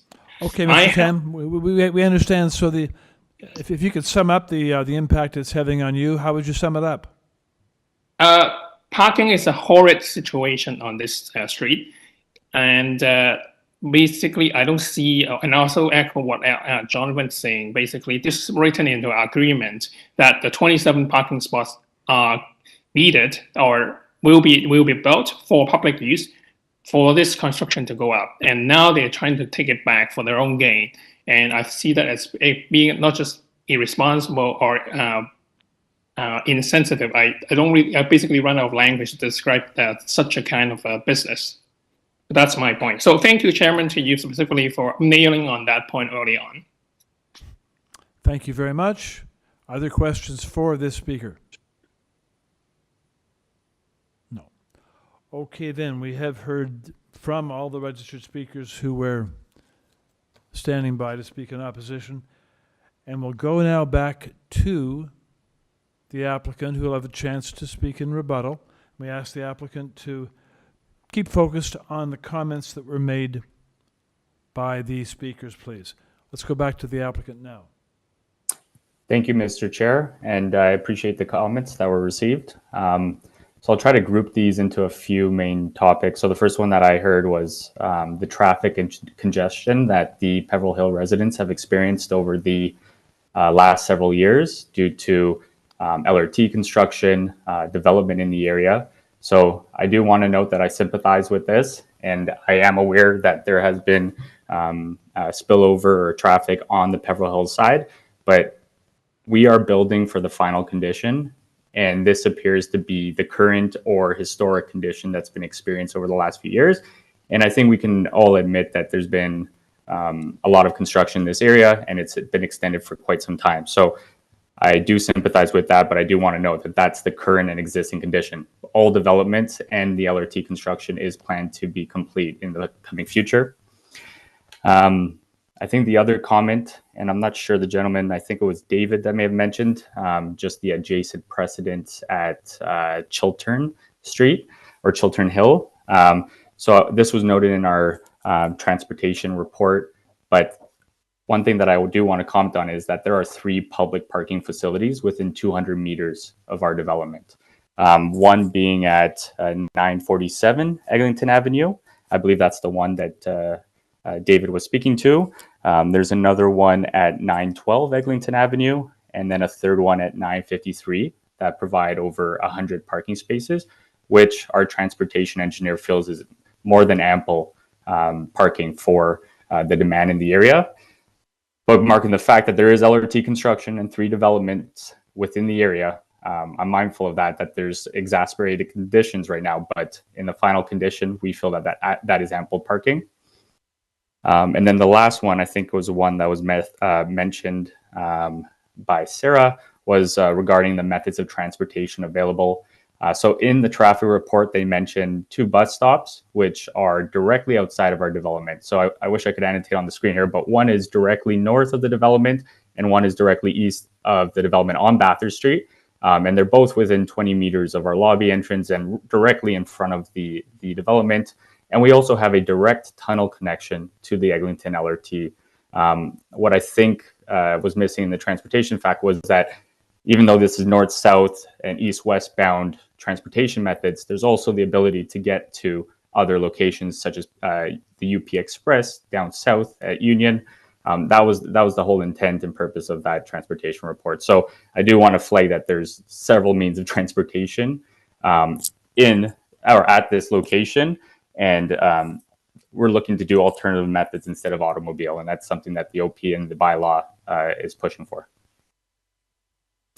Unless I miss any other comments, I think that was it. Thank you very much. Let's see if there are questions for you. Panel members, questions for the applicant. Ms. Hayes. So I'm still struggling with the fact that, in the sales of these units, have you found that more people are looking for parking spots and you want to be able above the ratio that you had planned for this development, and you're looking to provide those to people who wish to purchase units in this building or have purchased units in this building? Is that what, so, to get back to the questions we asked initially, I'm still trying to understand the spots are there. Mm-hmm. Yes. Why can't you make the commitment that was part of the original plan, and where are those spaces going to? Right. So yes, we are 100% sold out on parking, and there is still residential demand from purchasers. And then secondly, with the 27 commercial parking, we feel that this will act more like a transit stop than a commercial parking garage, given the LRT access directly from this development. But to answer your question, yes, there is more demand by residential purchasers within the building. Other questions, panel?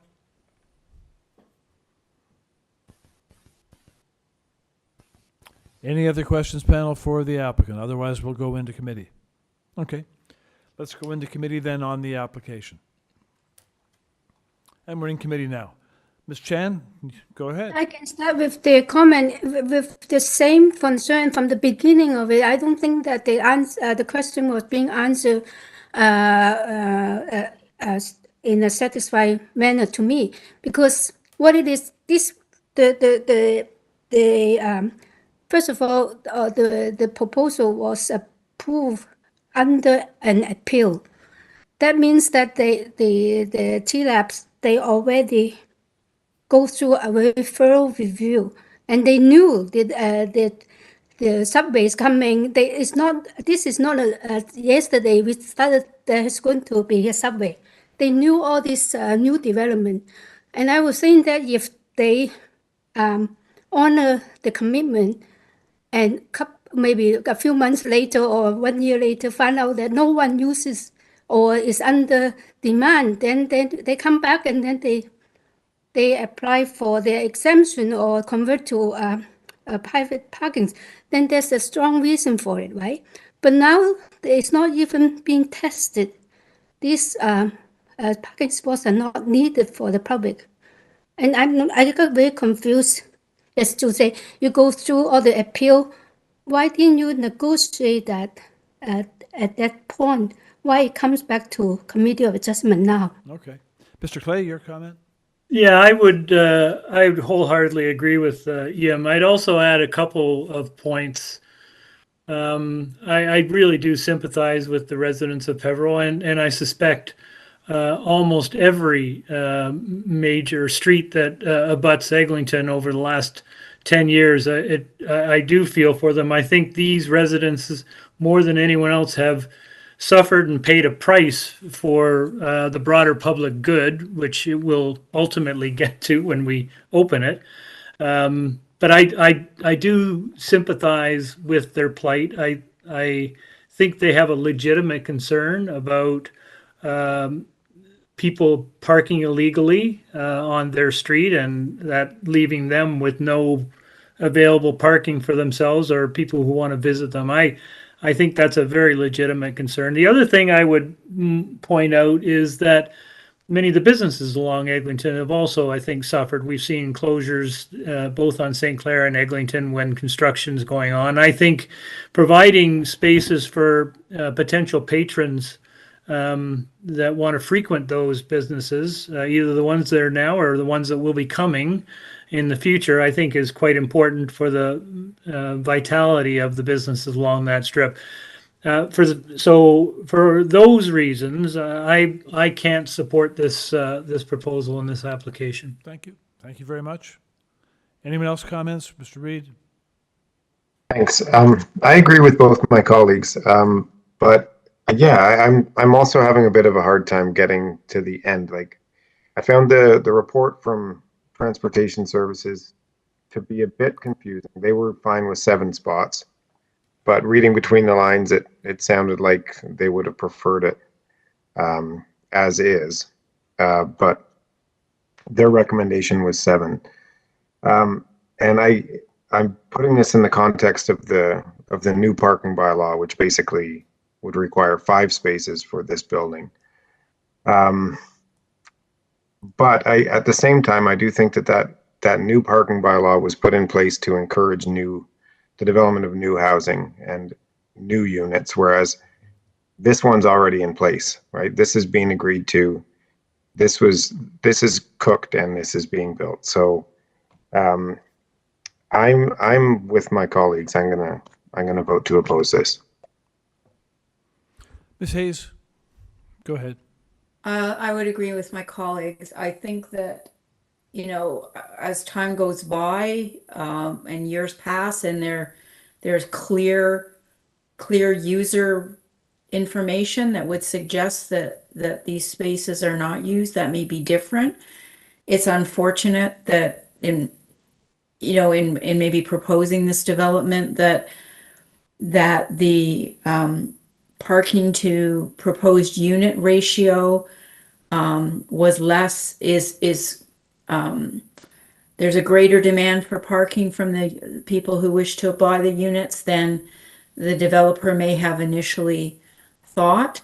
But having said that, I think that this matter went through extensive scrutiny and a decision was made for the allocation of these spots, and I can't support the variances based on the information as of today. In the future, as all these lines are up and running, there may be a change and they may be able to demonstrate that they aren't used and they can be reduced, but I can't support the application. Thank you very much, nor can I. On the site-specific bylaw that from LPAT, the language is fairly clear with respect to what was going on there. It was a tit for tat. It reads, Whereas subsection 37(3) of the Planning Act provides that where an owner of lands elects to provide facilities, services, or matters in return for an increase in height or density, then an agreement will be entered into. So for that reason, as well as these other parking issue reasons, I don't support this application, and I'll look to someone for a motion, please. Ms. Chan, go ahead. I have a motion to refuse the application. Is there a second? It is seconded, Ms. Hayes. Moved and seconded to refuse.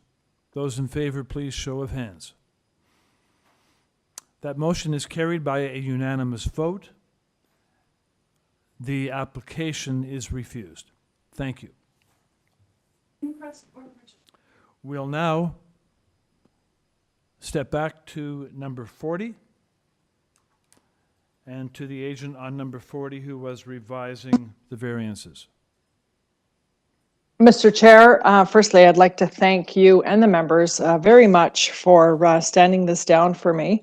I wanted to just make sure that and confirm that everything is quite accurate.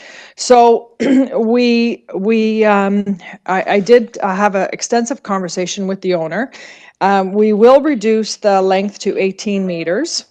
And on the side of the neighbor that commented, his side, that side will be, there is a very small balcony. It's almost like an area of refuge. So that side will be 16.67 meters. So I believe the neighbor now will be much more, much happier that it is, and it's below the 17. So with that said, 18-meter length, our new FSI will be 82%. And again, I'll tell you why we are asking for 82%. So of that 82%, the landing outside of the garage, on the inside of the garage is included in the FSI. But the house on the first floor, the second floor, equates to 79%. So the reason why, what brings us to that 82 is just because that's where we have the mud room and the mechanical room. Okay, thank you. So, okay. Okay, so the changes to... So I'll say this quite clearly. Variance number 3 will now read 18 meters. Variance number 4 will now read 82%. With a lot, with the square Oh my meters? goodness. Oh yeah, mamma mia. Ay. Hold on one second.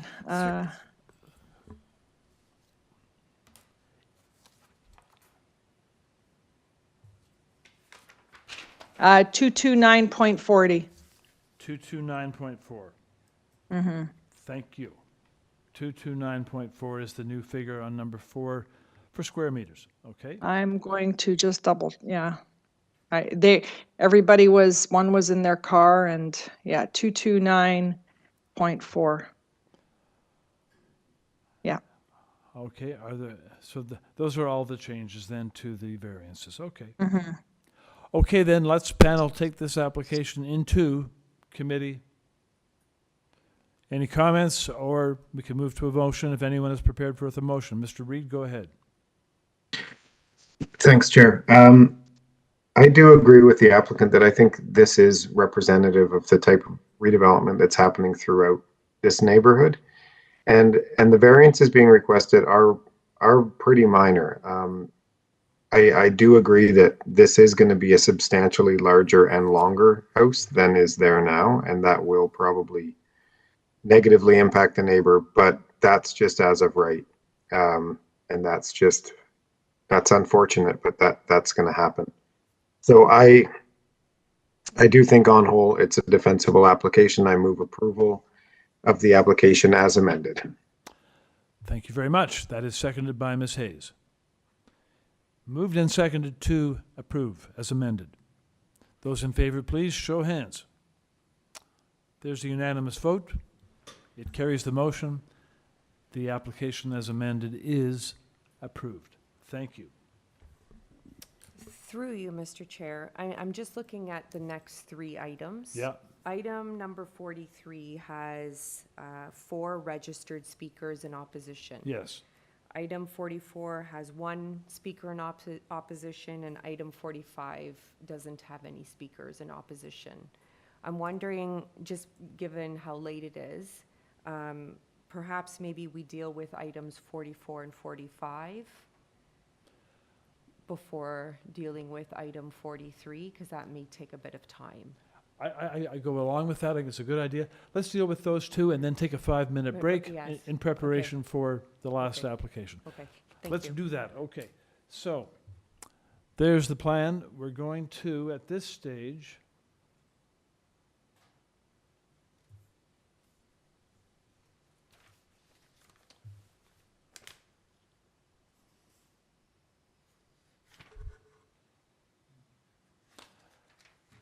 go to item number 44. Item number 44, we're passing over item 1108. We're going to come back to it after we've dealt with number 44 and 45 and have taken a 5-minute break. So right now we're on 44, 199 Jones Avenue and 1 SPROAT Avenue. On this application, the panel has before it submitted materials. There's a revised plan, A11, from January the 5th. Cover letter from the owner. Comparable property summary from the agent. A neighbor support summary from the agent. And a response to opposition letter from the agent. There are staff reports from engineering and construction, community planning, and urban forestry. And there's correspondence in opposition from 197.5 Jones. So let's have the agent join us, please.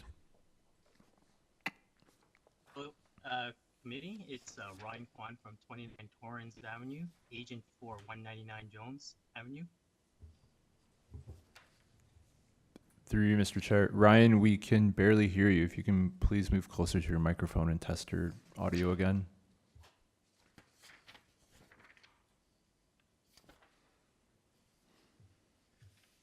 Hear me now? Not really. Could you get closer to your microphone, please, or change your audio setup? You call my cell instead? Yep, we'll call you in a second.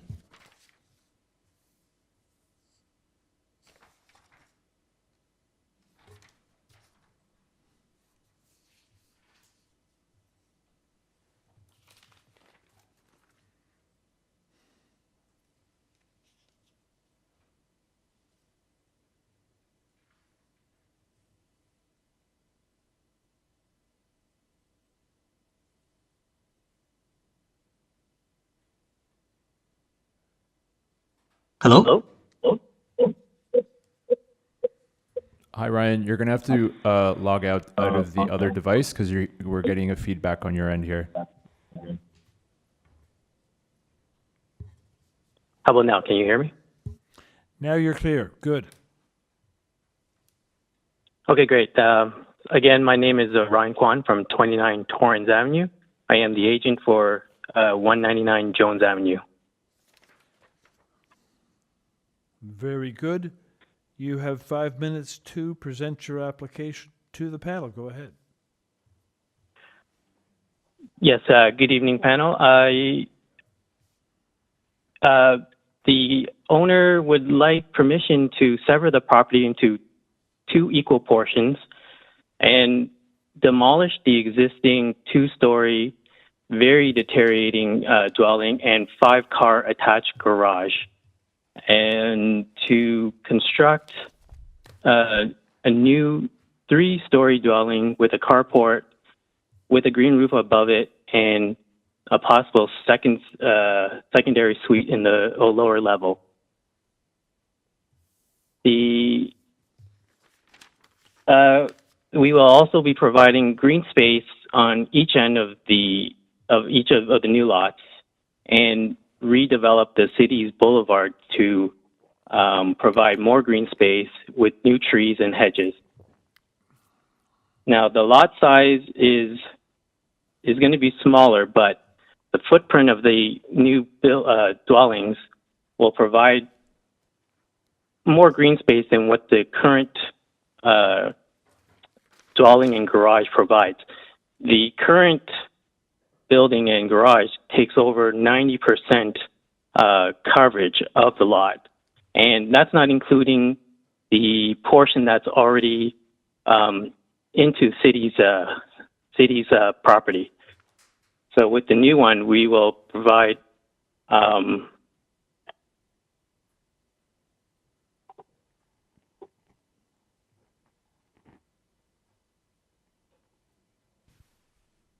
sorry, I'm just getting some numbers. We are providing about 81.65% coverage compared to the over 90 that's currently there. Also, based on the case studies that I've done, we believe that our proposal is in line with the current trend in the area of Leslieville, where there are modern three-story dwellings that are being approved.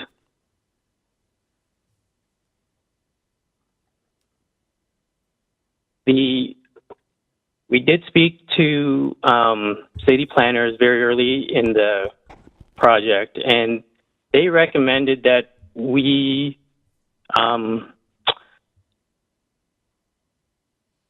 provide a three-story rental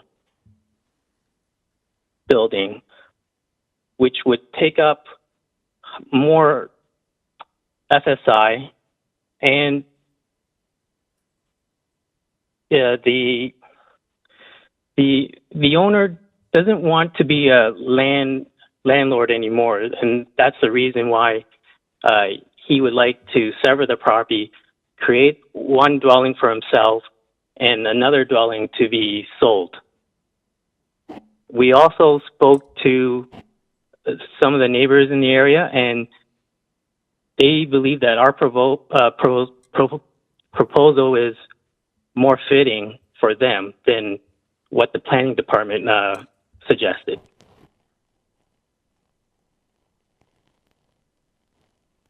And I believe that's all I have to say for now, and I'll take any questions. Thank you very much. Okay. Are there questions now, panel, or shall we hear from the speaker? Let's go for the speaker. Okay. Let's have the speaker join us, please, moderator. Marcia, you've been unmuted.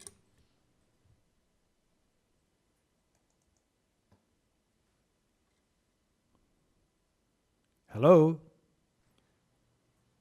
Marcia Kersner, you've been unmuted.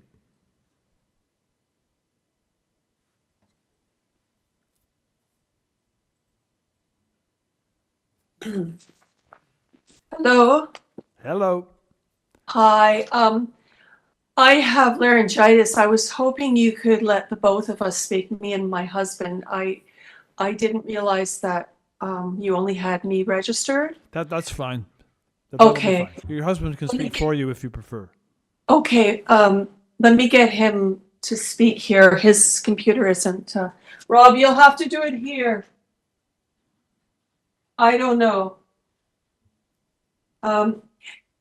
Is it possible to unmute Robert Priest?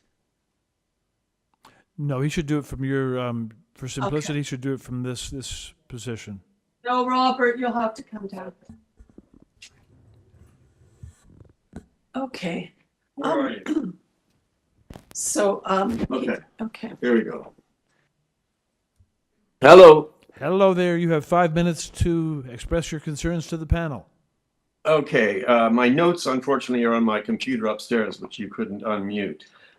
Yeah, so we are the next door neighbors, and part of our property does attach to the garage the one-story garage that he's proposing to take down. And in the request for variance, I didn't see anything about taking down the main structure, although I was aware of that. But anyway, the garage, let's start with that because there's a lot of concerns about that.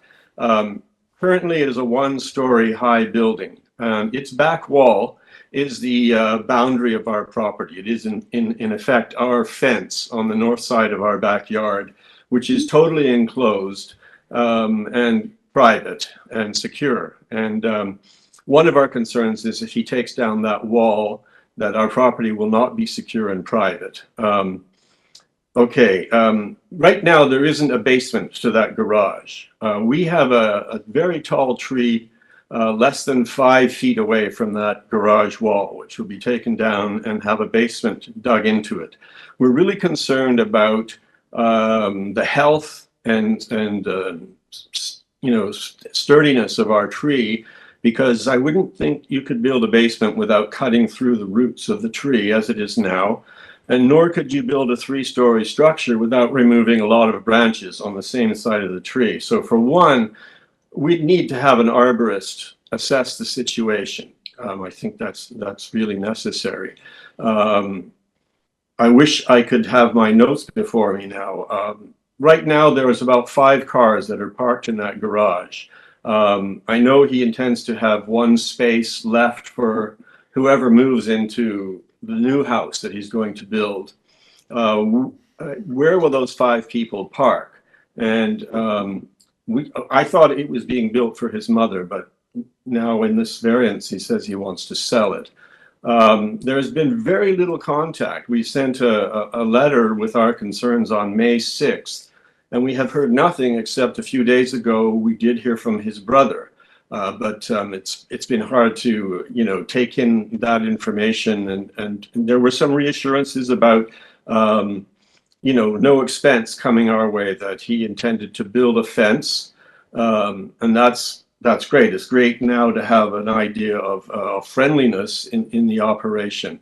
There are concerns about the house being demolished, which is in front of the garage facing Jones Avenue, a very old house. It doesn't look all that unsturdy to me, but my wife has lung problems, and the dust in the air, etc., is definitely a concern. And of course, the noise is a concern. The places where our property joins to his property is a concern.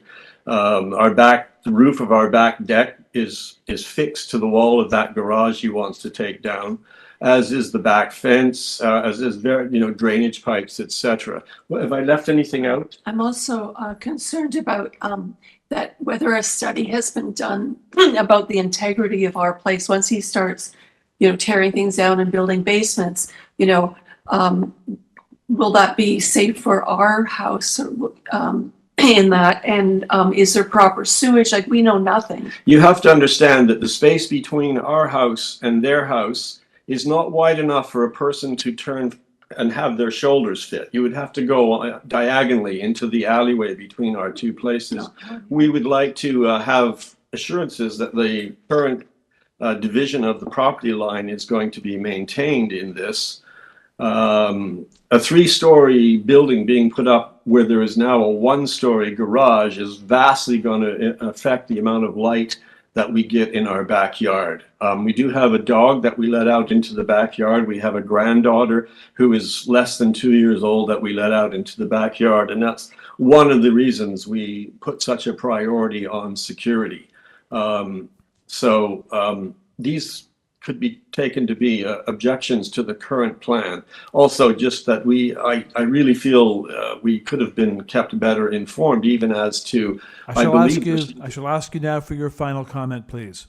My final comment is that it says somewhere in your remarks that the agent had responded to an oppositional letter. I don't know if that means us, but we did not get any letter like that. We do feel uninformed. We'd like to be friendly neighbors, but we would like our security, privacy, and health respected in the course of that, and our tree. Thank you very much. Panel members, are there questions for these speakers? I'm not hearing any, so we'll go back to the agent, who will have a chance to speak in rebuttal to the issues that were raised by the speakers only, please.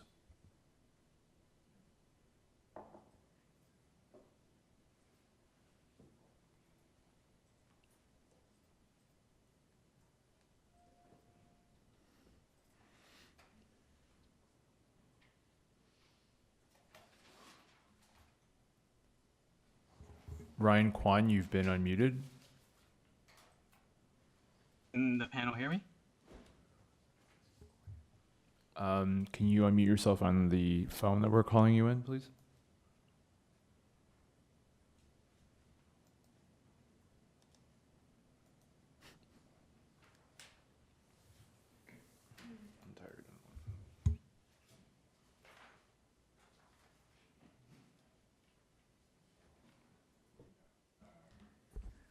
Hello, Ryan. Can you please use your phone? Oh. Speak again. You're very faint.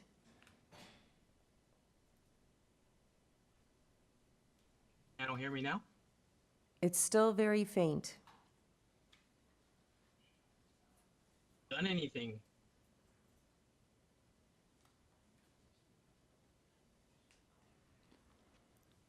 Okay, we're going to call you on your phone because we can't hear you.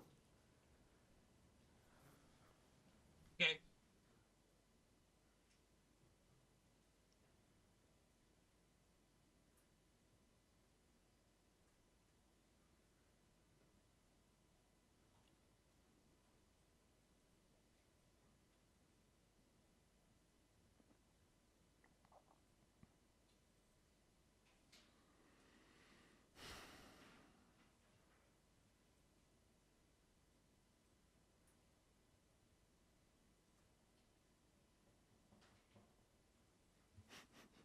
Hello? Hi there, Ryan. Hi, sorry about that. I don't know, technical difficulties. Now you are clear as a bell. Ryan, this is your opportunity. Great. Okay. You have an opportunity now to speak in rebuttal to the comments and concerns raised by the speaker. Go ahead.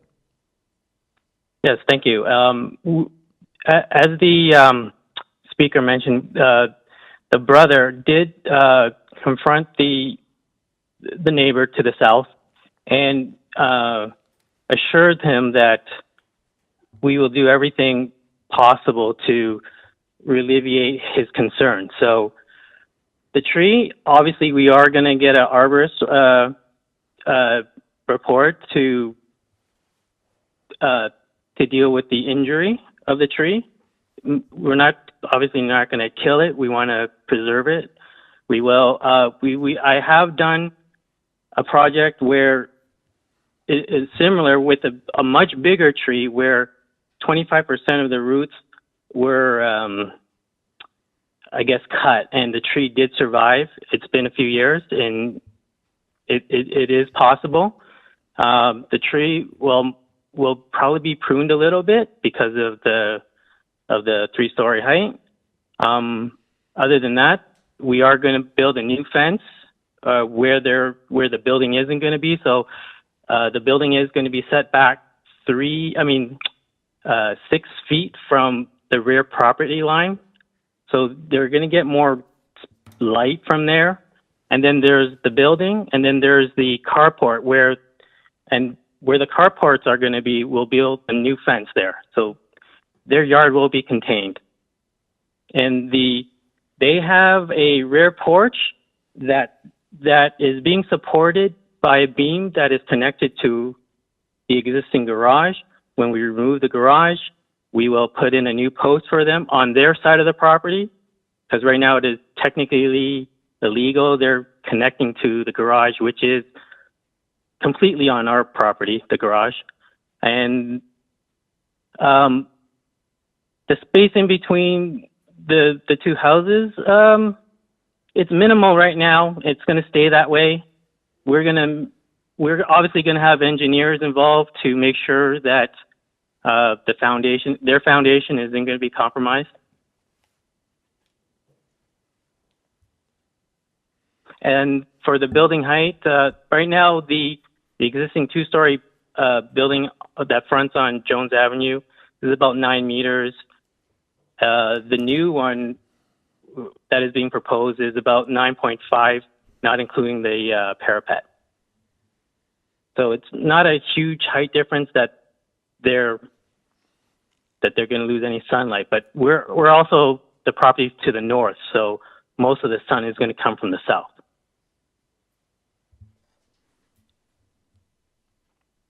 Thank you very much. Okay. Are there any questions for the applicant panel? Ms. Hayes, go ahead. Thanks. I assume you've read the report from the planning department. I have.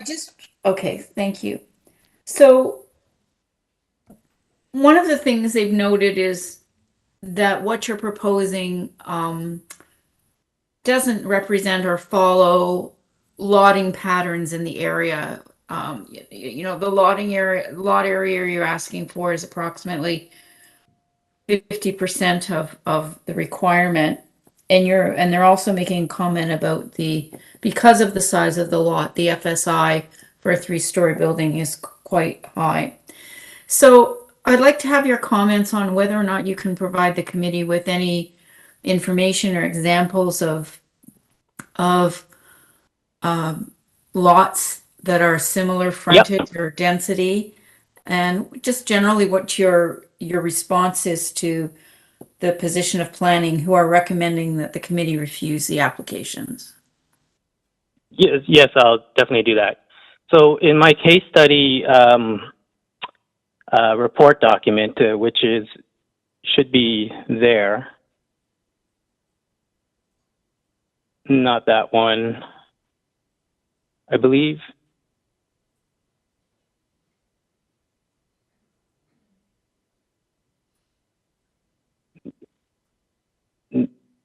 Comparables, is it that one?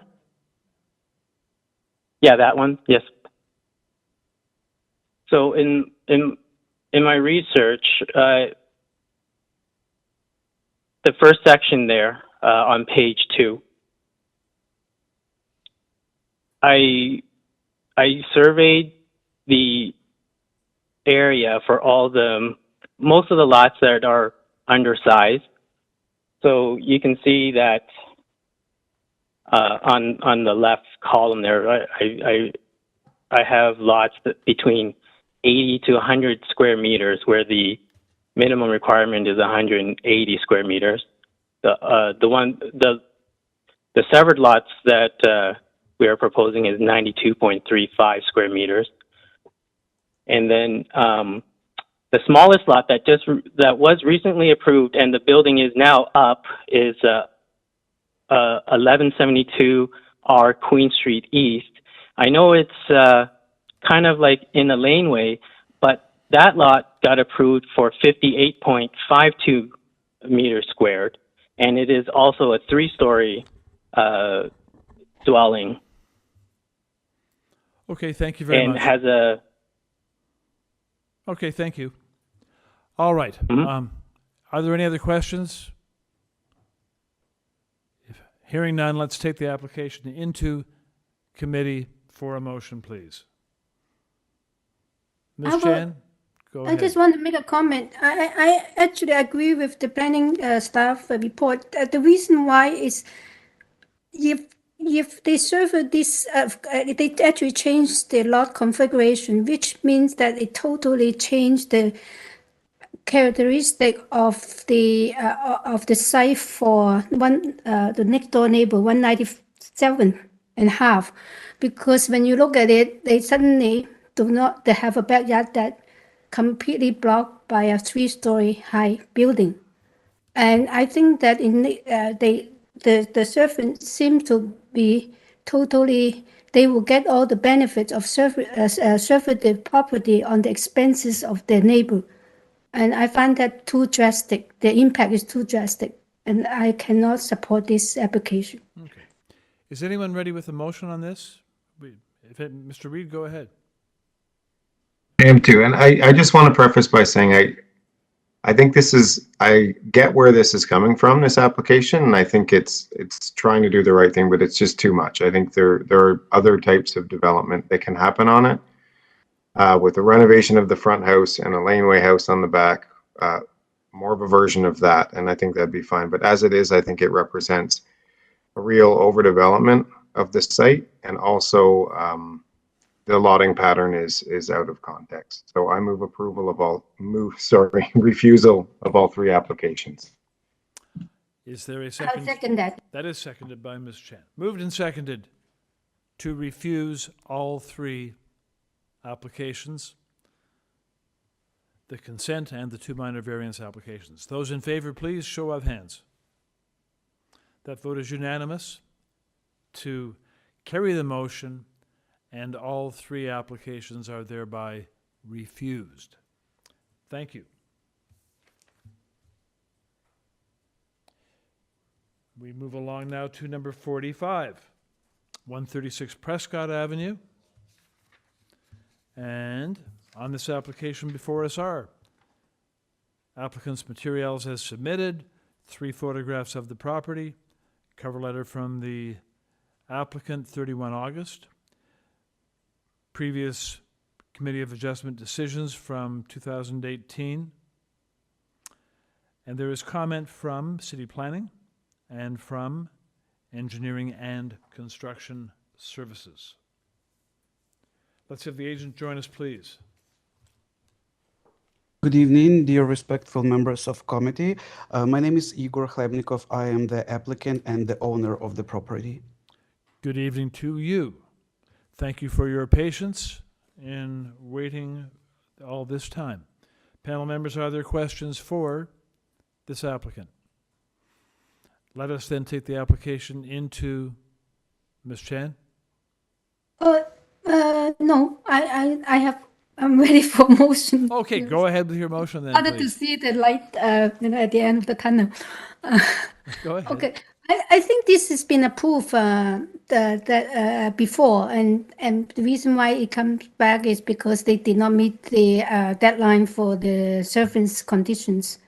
I think the application hasn't changed, so I'm ready to move for approval if there are any comments. Thank you very much. Anyone seconding that? It is seconded, Mr. Reed. Moved and seconded to approve. Those Don't in we fa- have to have some conditions? Oh, pardon me. The same condition, the surface conditions, the engineering conditions. And engineering conditions to apply. Yeah, they all apply. Yeah. Okay, moved and seconded to approve, subject to engineering. All those in favor, please show hands. That vote is unanimous to carry the motion. The application is approved. Thank you very much. So we shall take a 5-minute break at this stage and then return to deal with the last outstanding application on the day's agenda, number 43, 1108 St. Clair. So see you back in 5 minutes.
We resume.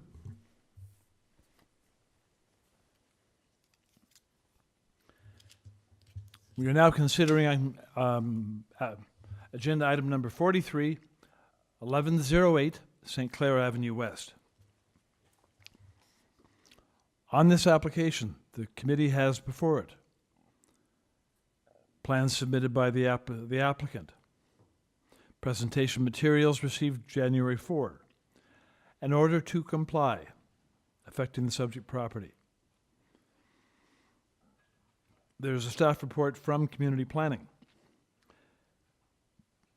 There's correspondence in support from 1084 St. Clair West, from 1086.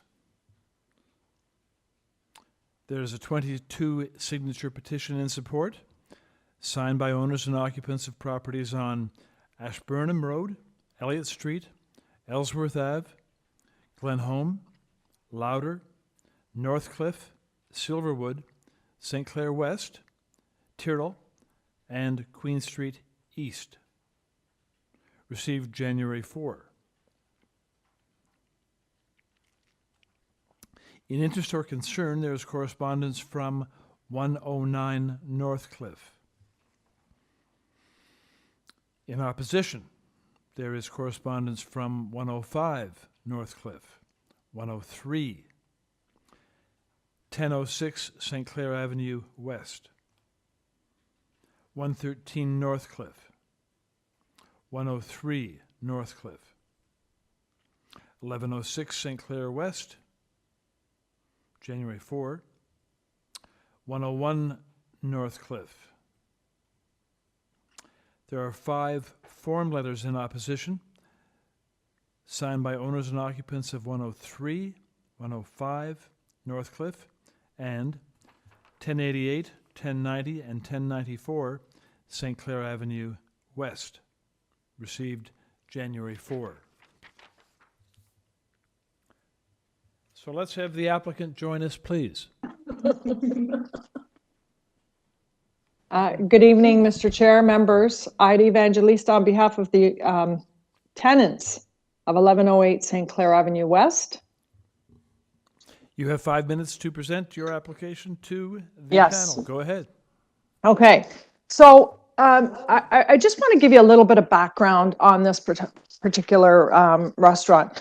So the tenants, the owners of Cano Restaurant, they moved into this location in May 2017. Okay, they've been at this location for several years now. Now there is an order to comply, as you saw in the files, and I'll go through the process and tell you why that is. So COVID started in fall of 2020. At that time, only outdoor patios were permitted. Cafe TO created this program. So the program involved seating outdoors, and they did have a patio outside in the front. Let me remind you that this particular property fronts onto St. Clair Avenue West. It's east of Dufferin. And it does have on-street parking, both on the north side and the south side. Not to mention, it also has bike lanes and serviced by the TTC, St. Clair West TTC. So they did have a patio on the front, and that fell under Cafe TO, and that was on public property. There was also criteria within Cafe TO that they could have a patio on private property. So, and that's what started the rear patio and the back of this building. So moving forward, it did take some time. You know, when the inspector did go to the property, by the time they were able to get a new survey for the property, because the owner did not have a survey, architectural plans took quite some time. And at that point in time, and with the pressure of a particular neighbor on Northcliffe, the inspector did state that he was compelled to having to give the OTC. So now let's move forward. So we do have a rear patio in the back.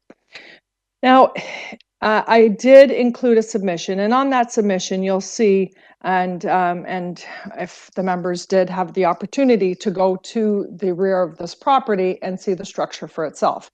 And in the back of this property, and I've gone through extensively and quite carefully, I've gone through all the letters of opposition.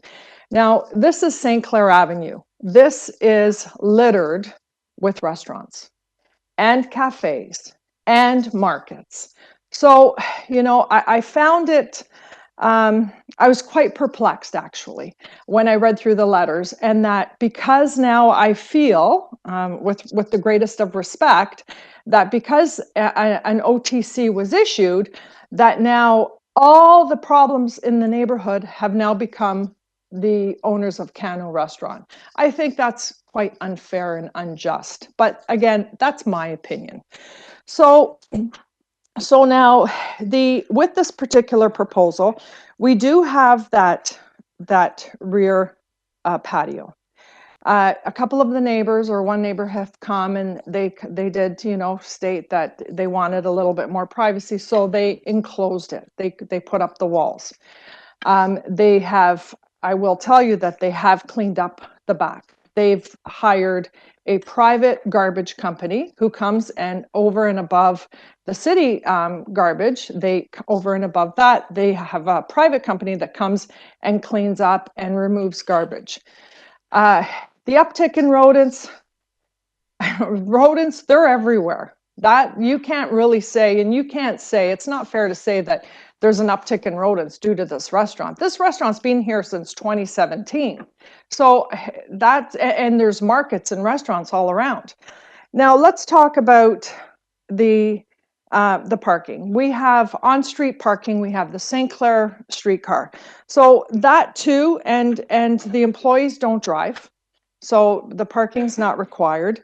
This does also allow, we are in different times right now. We went through a pandemic. This was something that was required, and who's to know if it is occurring again. So this patio was quite beneficial. It gave people their jobs back.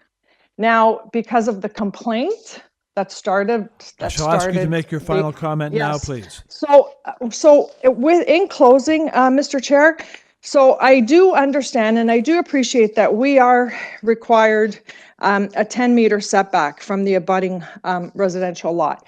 Now, if we go through the pictures and you'll go through the building footprint, you will see that there is not one structure along all of St. Clair that has a 10-meter setback. You will also notice that there are other homes in the neighborhood, homes and businesses that have patios. Applicant, your time is up. With the greatest of respect, I submit that what we are proposing does fit the character of the neighborhood, meets the OP and ZBL. Thank you. Question, Ms. Chan, go ahead. Yes, just a quick one. Is this? It seems that the patio is got a roof and some walls. Is this a winterized patio and used all year round? Through you, Mr. Chair, Member Chan. So this patio, we have put heating. It's not heated by propane. It's heated. We've had fire and safety come out to make sure that it's done properly. The reason for this is, in the event when nobody was allowed the interior dining outside in the cold because of our elements, heating was required. And then one of the neighbors did say that it was loud. However, it was not the restaurant.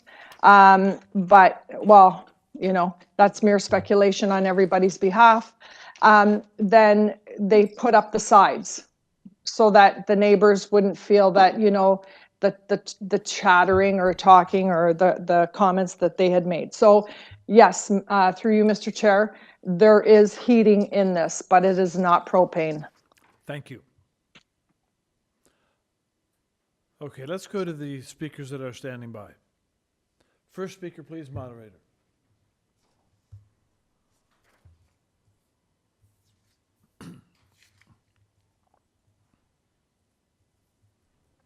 Michael Cook, you've been unmuted. Well, good evening. Can you hear me? We do hear you, Michael. You have 5 minutes to address your concerns to the panel. So my name is Michael Cook, and I'm a big bad developers lawyer at Blake Castles in Graydon, but I'm counsel to St. Fidelis Properties Limited, the registered owner of 1106 St. Clair, which is immediately adjacent to the subject patio, and I'm here in opposition to the proposed minor variances. I'd reiterate that planning, which was copied on and reviewed our objection letter, submitted correspondence to the committee recommending that the application be refused. As I pointed out in our objection, the proposed patio is wedged up against residential uses to the rear and the west lot lines, and my client's property is a mixed-use building to the east, but has suffered from a constant overflow of activity from the subject site. Before elaborating on why why we are requesting that the committee refuse the application, I would be remiss if I did not note that no building permit can actually be issued for the patio as constructed, even if the variances are approved. I'll get into the 4 tests, but bear with me as I just note this point. And this is all has to do with the ability of the site to accommodate the proposed patio, which is relevant to whether the application is desirable for the appropriate development of the site. Now, I appreciate that the committee considers an after-the-fact variance if nothing's been built. However, I submit that it is relevant, even if not determinative, that no permit can actually be issued for the patio. And I'll tell you why. If you look at the applicant's visual evidence, the survey and the photographs show a patio built side lot line to side lot line with no exit to the rear of the property, which I note is subject to a right-of-way easement. You will have noted that in the application materials. This means that for the applicant to access the rear of its property where the garbage bins and other equipment are stored, as you can see in their visual evidence, they must exit their property from the side and trespass over my client's property. So if my client were to erect a fence around its property while respecting the easement, he wouldn't actually be able to access the rear of, they would not be able to access the rear of the site. Moreover, as the survey identifies, the 3-meter strip at the rear of the site is subject to a right-of-way easement. The terms of that easement are set out in the instrument noted on the survey, which I pulled, and describes a free and uninterrupted right-of-way ingress and egress for persons, animals, and vehicles, which means that all that equipment and those garbage bins cannot be stored there. It must be kept clear. To the 4 tests, which I'll review only 2, as the application need only fail 1. So are the variances requested minor?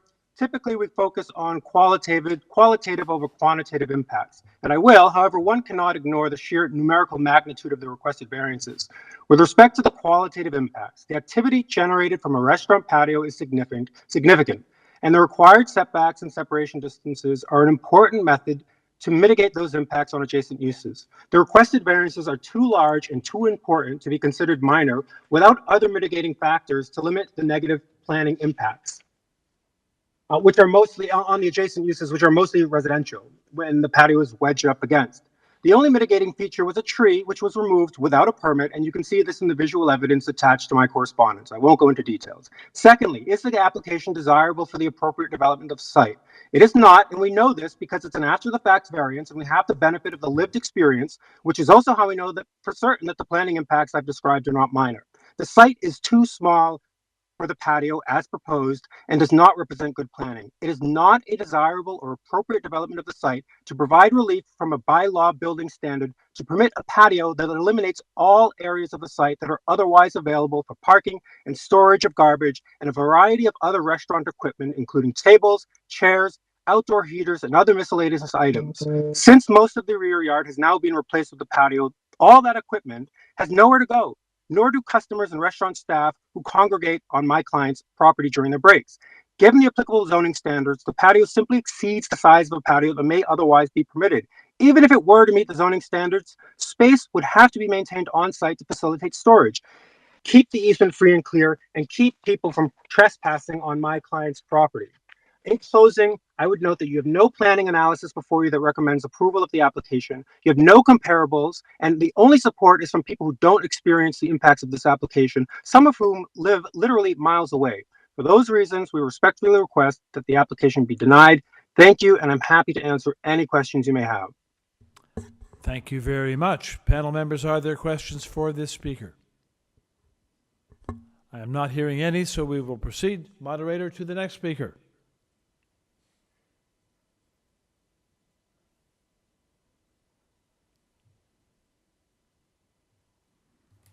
Rose Moriello, you have been unmuted. Thank you. Good evening, everybody. Good evening to you. My name is Rose Moriello. I am the property owner number 101, property immediately adjacent to the covered plywood patio. Okay. I've owned the property since 2005. There was a previous restaurant, was Emma's Kitchen, and we never had any issues with any problems with garbage. There was never a patio back there. The place was properly maintained as a restaurant. Cano came in 2017, and we immediately started to see just a lot of clutter in the back space. Previously when there was a parking lot, there was several cars parked there. There was a lot of garbage at the time. They didn't have bins, so my tenants would constantly complain about it. But I left it to my tenants to do that complaining because as far as I know, they don't allow the owner of the building to put in a complaint. Rather, it has to be the tenant who lives there. So that is what they did. And that's probably all the complaints that you're getting are from my tenants that since Cano put up that patio, there has been noise disturbance up until 1, 2 o'clock in the morning during the summer evenings. During the height of COVID, they erected this patio. It had no roof. So I guess because of the complaints, the noise complaints, they erected a roof which slopes onto my property. So in the middle of winter, when we had that foot of snow, 2 feet of snow, all that snow slides into my backyard and causes also a hazard because ice buildup creates big chunks that just fall into my backyard, which we have to shovel and constantly maintain. And there's already no room for snow as it is. That just poses a bigger problem for us. That said, in the spring thaw, we have a backup of water now, up to an inch of water backing up onto our foundation. These properties several years ago were part of the downspout disconnection program, which my property is exempt because I have no grass and there's nowhere for the water to drain. So I got an exemption. And I'd like to ask this owner whether his downspouts are disconnected and where is his water draining. That roof also stood for almost 3-4 months with no proper drainage, no canal system. And I spoke to him several times, which he was very dismissive with me and didn't care to listen to me. And I asked him to put a drainage or a canal system on his patio so that all the water, when we had those heavy rainfalls, wouldn't drain into my property. That sat for another 2-3 months with no rectifying until I had to go back and speak to him again. And then a canal system was placed. And what happened was they placed a canal system with the drain spout draining into my property. Once again, I had to go there. I had to speak with him. And I asked him very politely, please rectify the problem. So a drain spout was later put in, and it drains back into his property, but it doesn't drain anywhere. It just drains back into my property. There's Rose? no, Rose, yeah. I'll ask you for your final comments now, please, your Yeah. closing remarks.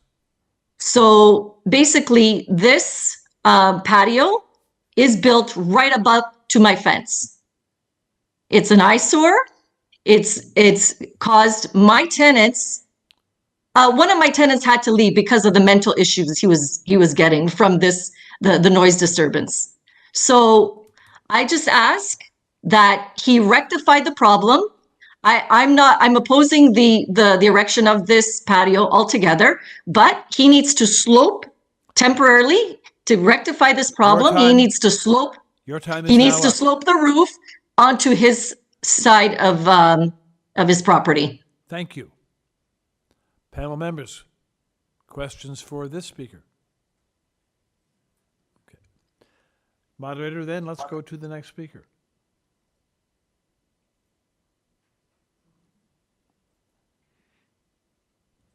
Thomas and Brenda, you've been unmuted.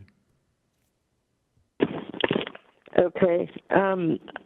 I'm Brenda, and my husband Thomas and I and our son Benjamin live in our home. We're at 168 Lauder Avenue, which is the street east of Cano and the second residential home north of St. Clair.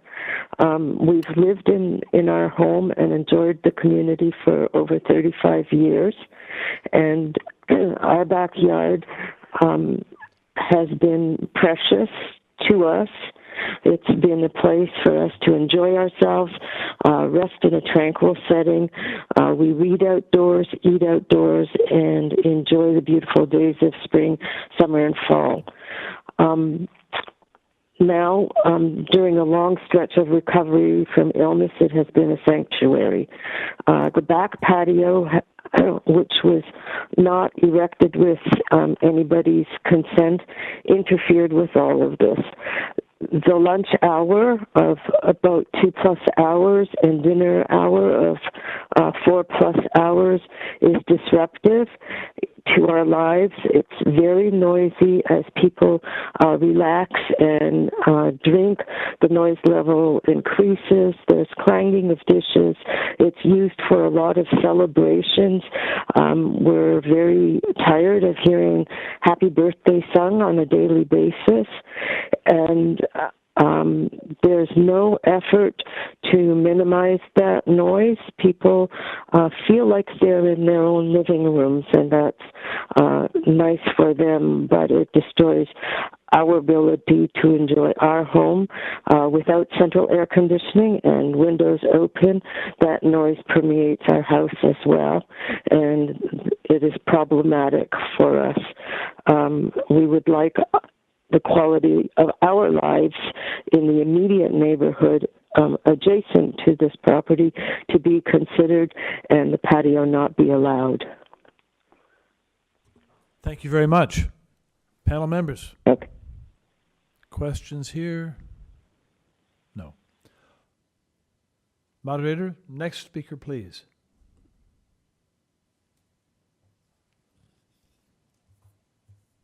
Jacob, you've been unmuted. Hi, my name is Jacob Rothberg. I live at 105 Northcliffe Boulevard. I'm speaking on behalf of my wife, Alana Rothberg, and my infant son. We live in the second house north of the applicant's patio, and I'm speaking to oppose the application. I could provide a brief history of this patio. I feel like you all have sat through quite a lot of background here. I would note that since it is opened, they've continuously added more size and increased their permanent structures over and over again. And while they are saying that that was to convenience the neighbors, they've also used that in their marketing efforts to increase their business every time they've done it. So this is an important hearing because unlike so many of the applications you've heard today, the requested variances are already in force. The patio, the building that exists is there. It's on the property already. And I know you have to treat it as though it's not, but we live with this day in and day out. It makes our lives less pleasant. It makes our house less pleasant. It makes it so that we cannot enjoy our backyard. We cannot keep our windows open in the summer. And that has got nothing to do with the noise of amplified music on the patio. It's simply the space required for this patio is too close to the residences.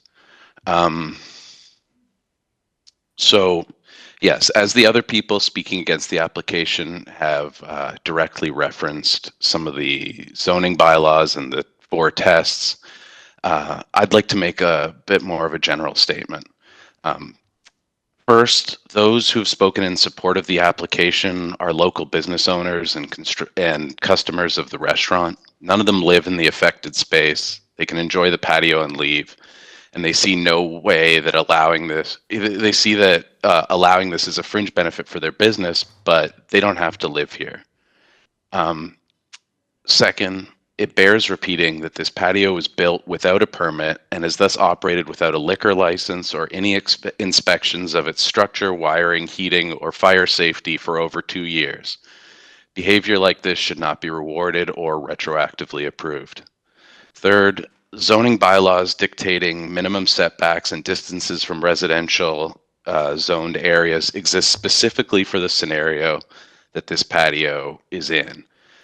It's so that residents are not subjected to rowdy bar patrons at all hours of the day and night.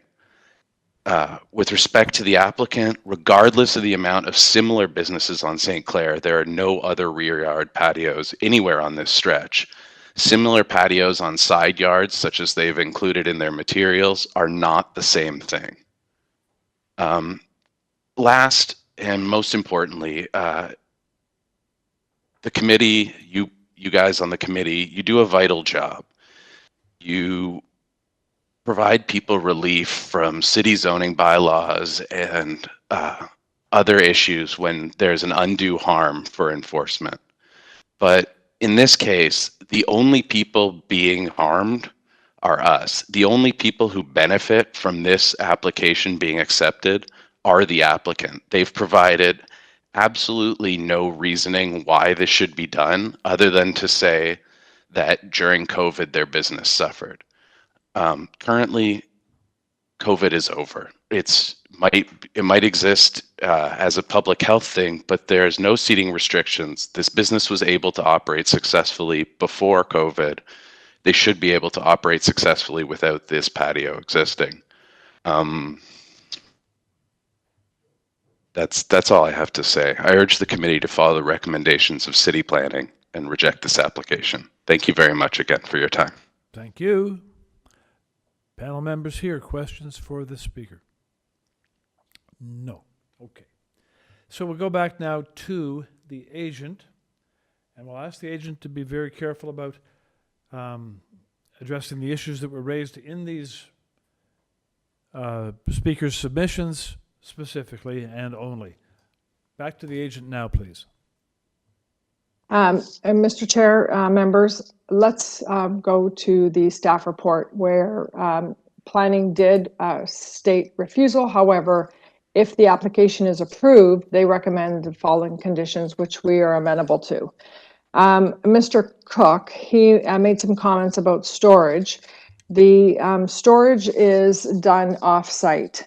Now, with this particular patio, creating a door at the back of the property and increasing the rear of the property to 4 meters, that will mitigate that particular comment that he had made regarding the easement. The easement is free and clear, but the rear door can be placed so that should there be employees, they're not trespassing on the neighbor's property. However, from what we understand, the tenants and Joe, who is St. Fidelis, did have a good relationship. So that being said, the removal of the tree was something that everyone had agreed on. It's unfortunate that my client actually removed it, but Rose Moriello was in agreement, as was St. Fidelis. So now let's move on to the comments that Ms. Moriello made. So her property has no softscape. It's all hardscape. It's all concrete. So it's not able to absorb any water.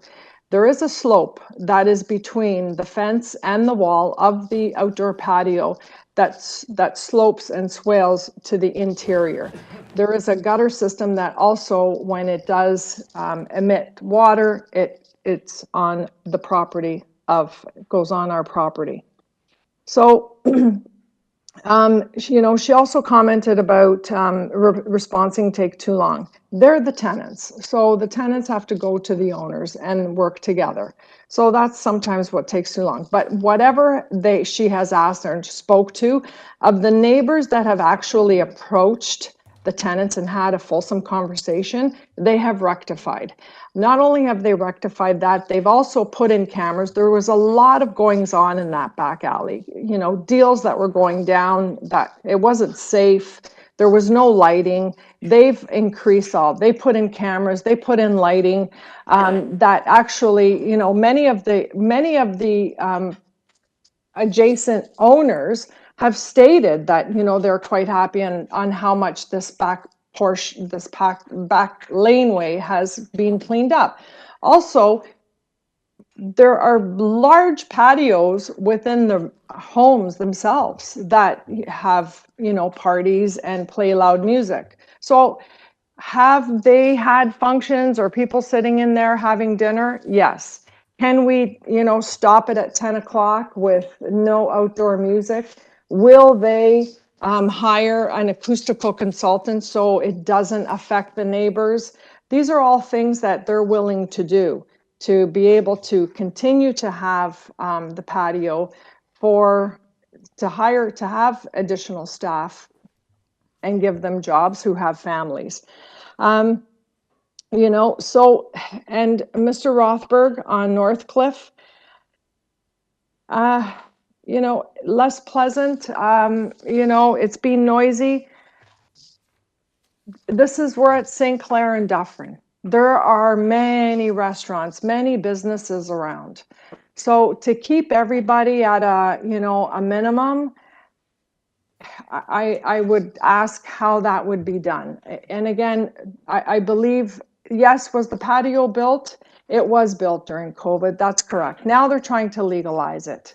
And, there are things that we can do to mitigate and make it easier for the neighbors that they're willing to do. So with this, I respectfully submit, let's take a look again with the area, where it's located, the character. There are businesses, there are buildings. If you look at the building footprint and the aerials, you'll see there are very minimal structures that are 10 meters away from a residential area. I shall ask you to make your final comment now, please. So with this, Mr. Chair, going back to the planning report, we are willing to make those changes. We are willing to cut back the hours. And again, if there's sound and they feel that the sound's coming from this particular site, we will hire an acoustical consultant. Your time is up. Have them. Your time is up. Panel members, are there questions for the agent? I'm not hearing any. So that being the case, let's take the application into committee for a motion, or if there are comments to proceed. Ms. Chan, go ahead. Yeah, I'd just like to make a comment about in the past, when application for a patio that close to residential zone, in the past we did that many times, is to give the approval condition of the expiring date. The reason is to test whether it will create disturbance or noise or all kinds of negative impact to the residents, and that's the reason why.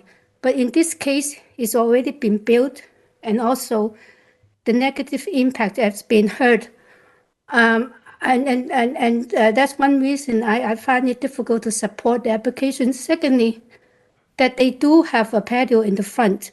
And I think that a lot of patio restaurants have the patio in the front of the main streets. That's a reason, is to minimize also the negative impact to the residential zone. In this case, actually, it's right in the middle of some residential buildings, and I find it's hard not to listen to their complaint and support it.